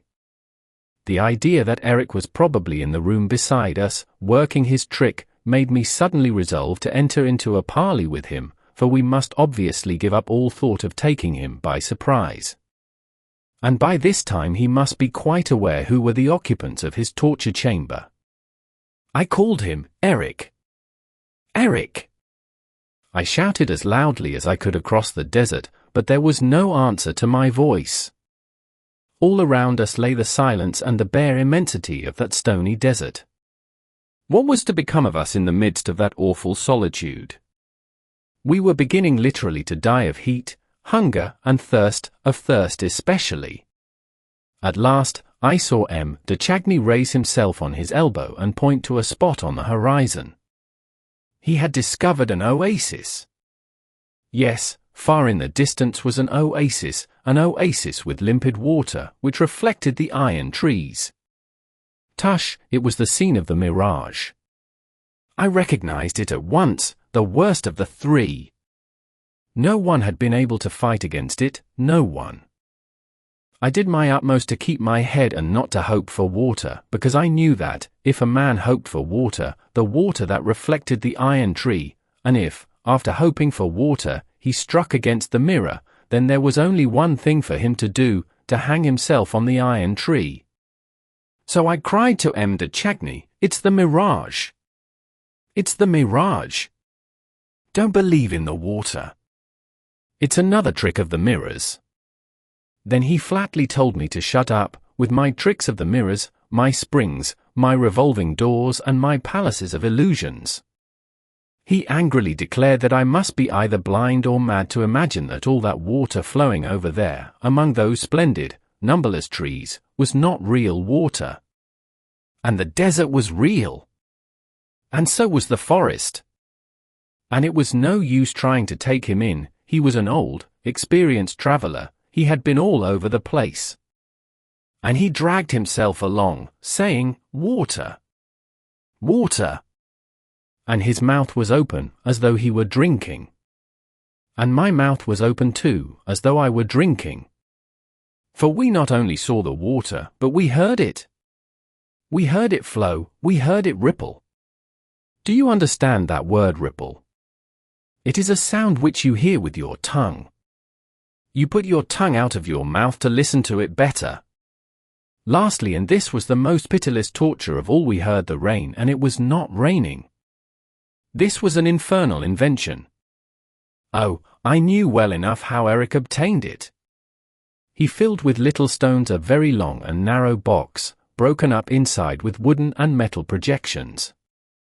The stones, in falling, struck against these projections and rebounded from one to another, and the result was a series of pattering sounds that exactly imitated a rainstorm. Ah, you should have seen us putting out our tongues and dragging ourselves toward the rippling river bank. Our eyes and ears were full of water, but our tongues were hard and dry as horn. When we reached the mirror, M. de Chagny licked it, and I also licked the glass. It was burning hot. Then we rolled on the floor with a hoarse cry of despair. De Chagny put the one pistol that was still loaded to his temple, and I stared at the Punjab lasso at the foot of the iron tree. I knew why the iron tree had returned, in this third change of scene. The iron tree was waiting for me. But as I stared at the Punjab lasso, I saw a thing that made me start so violently that De Chagny delayed his attempt at suicide. I took his arm. And then I caught the pistol from him, and then I dragged myself on my knees toward what I had seen. I had discovered, near the Punjab lasso, in a groove in the floor, a black-headed nail of which I knew the use. At last I had discovered the spring. I felt the nail. I lifted a radiant face to De Chagny. The black-headed nail yielded to my pressure. And then we saw not a door opened in the wall, but a cellar flap released in the floor. Cool air came up to us from the black hole below. We stooped over that square of darkness as though over a limpid well. With our chins in the cool shade, we drank it in. And we bent lower and lower over the trapdoor. What could there be in that cellar which opened before us? Water? Water to drink? I thrust my arm into the darkness and came upon a stone and another stone, a staircase, a dark staircase leading into the cellar. The Viscount wanted to fling himself down the hole, but I, fearing a new trick of the monsters, stopped him, turned on my dark lantern and went down first. The staircase was a winding one and led down into pitchy darkness. But oh, how deliciously cool were the darkness and the stairs! The lake could not be far away. We soon reached the bottom. Our eyes were beginning to accustom themselves to the dark, to distinguish shapes around us, circular shapes, on which I turned the light of my lantern. Barrels! We were in Eric's cellar. It was here that he must keep his wine and perhaps his drinking water. I knew that Eric was a great lover of good wine. Ah, there was plenty to drink here. De Chagny patted the round shapes and kept on saying, barrels. Barrels. What a lot of barrels. Indeed, there was quite a number of them, symmetrically arranged in 2 rows, one on either side of us. They were small barrels, and I thought that Eric must have selected them of that size to facilitate their carriage to the house on the lake. We examined them successively, to see if one of them had not a funnel, showing that it had been tapped at some time or another. But all the barrels were hermetically closed. Then, after half lifting one to make sure it was full, we went on our knees and, with the blade of a small knife which I carried, I prepared to stave in the bunghole. At that moment, I seemed to hear, coming from very far, a sort of monotonous chant which I knew well, from often hearing it in the streets of Paris, barrels. Barrels. Any barrels to sell? My hand desisted from its work. De Chagny had also heard. He said, "That's funny. It sounds as if the barrel were singing." The song was renewed, farther away, barrels. Barrels. Any barrels to sell? "Oh, I swear," said the Viscount, "that the tune dies away in the barrel." We stood up and went to look behind the barrel. "It's inside," said de Chagny, "it's inside." But we heard nothing there and were driven to accuse the bad condition of our senses. And we returned to the bunghole. De Chagny put his 2 hands together underneath it and, with a last effort, I burst the bung. "What's this?" cried the Viscount. "This isn't water." The Viscount put his 2 full hands close to my lantern. I stooped to look, and at once threw away the lantern with such violence that it broke and went out, leaving us in utter darkness. What I had seen in de Chagny's hands was gunpowder. It is very natural that, at the time when the Persian was writing, he should take so many precautions against any spirit of incredulity on the part of those who were likely to read his narrative. Nowadays, when we have all seen this sort of room, his precautions would be superfluous. Chapter 25: The Scorpion or the Grasshopper, which? Persian's narrative concluded the discovery flung us into a state of alarm that made us forget all our past and present sufferings. We now knew all that the monster meant to convey when he said to Christine Daaé, yes or no.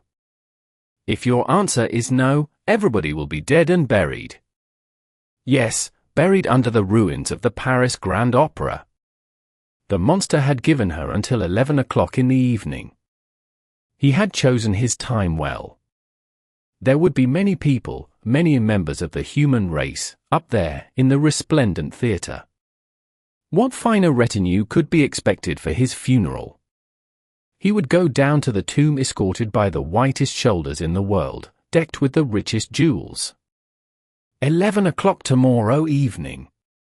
We were all to be blown up in the middle of the performance if Christine Daaé said no. 11 o'clock tomorrow evening. And what else could Christine say but no? Would she not prefer to espouse death itself rather than that living corpse? She did not know that on her acceptance or refusal depended the awful fate of many members of the human race. 11 o'clock tomorrow evening. And we dragged ourselves through the darkness, feeling our way to the stone steps, for the light in the trap-door overhead that led to the room of mirrors was now extinguished, and we repeated to ourselves, 11 o'clock tomorrow evening. At last, I found the staircase. But suddenly I drew myself up on the first step, for a terrible thought had come to my mind, what is the time? What was the time? For, after all, 11 o'clock tomorrow evening might be now, might be this very moment. Who could tell us the time? We seemed to have been imprisoned in that hell for days and days, for years, since the beginning of the world. Perhaps we should be blown up then and there. A sound. A crack. Did you hear that? There, in the corner, good heavens. Like a sound of machinery. Again. Oh, for a light. Perhaps it's the machinery that is to blow everything up. I tell you, a cracking sound, are you deaf? de Chagny and I began to yell like madmen. Fear spurred us on. We rushed up the treads of the staircase, stumbling as we went, anything to escape the dark, to return to the mortal light of the room of mirrors. We found the trapdoor still open, but it was now as dark in the room of mirrors as in the cellar which we had left. We dragged ourselves along the floor of the torture chamber, the floor that separated us from the powder magazine. What was the time? We shouted, we called de Chagny to Christine, I to Eric. I reminded him that I had saved his life. But no answer, save that of our despair, of our madness. What was the time? We argued, we tried to calculate the time which we had spent there, but we were incapable of reasoning. If only we could see the face of a watch. Mine had stopped, but de Chagny's was still going. He told me that he had wound it up before dressing for the opera. We had not a match upon us. And yet we must know. de Chagny broke the glass of his watch and felt the two hands. He questioned the hands of the watch with his fingertips, going by the position of the ring of the watch. Judging by the space between the hands, he thought it might be just 11 o'clock. But perhaps it was not the 11 o'clock of which we stood in dread. Perhaps we had still 12 hours before us. Suddenly, I exclaimed, "Hush!" I seemed to hear footsteps in the next room. Someone tapped against the wall. Christine Daaé's voice said, "Raoul. Raoul." We were now all talking at once, on either side of the wall. Christine sobbed. She was not sure that she would find de Chagny alive. The monster had been terrible, it seemed, had done nothing but rave, waiting for her to give him the yes, which she refused. And yet she had promised him that yes, if he would take her to the torture chamber. But he had obstinately declined, and had uttered hideous threats against all the members of the human race. At last, after hours and hours of that hell, he had that moment gone out, leaving her alone to reflect for the last time. Hours and hours? What is the time now? What is the time, Christine? It is 11 o'clock. 11 o'clock, all but 5 minutes. But which 11 o'clock? The 11 o'clock that is to decide life or death. He told me so just before he went. He is terrible.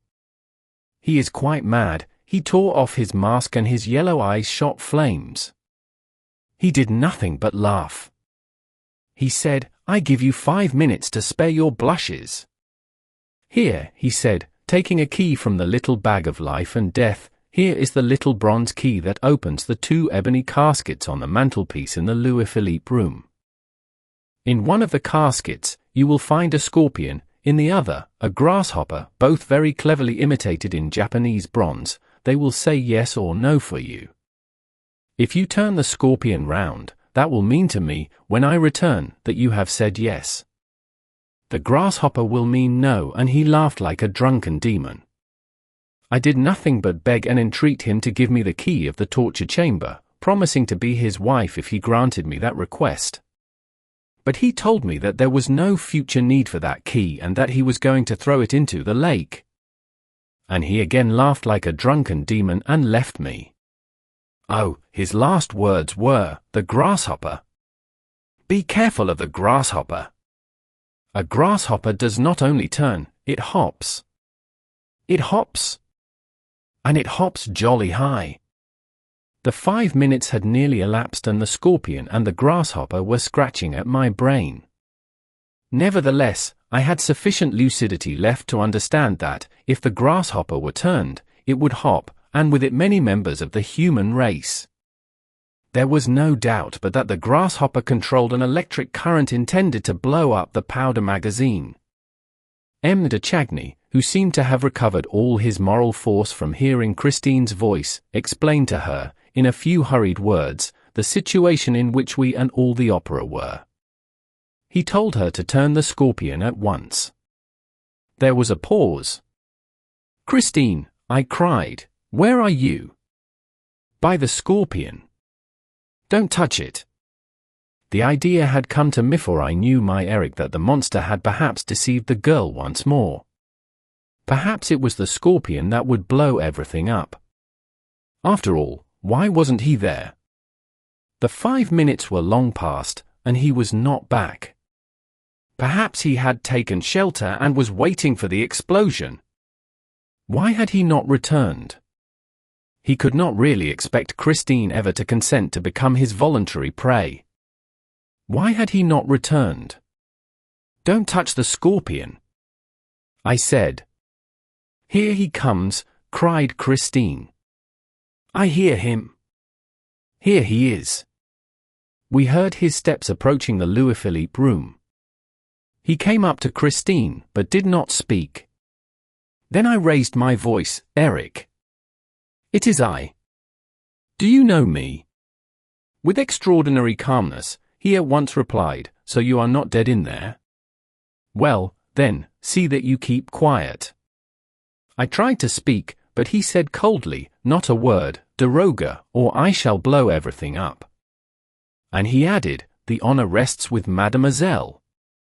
Mademoiselle has not touched the scorpion. How deliberately he spoke. Mademoiselle has not touched the grasshopper with that composure, but it is not too late to do the right thing. There, I open the caskets without a key, for I am a trapdoor lover and I open and shut what I please and as I please. I open the little ebony caskets. Mademoiselle, look at the little dears inside. Aren't they pretty? If you turn the grasshopper, Mademoiselle, we shall all be blown up. There is enough gunpowder under our feet to blow up a whole quarter of Paris. If you turn the scorpion, Mademoiselle, all that powder will be soaked and drowned. Mademoiselle, to celebrate our wedding, you shall make a very handsome present to a few hundred Parisians who are at this moment applauding a poor masterpiece of Meyerbeer's. You shall make them a present of their lives. For, with your own fair hands, you shall turn the scorpion. And merrily, merrily, we will be married. A pause, and then, if, in 2 minutes, Mademoiselle, you have not turned the scorpion, I shall turn the grasshopper, and the grasshopper, I tell you, hops jolly high." The terrible silence began anew. The Vicomte de Chagny, realizing that there was nothing left to do but pray, went down on his knees and prayed. As for me, my blood beat so fiercely that I had to take my heart in both hands, lest it should burst. At last, we heard Eric's voice. "The 2 minutes are past. Goodbye, mademoiselle." "Hop, grasshopper." "Eric," cried Christine, "do you swear to me, monster, do you swear to me that the scorpion is the one to turn?" "Yes, to hop at our wedding." "Ah, you see. You said, to hop. At our wedding, ingenious child." The scorpion opens the ball. "But that will do." "You won't have the scorpion?" "Then I turn the grasshopper." "Eric!" "Enough!" I was crying out in concert with Christine. M. de Chagny was still on his knees, praying. "Eric! I have turned the scorpion." "Oh, the second through which we passed." Waiting to find ourselves in fragments, amid the roar and the ruins. Feeling something crack beneath our feet, hearing an appalling hiss through the open trap-door, a hiss like the first sound of a rocket. It came softly, at first, then louder, then very loud. But it was not the hiss of fire. It was more like the hiss of water. And now it became a gurgling sound, guggle. Guggle. We rushed to the trap-door. All our thirst, which vanished when the terror came, now returned with the lapping of the water. The water rose in the cellar, above the barrels, the powder barrels of barrels. Barrels. Any barrels to sell. And we went down to it with parched throats. It rose to our chins, to our mouths. And we drank. We stood on the floor of the cellar and drank. And we went up the stairs again in the dark, step by step, went up with the water. The water came out of the cellar with us and spread over the floor of the room. If this went on, the whole house on the lake would be swamped. The floor of the torture chamber had itself become a regular little lake, in which our feet splashed. Surely there was water enough now? Eric must turn off the tap. Eric! Eric! That is water enough for the gunpowder. Turn off the tap. Turn off the scorpion. But Eric did not reply. We heard nothing but the water rising. It was halfway to our waists. "Christine," cried M. de Chagny. "Christine! The water is up to our knees." But Christine did not reply. We heard nothing but the water rising. No one in the next room, no one to turn the tap, no one to turn the scorpion.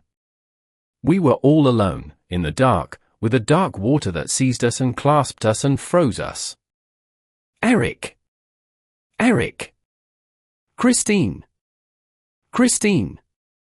By this time, we had lost our foothold and were spinning round in the water, carried away by an irresistible whirl, for the water turned with us and dashed us against the dark mirror, which thrust us back again, and our throats, raised above the whirlpool, roared aloud. Were we to die here, drowned in the torture chamber? I had never seen that. Eric, at the time of the rosy hours of Mazendran, had never shown me that, through the little invisible window. Eric! Eric! I cried. I saved your life. Remember. You were sentenced to death. But for me, you would be dead now. Eric! We whirled around in the water like so much wreckage. But, suddenly, my straying hand seized the trunk of the iron tree. I called M. de Chagny, and we both hung to the branch of the iron tree. And the water rose still higher. Oh! Oh! Can you remember? How much space is there between the branch of the tree and the dome-shaped ceiling? Do try to remember. After all, the water may stop, It must find its level. There, I think it is stopping. No, no, oh, horrible. Swim. Swim for your life. Our arms became entangled in the effort of swimming, we choked, we fought in the dark water. Already we could hardly breathe the dark air above the dark water, the air which escaped, which we could hear escaping through some vent hole or other. Oh, let us turn and turn and turn until we find the air hole and then glue our mouths to it. But I lost my strength. I tried to lay hold of the walls. Oh, how those glass walls slipped from under my groping fingers. We whirled round again. We began to sink. One last effort. A last cry, Eric. Christine. Guggle, guggle, guggle, in our ears. Guggle. Guggle. At the bottom of the dark water, our ears went, guggle. Guggle. And, before losing consciousness entirely, I seemed to hear, between two guggles, barrels. Barrels. Any barrels to sell? Chapter 26. The end of the ghost's love story. The previous chapter marks the conclusion of the written narrative which the Persian left behind him. Notwithstanding the horrors of a situation which seemed definitely to abandon them to their deaths, M. de Chagny and his companion were saved by the sublime devotion of Christine Daaé. And I had the rest of the story from the lips of the daroga himself. When I went to see him, he was still living in his little flat in the Rue de Rivoli, opposite the Tuileries. He was very ill, and it required all my order as an historian pledged to the truth to persuade him to live the incredible tragedy over again for my benefit. His faithful old servant Darius showed me into him. The daroga received me at a window overlooking the garden of the Tuileries. He still had his magnificent eyes, but his poor face looked very worn. He had shaved the whole of his head, which was usually covered with an astrakhan cap. He was dressed in a long, plain coat and amused himself by unconsciously twisting his thumbs inside the sleeves, but his mind was quite clear, and he told me his story with perfect lucidity. It seems that, when he opened his eyes, the daroga found himself lying on a bed. M. de Chagny was on a sofa, beside the wardrobe. An angel and a devil were watching over them. After the deceptions and illusions of the torture chamber, the precision of the details of that quiet little middle-class room seemed to have been invented for the express purpose of puzzling the mind of the mortal rash enough to stray into that abode of living nightmare. The wooden bedstead, the waxed mahogany chairs, the chest of drawers, those brasses, the little square antimacassars carefully placed on the backs of the chairs, the clock on the mantelpiece and the harmless-looking ebony caskets at either end, lastly, the whatnot filled with shells, with red pincushions, with mother-of-pearl boats and an enormous ostrich egg, the whole discreetly lighted by a shaded lamp standing on a small round table, this collection of ugly, peaceable, reasonable furniture, at the bottom of the opera cellars, bewildered the imagination more than all the late fantastic happenings. And the figure of the masked man seemed all the more formidable in this old-fashioned, neat and trim little frame. It bent down over the Persian and said, in his ear, "Are you better, daroga? You are looking at my furniture? It is all that I have left of my poor unhappy mother." Christine Daaé did not say a word. She moved about noiselessly, like a sister of charity, who had taken a vow of silence. She brought a cup of cordial, or of hot tea, he did not remember which. The man in the mask took it from her hands and gave it to the Persian. M. de Chagny was still sleeping. Eric poured a drop of rum into the daroga's cup and, pointing to the Viscount, said, "He came to himself long before we knew if you were still alive, daroga. He is quite well. He is asleep. We must not wake him." Eric left the room for a moment, and the Persian raised himself on his elbow, looked around him and saw Christine Daaé sitting by the fireside. He spoke to her, called her, but he was still very weak and fell back on his pillow. Christine came to him, laid her hand on his forehead and went away again. And the Persian remembered that, as she went, she did not give a glance at Emma de Chagny, who, it is true, was sleeping peacefully, and she sat down again in her chair by the chimney corner, silent as a sister of charity who had taken a vow of silence. Eric returned with some little bottles which he placed on the mantelpiece. And, again in a whisper, so as not to wake Emma de Chagny, he said to the Persian, after sitting down and feeling his pulse, "You are now saved, both of you. And soon I shall take you up to the surface of the earth, to please my wife." Thereupon he rose, without any further explanation, and disappeared once more. The Persian now looked at Christine's quiet profile under the lamp. She was reading a tiny book, with gilt edges, like a religious book. There are editions of the imitation that look like that. The Persian still had in his ears the natural tone in which the other had said, "To please my wife." Very gently, he called her again, but Christine was wrapped up in her book and did not hear him. Eric returned, mixed the daroga a draught and advised him not to speak to his wife again nor to anyone, because it might be very dangerous to everybody's health. Eventually, the Persian fell asleep, like Emma de Chagny, and did not wake until he was in his own room, nursed by his faithful Darius, who told him that, on the night before, he was found propped against the door of his flat, where he had been brought by a stranger, who rang the bell before going away. As soon as the daroga recovered his strength and his wits, he sent to Count Philippe's house to inquire after the Viscount's health. The answer was that the young man had not been seen and that Count Philippe was dead. His body was found on the bank of the Opera Lake, on the Rue Scribe side. The Persian remembered the requiem mass which he had heard from behind the wall of the torture chamber, and had no doubt concerning the crime and the criminal. Knowing Eric as he did, he easily reconstructed the tragedy. Thinking that his brother had run away with Christine Daaé, Philippe had dashed in pursuit of him along the Brussels road, where he knew that everything was prepared for the elopement. Failing to find the pair, he hurried back to the opera, remembered Raoul's strange confidence about his fantastic rival and learned that the Viscount had made every effort to enter the cellars of the theatre and that he had disappeared, leaving his hat in the prima donna's dressing room beside an empty pistol case. And the Count, who no longer entertained any doubt of his brother's madness, in his turn darted into that infernal underground maze. This was enough, in the Persian's eyes, to explain the discovery of the Comte de Chagny's corpse on the shore of the lake, where the siren, Eric's siren, kept watch. The Persian did not hesitate. He determined to inform the police.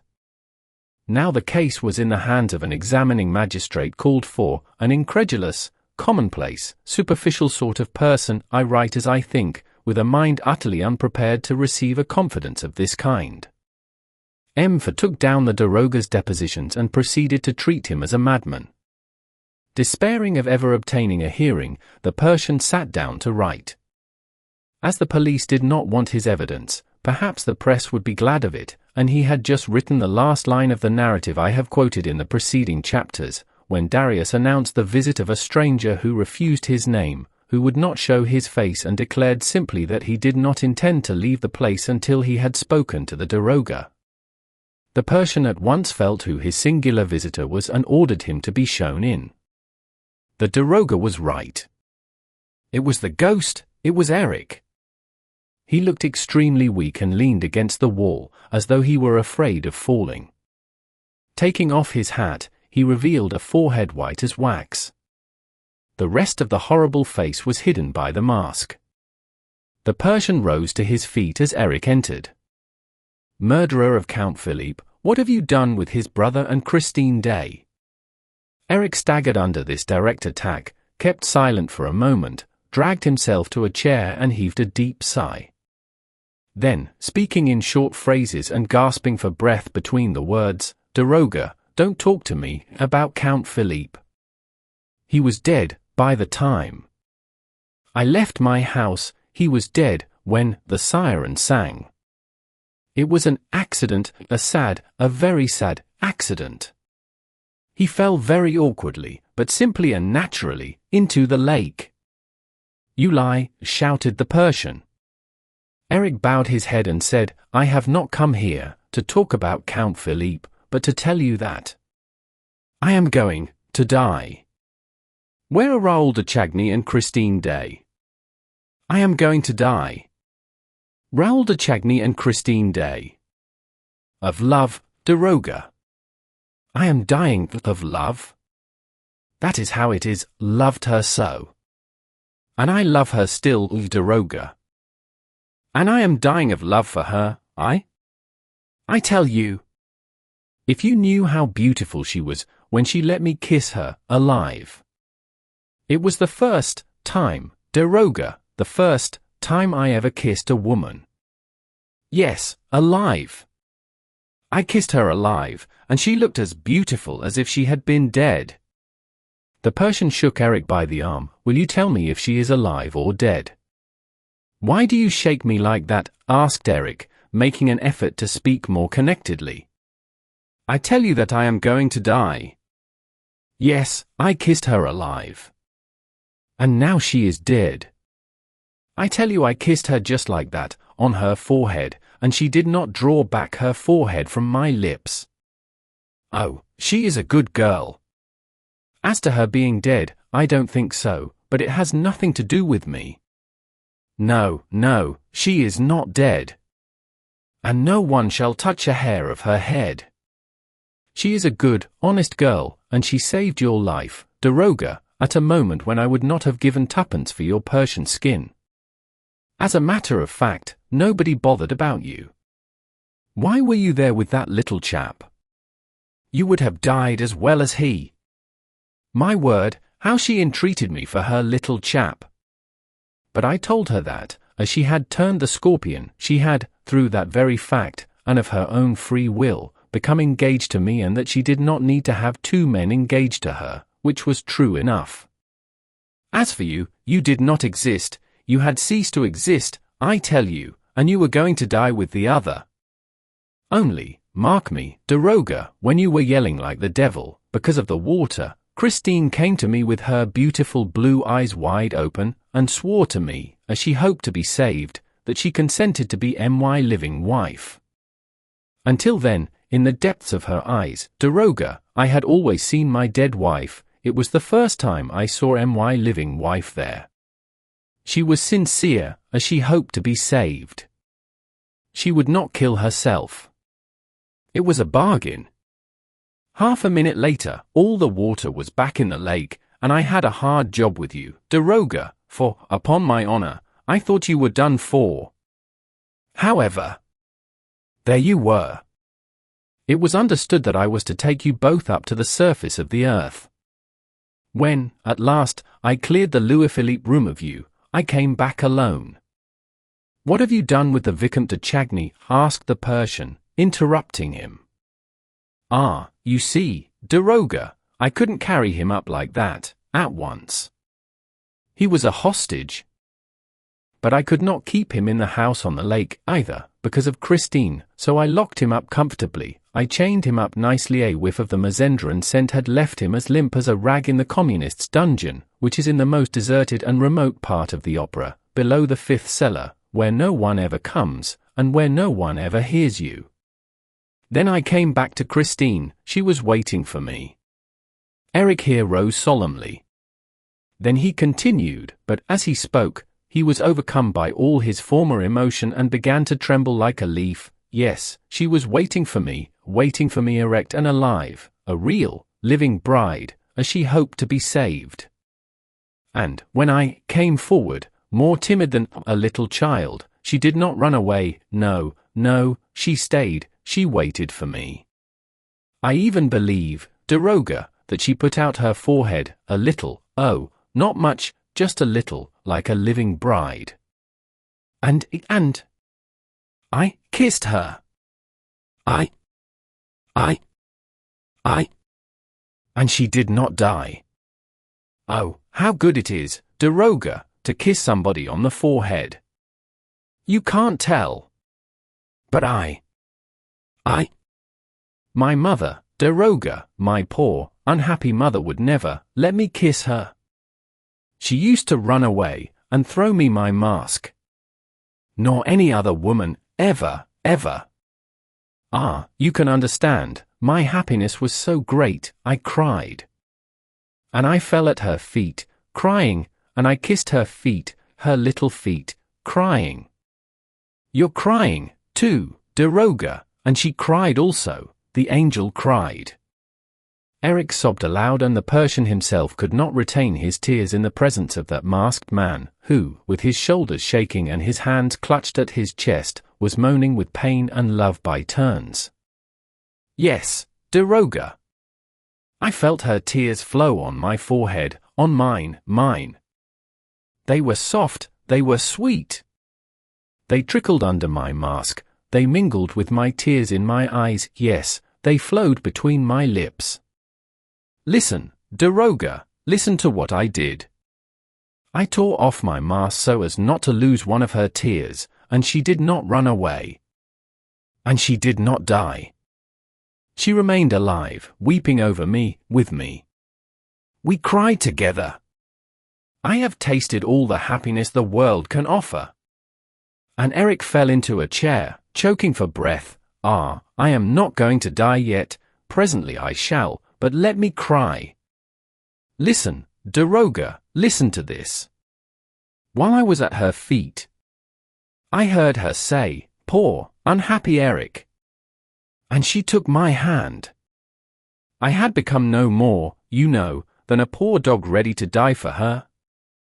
I mean it, Daroga. I held in my hand a ring, a plain gold ring which I had given her, which she had lost, and which I had found again, a wedding ring, you know. I slipped it into her little hand and said, there. Take it. Take it for you, and him. It shall be my wedding present, a present from your poor, unhappy Eric. I know you love the boy, don't cry any more. She asked me, in a very soft voice, what I meant. Then I made her understand that, where she was concerned, I was only a poor dog, ready to die for her, but that she could marry the young man when she pleased, because she had cried with me and mingled her tears with mine. Eric's emotion was so great that he had to tell the Persian not to look at him, for he was choking and must take off his mask. The Daroga went to the window and opened it. His heart was full of pity, but he took care to keep his eyes fixed on the trees in the Tuileries gardens, lest he should see the monster's face. I went and released the young man, Eric continued, and told him to come with me to Christine. They kissed before me in the Louis-Philippe room. Christine had my ring. I made Christine swear to come back, one night, when I was dead, crossing the lake from the Rue Scribe side, and bury me in the greatest secrecy with the gold ring, which she was to wear until that moment. I told her where she would find my body and what to do with it. Then Christine kissed me, for the first time, herself, here, on the forehead. Don't look, Daroga, here, on the forehead, on my forehead, mine. Don't look, Daroga, and they went off together. Christine had stopped crying. I alone cried. Daroga, Daroga, if Christine keeps her promise, she will come back soon. The Persian asked him no questions. He was quite reassured as to the fate of Raoul Chaney and Christine Daaé. No one could have doubted the word of the weeping Eric that night. The monster resumed his mask and collected his strength to leave the Daroga. He told him that, when he felt his end to be very near at hand, he would send him, in gratitude for the kindness which the Persian had once shown him, that which he held dearest in the world, all Christine Daaé's papers, which she had written for Raoul's benefit and left with Eric, together with a few objects belonging to her, such as a pair of gloves, a shoe buckle and 2 pocket handkerchiefs.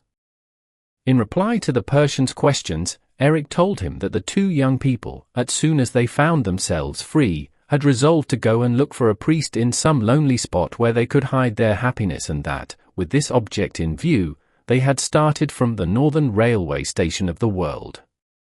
Lastly, Eric relied on the Persian, as soon as he received the promised relics and papers, to inform the young couple of his death and to advertise it in the Epoque. That was all.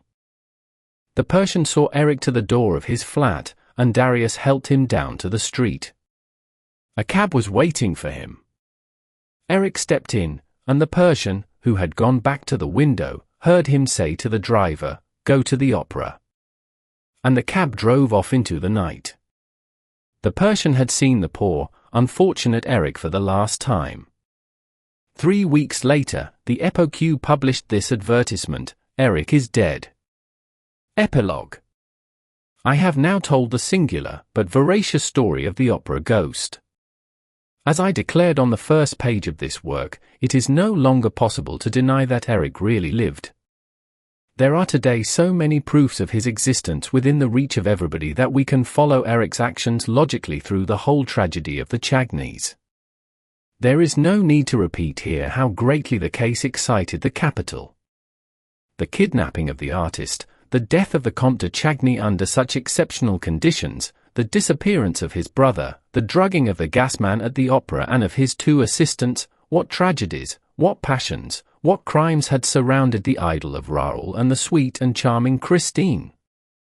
What had become of that wonderful, mysterious artist of whom the world was never to hear again? She was represented as the victim of a rivalry between the 2 brothers, and nobody suspected what had really happened. Nobody understood that, as Raoul and Christine had both disappeared, both had withdrawn far from the world to enjoy a happiness which they would not have cared to make public after the inexplicable death of Count Philippe. They took the train one day from the northern railway station of the world. Possibly, I too shall take the train at that station, one day, and go and seek around thy lakes, O Norway, O silent Scandinavia, for the perhaps still living traces of Raoul and Christine and also of Mama Valeroux, who disappeared at the same time. Possibly, some day, I shall hear the lonely echoes of the north repeat the singing of her who knew the angel of music. Long after the case was pigeonholed by the unintelligent care of M. le Juge d'Instruction 4, the newspapers made efforts, at intervals, to fathom the mystery. One evening paper alone, which knew all the gossip of the theatres, said, "We recognize the touch of the opera Ghost." And even that was written by way of irony. The Persian alone knew the whole truth and held the main proofs, which came to him with the pious relics promised by the Ghost. It fell to my lot to complete those proofs with the aid of the daroga himself. Day by day, I kept him informed of the progress of my inquiries, and he directed them. He had not been to the opera for years and years, but he had preserved the most accurate recollection of the building, and there was no better guide than he possible to help me discover its most secret recesses. He also told me where to gather further information, whom to ask, and he sent me to call on M. Poligny, at a moment when the poor man was nearly drawing his last breath. I had no idea that he was so very ill, and I shall never forget the effect which my questions about the ghost produced upon him. He looked at me as if I were the devil and answered only in a few incoherent sentences, which showed, however, and that was the main thing, the extent of the perturbation which O.G., in his time, had brought into that already very restless life, for M. Poligny was what people call a man of pleasure. When I came and told the Persian of the poor result of my visit to M. Poligny, the daroga gave a faint smile and said, Poligny never knew how far that extraordinary blackguard of an Eric humbugged him. The Persian, by the way, spoke of Eric sometimes as a demigod and sometimes as the lowest of the low. Poligny was superstitious and Eric knew it. Eric knew most things about the public and private affairs of the opera. When M. Poligny heard a mysterious voice tell him, in box 5, of the manner in which he used to spend his time and abuse his partner's confidence, he did not wait to hear any more. Thinking at first that it was a voice from heaven, he believed himself damned, and then, when the voice began to ask for money, he saw that he was being victimized by a shrewd blackmailer to whom Debienne himself had fallen a prey. Both of them, already tired of management for various reasons, went away without trying to investigate further into the personality of that curious O.G., who had forced such a singular memorandum book upon them. They bequeathed the whole mystery to their successors and heaved a sigh of relief when they were rid of a business that had puzzled them without amusing them in the least. I then spoke of the 2 successors and expressed my surprise that, in his Memoirs of a Manager, M. Moncharmin should describe the opera Ghost's behavior at such length in the first part of the book and hardly mention it at all in the second. In reply to this, the Persian, who knew the memoirs as thoroughly as if he had written them himself, observed that I should find the explanation of the whole business if I would just recollect the few lines which Moncharmin devotes to the ghost in the second part aforesaid. I quote these lines, which are particularly interesting because they describe the very simple manner in which the famous incident of the 20,000 francs was closed. As for O.G., some of whose curious tricks I have related in the first part of my memoirs, I will only say that he redeemed by one spontaneous fine action all the worry which he had caused my dear friend and partner and, I am bound to say, myself. He felt, no doubt, that there are limits to a joke, especially when it is so expensive and when the commissary of police has been informed, for, at the moment when we had made an appointment in our office with M. Myfroyd to tell him the whole story, a few days after the disappearance of Christine Daaé, we found, on Richard's table, a large envelope, inscribed, in red ink, with O.G.'s compliments. It contained the large sum of money which he had succeeded in playfully extracting, for the time being, from the treasury. Richard was at once of the opinion that we must be content with that and drop the business. I agreed with Richard. All's well that ends well. What do you say, O.G.? Of course, Moncharmin, especially after the money had been restored, continued to believe that he had, for a short while, been the butt of Richard's sense of humour, whereas Richard, on his side, was convinced that Moncharmin had amused himself by inventing the whole of the affair of the opera ghost, in order to revenge himself for a few jokes. I asked the Persian to tell me by what trick the ghost had taken 20,000 francs from Richard's pocket in spite of the safety pin. He replied that he had not gone into this little detail, but that, if I myself cared to make an investigation on the spot, I should certainly find the solution to the riddle in the manager's office by remembering that Eric had not been nicknamed the trapdoor lover for nothing.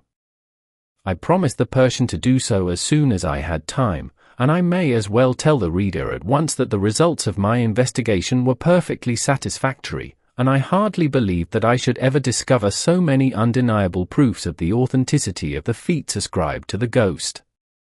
The Persian's manuscript, Christine Daaé's papers, the statements made to me by the people who used to work under M.M. Richard and Moncharmin, by little Meg herself, the worthy Madame Giry, I am sorry to say, is no more, and by Sorelli, who is now living in retirement at Louveciennes, all the documents relating to the existence of the ghost, which I propose to deposit in the archives of the opera, have been checked and confirmed by a number of important discoveries of which I am justly proud.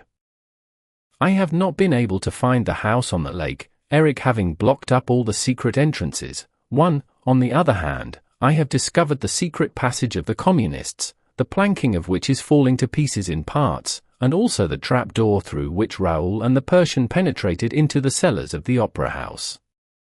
In the communists' dungeon, I noticed numbers of initials traced on the walls by the unfortunate people confined in it, and among these were an R and a C. R.C. Raoul de Chagny. The letters are there to this day. If the reader will visit the opera one morning and ask leave to stroll where he pleases, without being accompanied by a stupid guide, let him go to box 5 and knock with his fist or stick on the enormous column that separates this from the stage box. He will find that the column sounds hollow. After that, do not be astonished by the suggestion that it was occupied by the voice of the ghost. There is room inside the column for 2 men. If you are surprised that, when the various incidents occurred, no one turned round to look at the column, you must remember that it presented the appearance of solid marble, and that the voice contained in it seemed rather to come from the opposite side, for, as we have seen, the ghost was an expert ventriloquist. The column was elaborately carved and decorated with the sculptor's chisel, and I do not despair of one day discovering the ornament that could be raised or lowered at will, so as to admit of the ghost's mysterious correspondence with Mme Giry and of his generosity. However, all these discoveries are nothing, to my mind, compared with that which I was able to make, in the presence of the acting manager, in the manager's office, within a couple of inches from the desk chair, and which consisted of a trap door, the width of a board in the flooring and the length of a man's forearm and no longer, a trap door that falls back like the lid of a box, a trapdoor through which I can see a hand come and dexterously fumble at the pocket of a swallowtail coat. That is the way the 40,000 francs went. And that also is the way by which, through some trick or other, they were returned. Speaking about this to the Persian, I said, so we may take it, as the 40,000 francs were returned, that Eric was simply amusing himself with that memorandum book of his. Don't you believe it, he replied. Eric wanted money. Thinking himself without the pale of humanity, he was restrained by no scruples, and he employed his extraordinary gifts of dexterity and imagination, which he had received by way of compensation for his extraordinary ugliness, to prey upon his fellow men. His reason for restoring the 40,000 francs of his own accord was that he no longer wanted it. He had relinquished his marriage with Christine Daaé. He had relinquished everything above the surface of the earth. According to the Persian's account, Eric was born in a small town not far from Rouen. He was the son of a master mason. He ran away at an early age from his father's house, where his ugliness was a subject of horror and terror to his parents. For a time, he frequented the fairs, where a showman exhibited him as the living corpse. He seems to have crossed the whole of Europe, from fair to fair, and to have completed his strange education as an artist and magician at the very fountainhead of art and magic, among the gypsies. A period of Eric's life remained quite obscure. He was seen at the fair of Nijni Novgorod, where he displayed himself in all his hideous glory. He already sang as nobody on this earth had ever sung before. He practiced ventriloquism and gave displays of legerdemain so extraordinary that the caravans returning to Asia talked about it during the whole length of their journey. In this way, his reputation penetrated the walls of the palace at Mazandaran, where the little sultana, the favorite of the Shah-in-Shah, was boring herself to death. A dealer in furs, returning to Samarkand from Nijni Novgorod, told of the marvels which he had seen performed in Eric's tent. The trader was summoned to the palace, and the daroga of Mazandaran was told to question him. Next, the daroga was instructed to go and find Eric. He brought him to Persia, where for some months Eric's will was law. He was guilty of not a few horrors, for he seemed not to know the difference between good and evil. He took part calmly in a number of political assassinations, and he turned his diabolical inventive powers against the Emir of Afghanistan, who was at war with the Persian Empire. The Shah took a liking to him. This was the time of the rosy hours of Mazandaran, of which the daroga's narrative has given us a glimpse. Eric had very original ideas on the subject of architecture and thought out a palace much as a conjurer contrives a trick casket. The Shah ordered him to construct an edifice of this kind. Eric did so, and the building appears to have been so ingenious that His Majesty was able to move about in it unseen and to disappear without a possibility of the tricks being discovered. When the Shah-in-Shah found himself the possessor of this gem, he ordered Eric's yellow eyes to be put out. But he reflected that, even when blind, Eric would still be able to build so remarkable a house for another sovereign, and also that, as long as Eric was alive, someone would know the secret of the wonderful palace. Eric's death was decided upon, together with that of all the laborers who had worked under his orders. The execution of this abominable decree devolved upon the daroga of Mazandaran. Eric had shown him some slight services and procured him many a hearty laugh. He saved Eric by providing him with the means of escape, but nearly paid with his head for his generous indulgence. Fortunately for the daroga, a corpse, half eaten by the birds of prey, was found on the shore of the Caspian Sea, and was taken for Eric's body, because the daroga's friends had dressed the remains in clothing that belonged to Eric.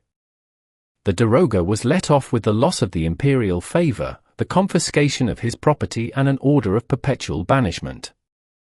As a member of the royal house, however, he continued to receive a monthly pension of a few hundred francs from the Persian treasury, and on this he came to live in Paris. As for Eric, he went to Asia Minor and thence to Constantinople, where he entered the Sultan's employment. In explanation of the services which he was able to render a monarch haunted by perpetual terrors, I need only say that it was Eric who constructed all the famous trapdoors and secret chambers and mysterious strong boxes which were found at Yildiz Kiosk after the last Turkish Revolution. He also invented those automata, dressed like the Sultan and resembling the Sultan in all respects, too, which made people believe that the commander of the faithful was awake at one place, when, in reality, he was asleep elsewhere. Of course, he had to leave the Sultan's service for the same reasons that made him fly from Persia. He knew too much. Then, tired of his adventurous, formidable and monstrous life, he longed to be someone like everybody else. And he became a contractor, like any ordinary contractor, building ordinary houses with ordinary bricks.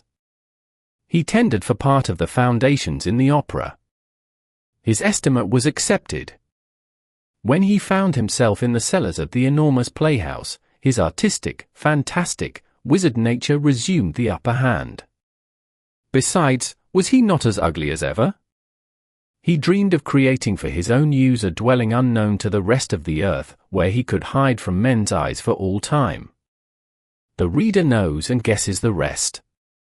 It is all in keeping with this incredible and yet veracious story. Poor, unhappy Eric. Shall we pity him? Shall we curse him? He asked only to be someone like everybody else. But he was too ugly. And he had to hide his genius or use it to play tricks with, when, with an ordinary face, he would have been one of the most distinguished of mankind. He had a heart that could have held the empire of the world, and, in the end, he had to content himself with a cellar. Ah, yes, we must needs pity the opera ghost. I have prayed over his mortal remains, that God might show him mercy notwithstanding his crimes. Yes, I am sure, quite sure that I prayed beside his body, the other day, when they took it from the spot where they were burying the phonographic records. It was his skeleton. I did not recognize it by the ugliness of the head, for all men are ugly when they have been dead as long as that, but by the plain gold ring which he wore and which Christine Daaé had certainly slipped on his finger when she came to bury him in accordance with her promise. The skeleton was lying near the little well, in the place where the angel of music first held Christine Daaé fainting in his trembling arms, on the night when he carried her down to the cellars of the opera house. And, now, what do they mean to do with that skeleton? Surely they will not bury it in the common grave. I say that the place of the skeleton of the opera ghost is in the archives of the National Academy of Music. It is no ordinary skeleton. Even so, I am convinced that it would be easy to reach it by draining the lake, as I have repeatedly requested the Ministry of Fine Arts to do. I was speaking about it to M. Dujardin-Beaumetz, the Undersecretary for Fine Arts, only 48 hours before the publication of this book. Who knows but that the score of Don Juan Triumphant might yet be discovered in the house on the lake? 2. See the interview of the special correspondent of the Matin, with Mohammed Ali Bey, on the day after the entry of the Salonika troops into Constantinople. The Paris Opera House, the scene of Gaston Leroux's novel, The Phantom of the Opera, that Mr. Leroux has used, for the scene of his story, the Paris Opera House as it really is and has not created a building out of his imagination, is shown by this interesting description of it taken from an article which appeared in Scribner's magazine in 1879, a short time after the building was completed. The new opera house, commenced under the Empire and finished under the Republic, is the most complete building of the kind in the world and in many respects the most beautiful. No European capital possesses an opera house so comprehensive in plan and execution, and none can boast an edifice equally vast and splendid. The site of the opera house was chosen in 1861. It was determined to lay the foundation exceptionally deep and strong. It was well known that water would be met with, but it was impossible to foresee at what depth or in what quantity it would be found. Exceptional depth also was necessary, as the stage arrangements were to be such as to admit a scene 50 feet high to be lowered on its frame. It was therefore necessary to lay a foundation in a soil soaked with water which should be sufficiently solid to sustain a weight of 22 million pounds, and at the same time to be perfectly dry, as the cellars were intended for the storage of scenery and properties. While the work was in progress, the excavation was kept free from water by means of 8 pumps, worked by steam power, and in operation, without interruption, day and night, from March 2nd to October 13th. The floor of the cellar was covered with a layer of concrete, then with 2 coats of cement, another layer of concrete and a coat of bitumen. The wall includes an outer wall built as a cofferdam, a brick wall, a coat of cement, and a wall proper, a little over a yard thick. After all this was done, the hole was filled with water, in order that the fluid, by penetrating into the most minute interstices, might deposit a sediment which would close them more surely and perfectly than it would be possible to do by hand. 12 years elapsed before the completion of the building, and during that time it was demonstrated that the precautions taken secured absolute impermeability and solidity. The events of 1870 interrupted work just as it was about to be prosecuted most vigorously, and the new opera house was put to new and unexpected uses. During the siege, it was converted into a vast military storehouse and filled with a heterogeneous mass of goods. After the siege, the building fell into the hands of the Commune and the roof was turned into a balloon station. The damage done, however, was slight. The fine stone employed in the construction was brought from quarries in Sweden, Scotland, Italy, Algeria, Finland, Spain, Belgium and France. While work on the exterior was in progress, the building was covered in by a wooden shell, rendered transparent by thousands of small panes of glass. In 1867 a swarm of men, supplied with hammers and axes, stripped the house of its habit, and showed in all its splendor the great structure. No picture can do justice to the rich colors of the edifice or to the harmonious tone resulting from the skillful use of many diverse materials. The effect of the frontage is completed by the cupola of the auditorium, topped with a cap of bronze sparingly adorned with gilding. Farther on a level with the towers of Notre Dame, is the gable end of the roof of the stage, a Pegasus, by M. Le Queen, rising at either end of the roof, and a bronze group by M. a Millet, representing Apollo lifting his golden lyre, commanding the apex. Apollo, it may here be mentioned, is useful as well as ornamental, for his lyre is tipped with a metal point which does duty as a lightning rod, and conducts the fluid to the body and down the nether limbs of the god. The spectator, having climbed 10 steps and left behind him a gateway, reaches a vestibule in which are statues of Lully, Rameau, Gluck, and Handel. 10 steps of green Swedish marble lead to a second vestibule for ticket sellers.